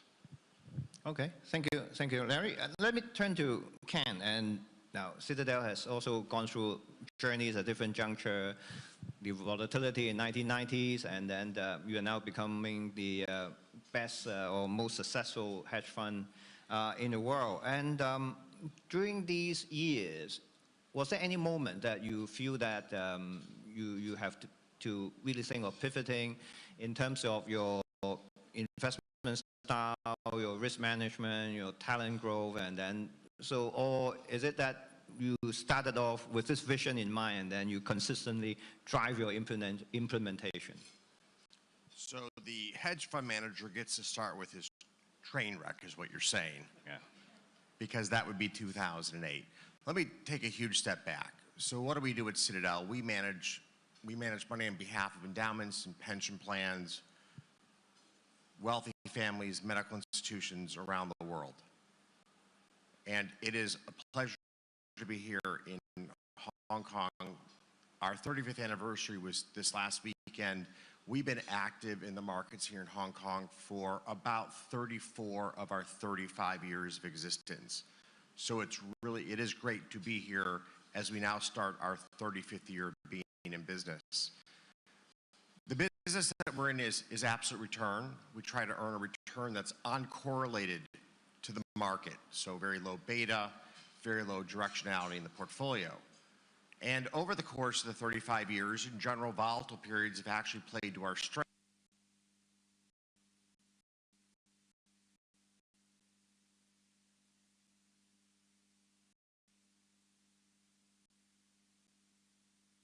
Of course, was the great financial crisis of 2008, when having a very levered balance sheet placed us in a very precarious position as financial institutions around the world.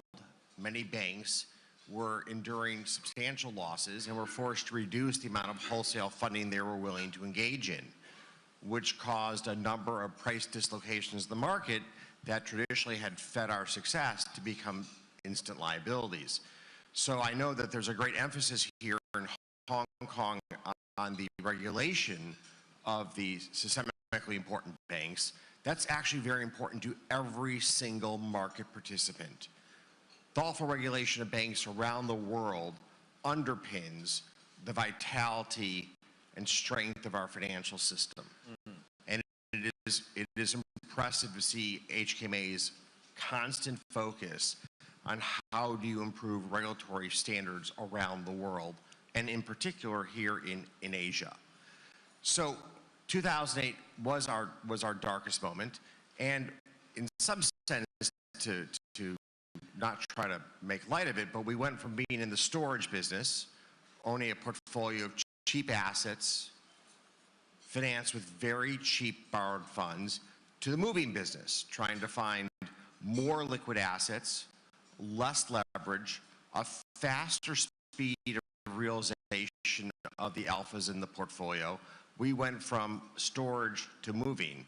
And that did require us to change our mix of strategies. So for example, a much, much bigger focus on the trading of equities or foreign exchange, where you have far deeper and more liquid markets. Okay. Now, you talk about changing market situation. Of course, you navigate through these changes very well and then becoming what you are today. But we are now, perhaps like sometime in the past, seeing evolution of new asset classes, new phenomena like meme stock and crypto and the euphoria on AI investment. And you talk about market rationality in the past.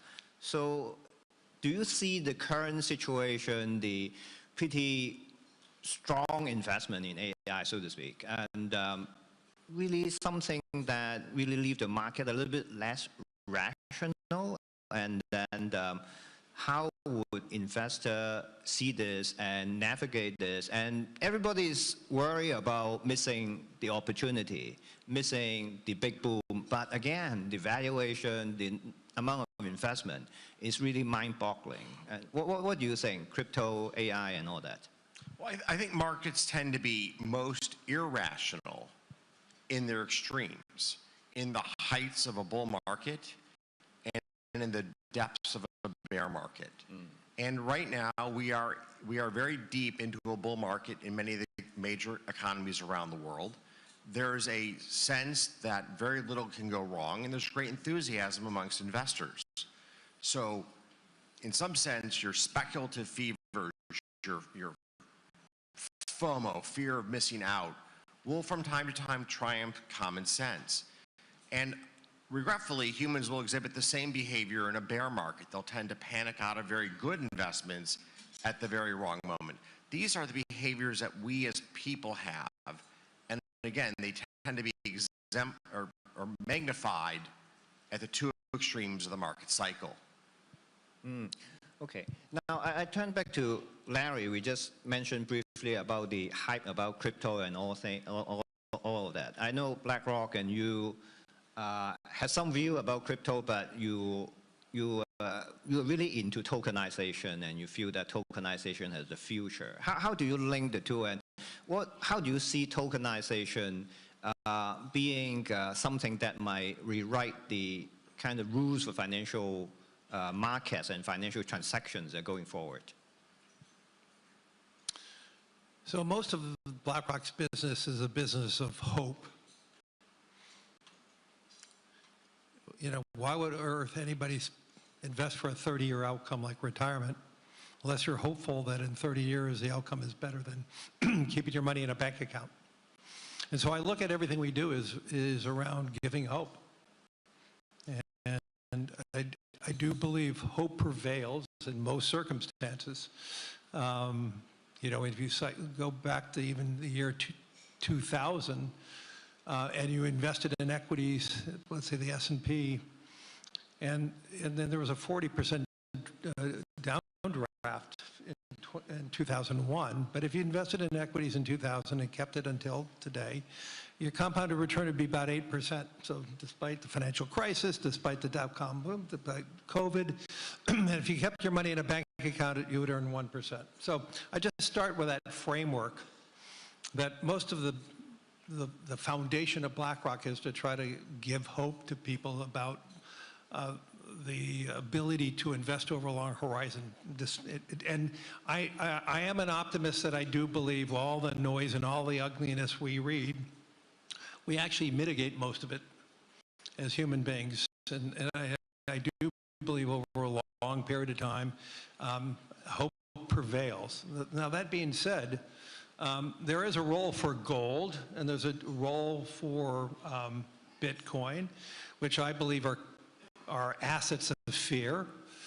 You own these instruments if you're frightened of the debasement of your currency. You own it if you have financial insecurities, or you own it if you have physical insecurities and worries. So that's one of the foundational issues of my journey in understanding crypto more. But today there's about $4.1 trillion sitting in digital wallets, growing very rapidly. It has caught attention to people around the world. A lot of men and women who are actually fearful of keeping all their money in their currency or storing it in their country where they live. But beyond that, the opportunity for tokenization is probably the most important component of how we are going to see the evolution of the financial plumbing of the world. There's just too many middlemen in so many different areas. Jenny talked about it earlier, but there's just way too many middlemen in the process. And the reality is, if we could tokenize all our ETFs, all $5.3 trillion of our ETFs, and provide that in a digital wallet, you could seamlessly, without fees, going from a digital currency or a stable coin or whatever that may be in your digital wallet and buy bond or stocks. And I believe that is going to be the future.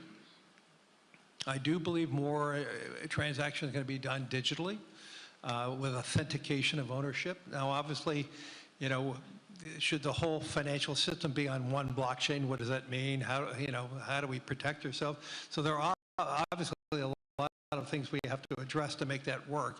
But I do see more and more of a future of having more and more financial assets being digitized, sitting in a singularity of a blockchain, and going from cash to stocks to bonds back and forth, doing that seamlessly. And I do believe that that is going to happen sooner, not later.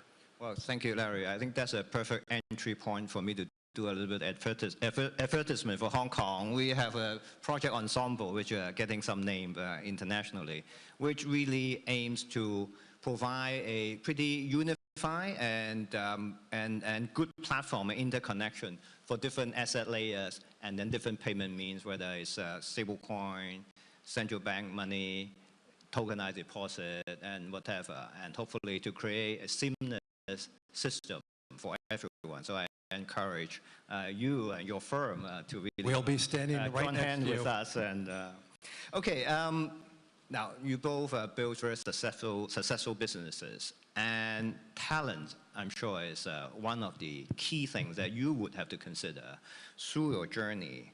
I would like to turn to Ken, and now you hire very bright minds, and I heard some people say that okay, they proud themselves as being the smartest person in the room, and then they can figure out all the algorithm, all the market situations. But with the advent of IT, AI, and Gen AI, and all that, and do you think eventually AI would take more share of human being in decision making and sort of make your people feel, okay, I perhaps no match for a super AI? And then how do you think talents are going forward in the world of increasing competent AI? So first of all, if you were in the room at Citadel, you would quickly realize that being bright is just the ante to be in the room. But to stay in the room, you have to actually work extraordinarily hard. The world's financial markets are incredibly competitive. They don't reward just IQ, they reward resourcefulness, they reward perseverance, they reward just good old-fashioned hard work. You know, we'll do about 30,000 management meetings this year to try to understand the business models of the companies that we invest in around the world. That's how we create value for our clients. And an AI engine isn't going to do that. Yes, it can help us to accelerate the research process, but it's not able to displace the insights of our top or even our junior investment professionals. It's a source of leverage day in, day out in terms of the ability to quickly assimilate and gather information. But if you know what everybody else knows, you know nothing that distinguishes you as an investor in the market. Great investors are those who are able to see what will unfold. They can predict what will change, what will develop, what will happen in a way that an AI model is just not trained or prepared to do. So I'm not worried about the job security of my colleagues at Citadel with the rise of generative AI. I do think that generative AI will create value for society as a whole. We see it already in call center automation, in translation of documents. And we do need to prepared to retrain members of our workforce to accommodate this rapidly shifting job environment. But for most people who are engaged in trying to forecast or predict what will happen in the future, it will be another research tool, but it will give you supporting information, but not the conclusion.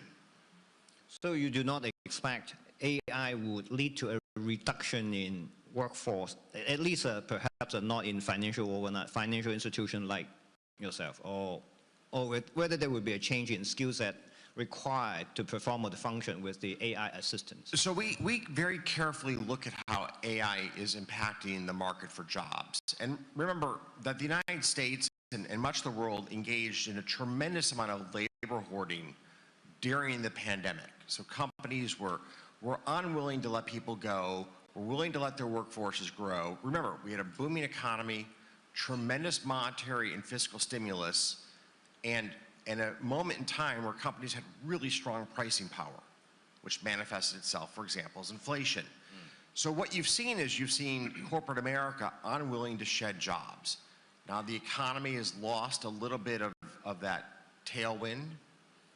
There's a sense today that continued automation and digitization will allow us to be more efficient. And there's no doubt the C-suite, the Chief Information Officer, Chief Technology Officer, has a bigger voice. And corporate America embracing the power of technology is now willing to reduce the rate of new college hires. You see open job recs really coming down. But this is not due to AI per se, it's due to a reversal of the labor hoarding that's taken place and a belief that just applying technology writ large will allow us to be more efficient and more productive. Oh, very good and pretty reassuring for some of our colleagues. Now, I would like to, the next part of the question, I would like to turn to, we're closer to home and spend some time on Asia. Now, Larry and BlackRock has been a big player in the Asia market for many decades. If you were to give one piece of advice to a U.S. institutional investor regarding the Asia allocation for the next decade, what would it be?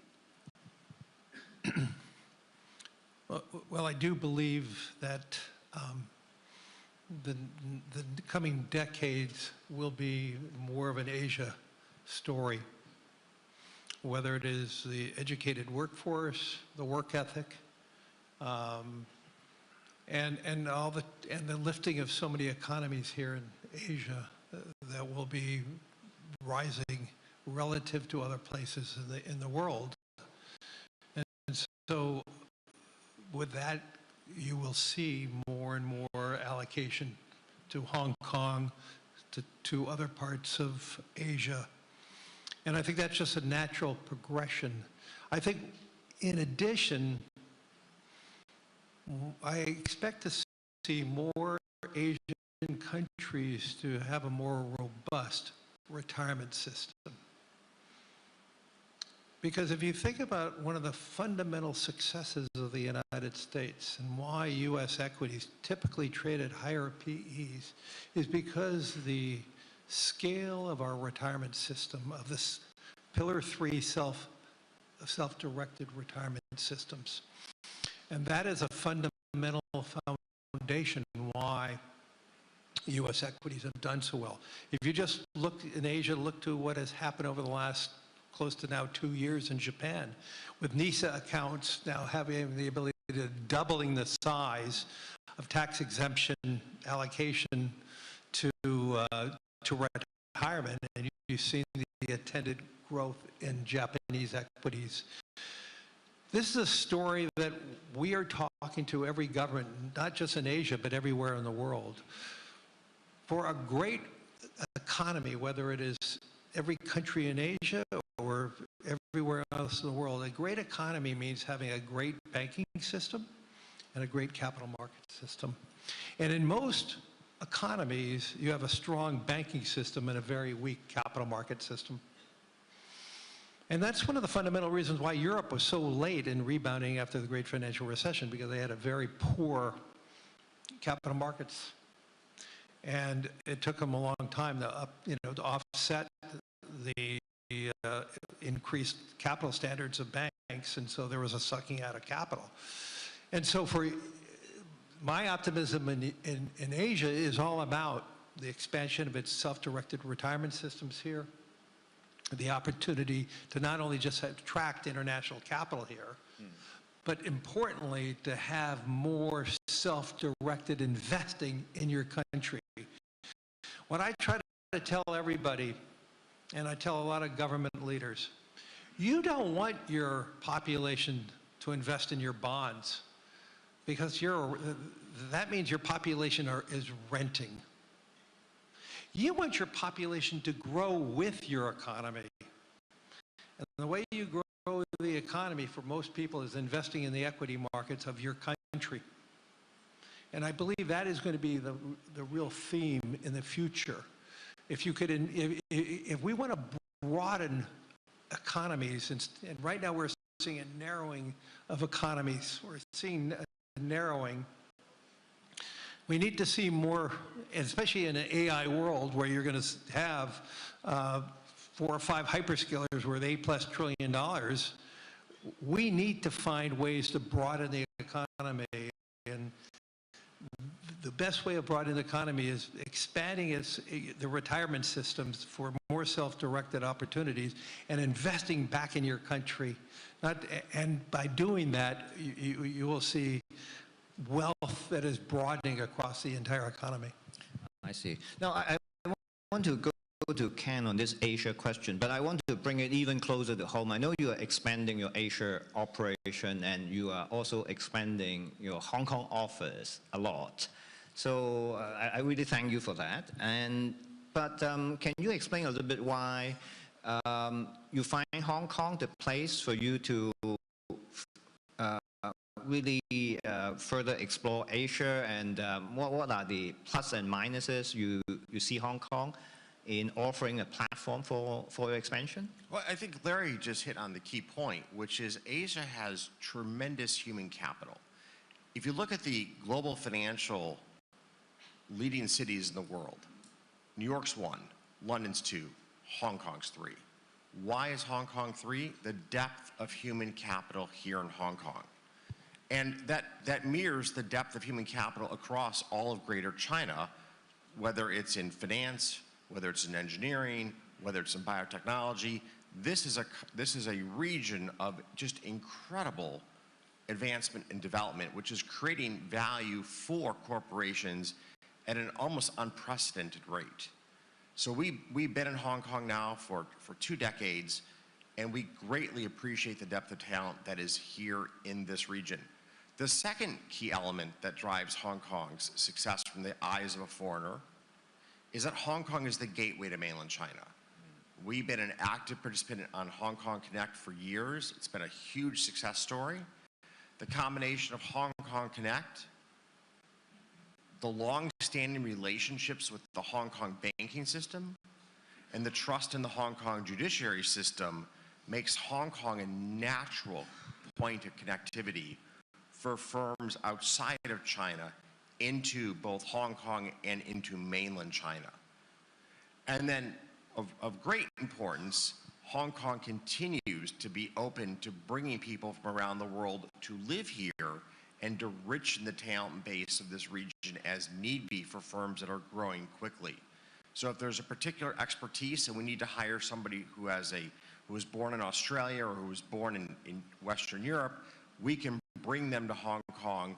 Hong Kong is open and willing to let people call Hong Kong home. And that's really important when you have a workforce of both locals and people who are from abroad. Well, thank you very much, Ken. This is really very encouraging. Now, time is running up, but I cannot let you two go without asking a slightly unorthodox question, because you guys talk a lot about your business, your personal journey.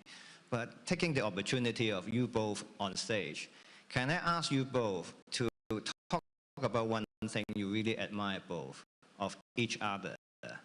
admire most of each other. Maybe Larry, you go first. Larry, we hugged each other to start. Oh, wait. What I admire about Ken is you know, I've been on panels with him many times, and I've learned quite a bit just listening to his responses to questions. But more importantly, I admired how he built one of the greatest financial services companies in the world. It is amazing to watch how you went from a startup hedge fund to now you know, one of the most iconic hedge funds, but the other business you built, the whole trading platform. And I think Ken early on saw the vitality and necessary, especially after the financial crisis when banks had higher capital standards, that there was a need for more algorithmic trading platforms to assist us. So as ETFs grew, the need for market making to make sure that our clients who were buying ETFs had as low a tracking error as possible. And Citadel is one of the real leaders in this. And so watching Ken, first of all, as a friend, we invested with him, but more importantly now, we use Citadel as one of the major platforms on behalf of BlackRock to making sure that the buyers of iShares ETFs get the lowest tracking error in terms of the bid-ask spread. So, you know, the resiliency of Citadel and Ken himself is really one of those special things for me to watch. I'm going to be, next year I'll be in finance for 50 years, so it's, I can't say that about too many people. Okay, Ken, your turn to reciprocate. Well, thank you, Larry, for the kind words. One of the most remarkable stories of BlackRock has been how humble the firm has been as it has become the unequivocal, just extraordinary success story in asset management around the world. I mean, it's incomprehensible, the scale of BlackRock today, managing almost $13 trillion, and the leadership that BlackRock has manifested both in active and in recent decades, truly the leadership in passive investing, which has brought to retirees a far more cost-effective way to save for their golden years. I mean, it transforms the lives of tens of millions of people, the work that BlackRock does each and every day. But one thing that I will say that is remarkable about BlackRock is not just its prowess in asset management, but the remarkable story of Aladdin, which signifies that BlackRock is truly a leader in multiple disciplines, because Aladdin is the platform that powers so much of the world's largest financial institutions, largest sovereign wealth funds, with a technology platform that gives some of the most important players in the financial markets in the world real transparency and visibility into their portfolios, and it allows them to better achieve their investment objectives. So I think BlackRock's just not only a remarkable success story in asset management, but an unstated hero in the technology of finance. And for you to have built the team that's able to conquer 2 summits like that is just a real statement to the talent that you have surrounded yourself and your willingness to empower people to really bring their A game to work each and every day in building the BlackRock success story. You could get another hug now. Well, we are really running out of time, and but I think everybody enjoyed it. So really thank you, Larry and Ken. I'll give you that hug.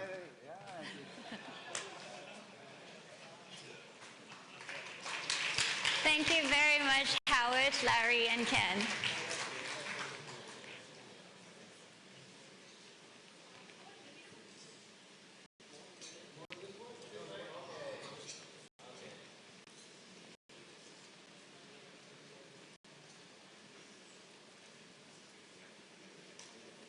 Please now look towards the back for our media friends.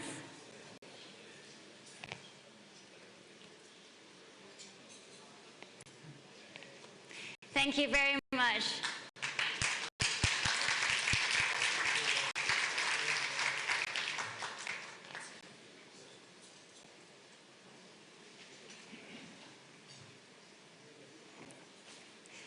Ladies and gentlemen, as we come to an end of this year's summit, I'd like to take this opportunity to thank you again, our attendees, speakers, and moderators for making today's a truly fruitful summit.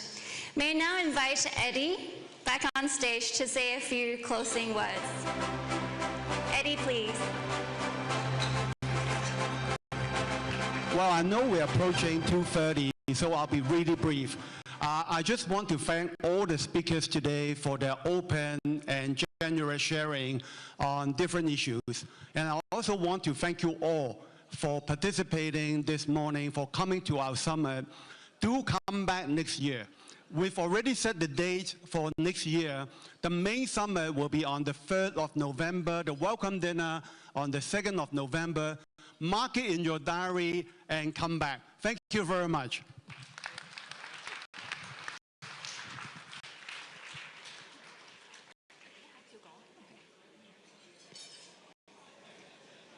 Thank you again, everyone, for joining this year's Investment Summit.